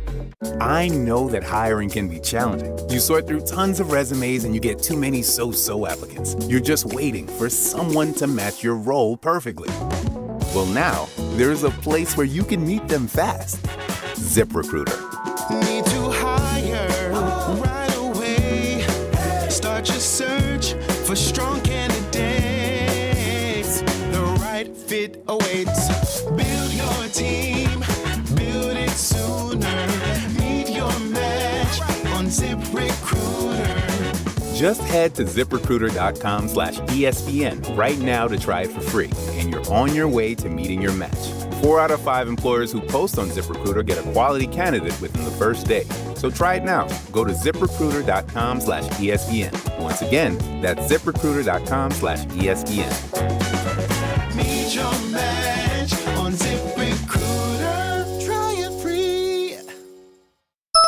That's the ease at which you get information. You want it, you get it. Like that. Ask your phone. Group chat. Smartphone. You're always connected and informed in real time. No waiting.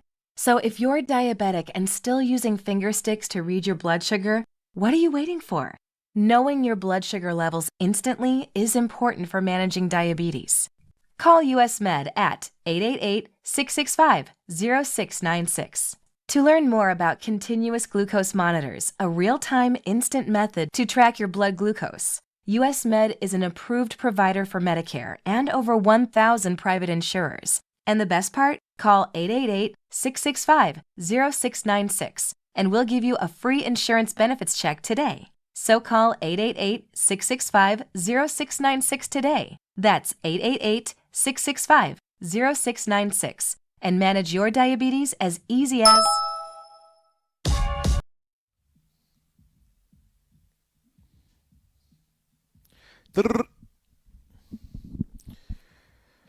All right, we are 5 minutes from the weekend, folks.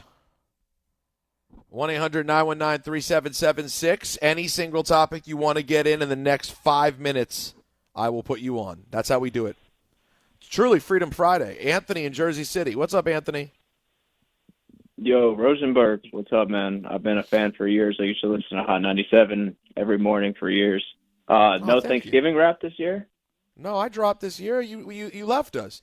You didn't stick around to hear it? Come on. Oh, I didn't hear it. All right, I'll have to find it. Yeah, you'll find it there. I wish that Don was still on for this, but I will I'm inform sure him about what you're going to share. Okay, thank you. I'm sure I wasn't the only one who was disturbed by that list that Don gave the other day, which I thought was hilarious to do as a tribute, just tell all the crazy stuff that Ozzy did. So I was looking it up last night, and supposedly Ozzy's sons, Jack and Louie, have since debunked that story and said that Ozzy was most likely just hallucinating and going crazy. They never owned 17 cats or 11 cats, whatever. He probably shot some feral cats outside, but the story with him and the shotgun and Sharon, that was a hallucination, according to his sons. I have to tell you, this is very, very big news that you just dropped here on the show. Because I was extremely disturbed. Yeah, I agree. And one thing that I also think is funny is that when I told this to the great Anthony Pusick, he seemed to be very Anthony upset. Pusick. The great Pusick, he seemed to be very upset at the fact that he didn't actually kill the cat. He shot all the cats. So I don't. Yeah, Wait, Anthony, that's a great drop. Anthony, you were disappointed that Ozzy didn't actually murder the cats? I'm disappointed. It might hurt the drop for drop madness. That's where I'm in. That's where I'm hurting. Now, see, I argue that it makes it better because it's not as dark. It's Don kind of. Don just talking about cats getting shot. That's exactly right. But, exactly. but it's not real. I'm with the caller, Anthony. It's a great call. Thank you for waiting on hold. Have a great weekend. I think it makes it less dark that, in fact, Ozzy did not murder all the cats, because that was always a stain. EJ in the UPS truck. What's up, EJ? Hey, I'll be quick. What is your dream booking for John Cena's last match coming up here? Well, EJ, whatever it is, it's probably not happening, right? Because in an hour, SmackDown starts, and Gunther and LA Knight will have this match, and one of them will face John Cena. You don't want either of them to. You want either of them to be his final match? I'm not saying I don't want it. You said, "What's my dream?" That's true. Yeah, my dream was not LA Knight or Gunther. I'd say my dream would be, okay, at this point, what if all of it was planned, and then as the match is about to happen, The Rock just showed up, and The Rock said, "I'm the final boss. Your final match is against me." Isn't that the thing? Yeah, but he would never do it. He stopped wrestling. It's so sad. The storyline that they had going into Elimination Chamber, he didn't show up. I know, and Cena probably wouldn't like that because Cena's a good guy, and unless that was the plan the whole time, he wouldn't want to take this opportunity away. So, who do you prefer between LA Knight and Gunther? I think they're going to pass the torch to Gunther. I think he's next up. I'm not a big fan of LA Knight, really. I appreciate you, EJ. And if you get a chance, Cheap Heat will drop tomorrow. We talked about that a lot today on today's episode of Cheap Heat on Pro Wrestling Nation. Obviously spent a lot of time on Cena as we head down to the final week now. This is an upsetting call. Let's go to Matt in White Plains. Hey, Matt. Hey, Peter. Start off big fan, so, not coming at you, but I was hearing everything you were saying about the Lions yesterday in the beginning of the show, and obviously he's had a tough year with the picks, so I was in my pick and pull, I was leaning Lions, and then, I'm hearing that, I'm agreeing with everything you're saying, but then later in the show, you go ahead and pick the Cowboys against everything that you said, and at that point I knew I had to go and make a key bet on the Lions. On the Lions. No, and I hope you did. On the Lions. I mean, you mush. You put yourself in the bathroom with that situation type of thing, It's like you did it to yourself. You had all the right points. You gave it out. But you did the right thing. But you did the right thing, and you picked the Lions? Good. Yes. Good. Yeah, for sure. So I appreciate you. So, Matt, thank you. You're correct. You're honest. I did that completely wrong. I knew everything I knew with my soul the Lions would cover, and there I was. By the way, also note, Anthony, just write down footnote. The day started with Ballard texting me going, "You got to go with the Cowboys tonight." he's truly in the bathroom. Game time brought to you by Tullamore Dew Irish Whiskey. When it's game time, it's Tully time. It's Tully time. Knicks Jazz right after us right here at 7 o'clock. The Devils and the Golden Knights at 7 on MSG Networks as well. And Don will be on the call. Alan will be a part of the Knicks coverage, of course. Tullamore Dew, the original triple distilled, triple blended, and triple cast matured Irish whiskey. Be sure to grab a Tullamore Dew or try the new Tullamore Dew Honey during today's action. Glasses up to enjoying Tullamore Dew responsibly. Ballard is so often wrong that the fact that I ended up even landing thinking that was a good idea, what was I thinking? I knew it was Detroit. It's a bad job. Listen, it's been a bad year. And when you're lost, you're lost. Shout out to everyone in the chat, Black Metronome, Rico, Dylan Davis, Master of Squirrels, Primo, Caesar, everyone who's been rocking with us in the chat. We appreciate you. And to Anthony and Jacob as well. Have a great weekend. We'll see you Monday, everyone. To help those who want to be helped but may not be able to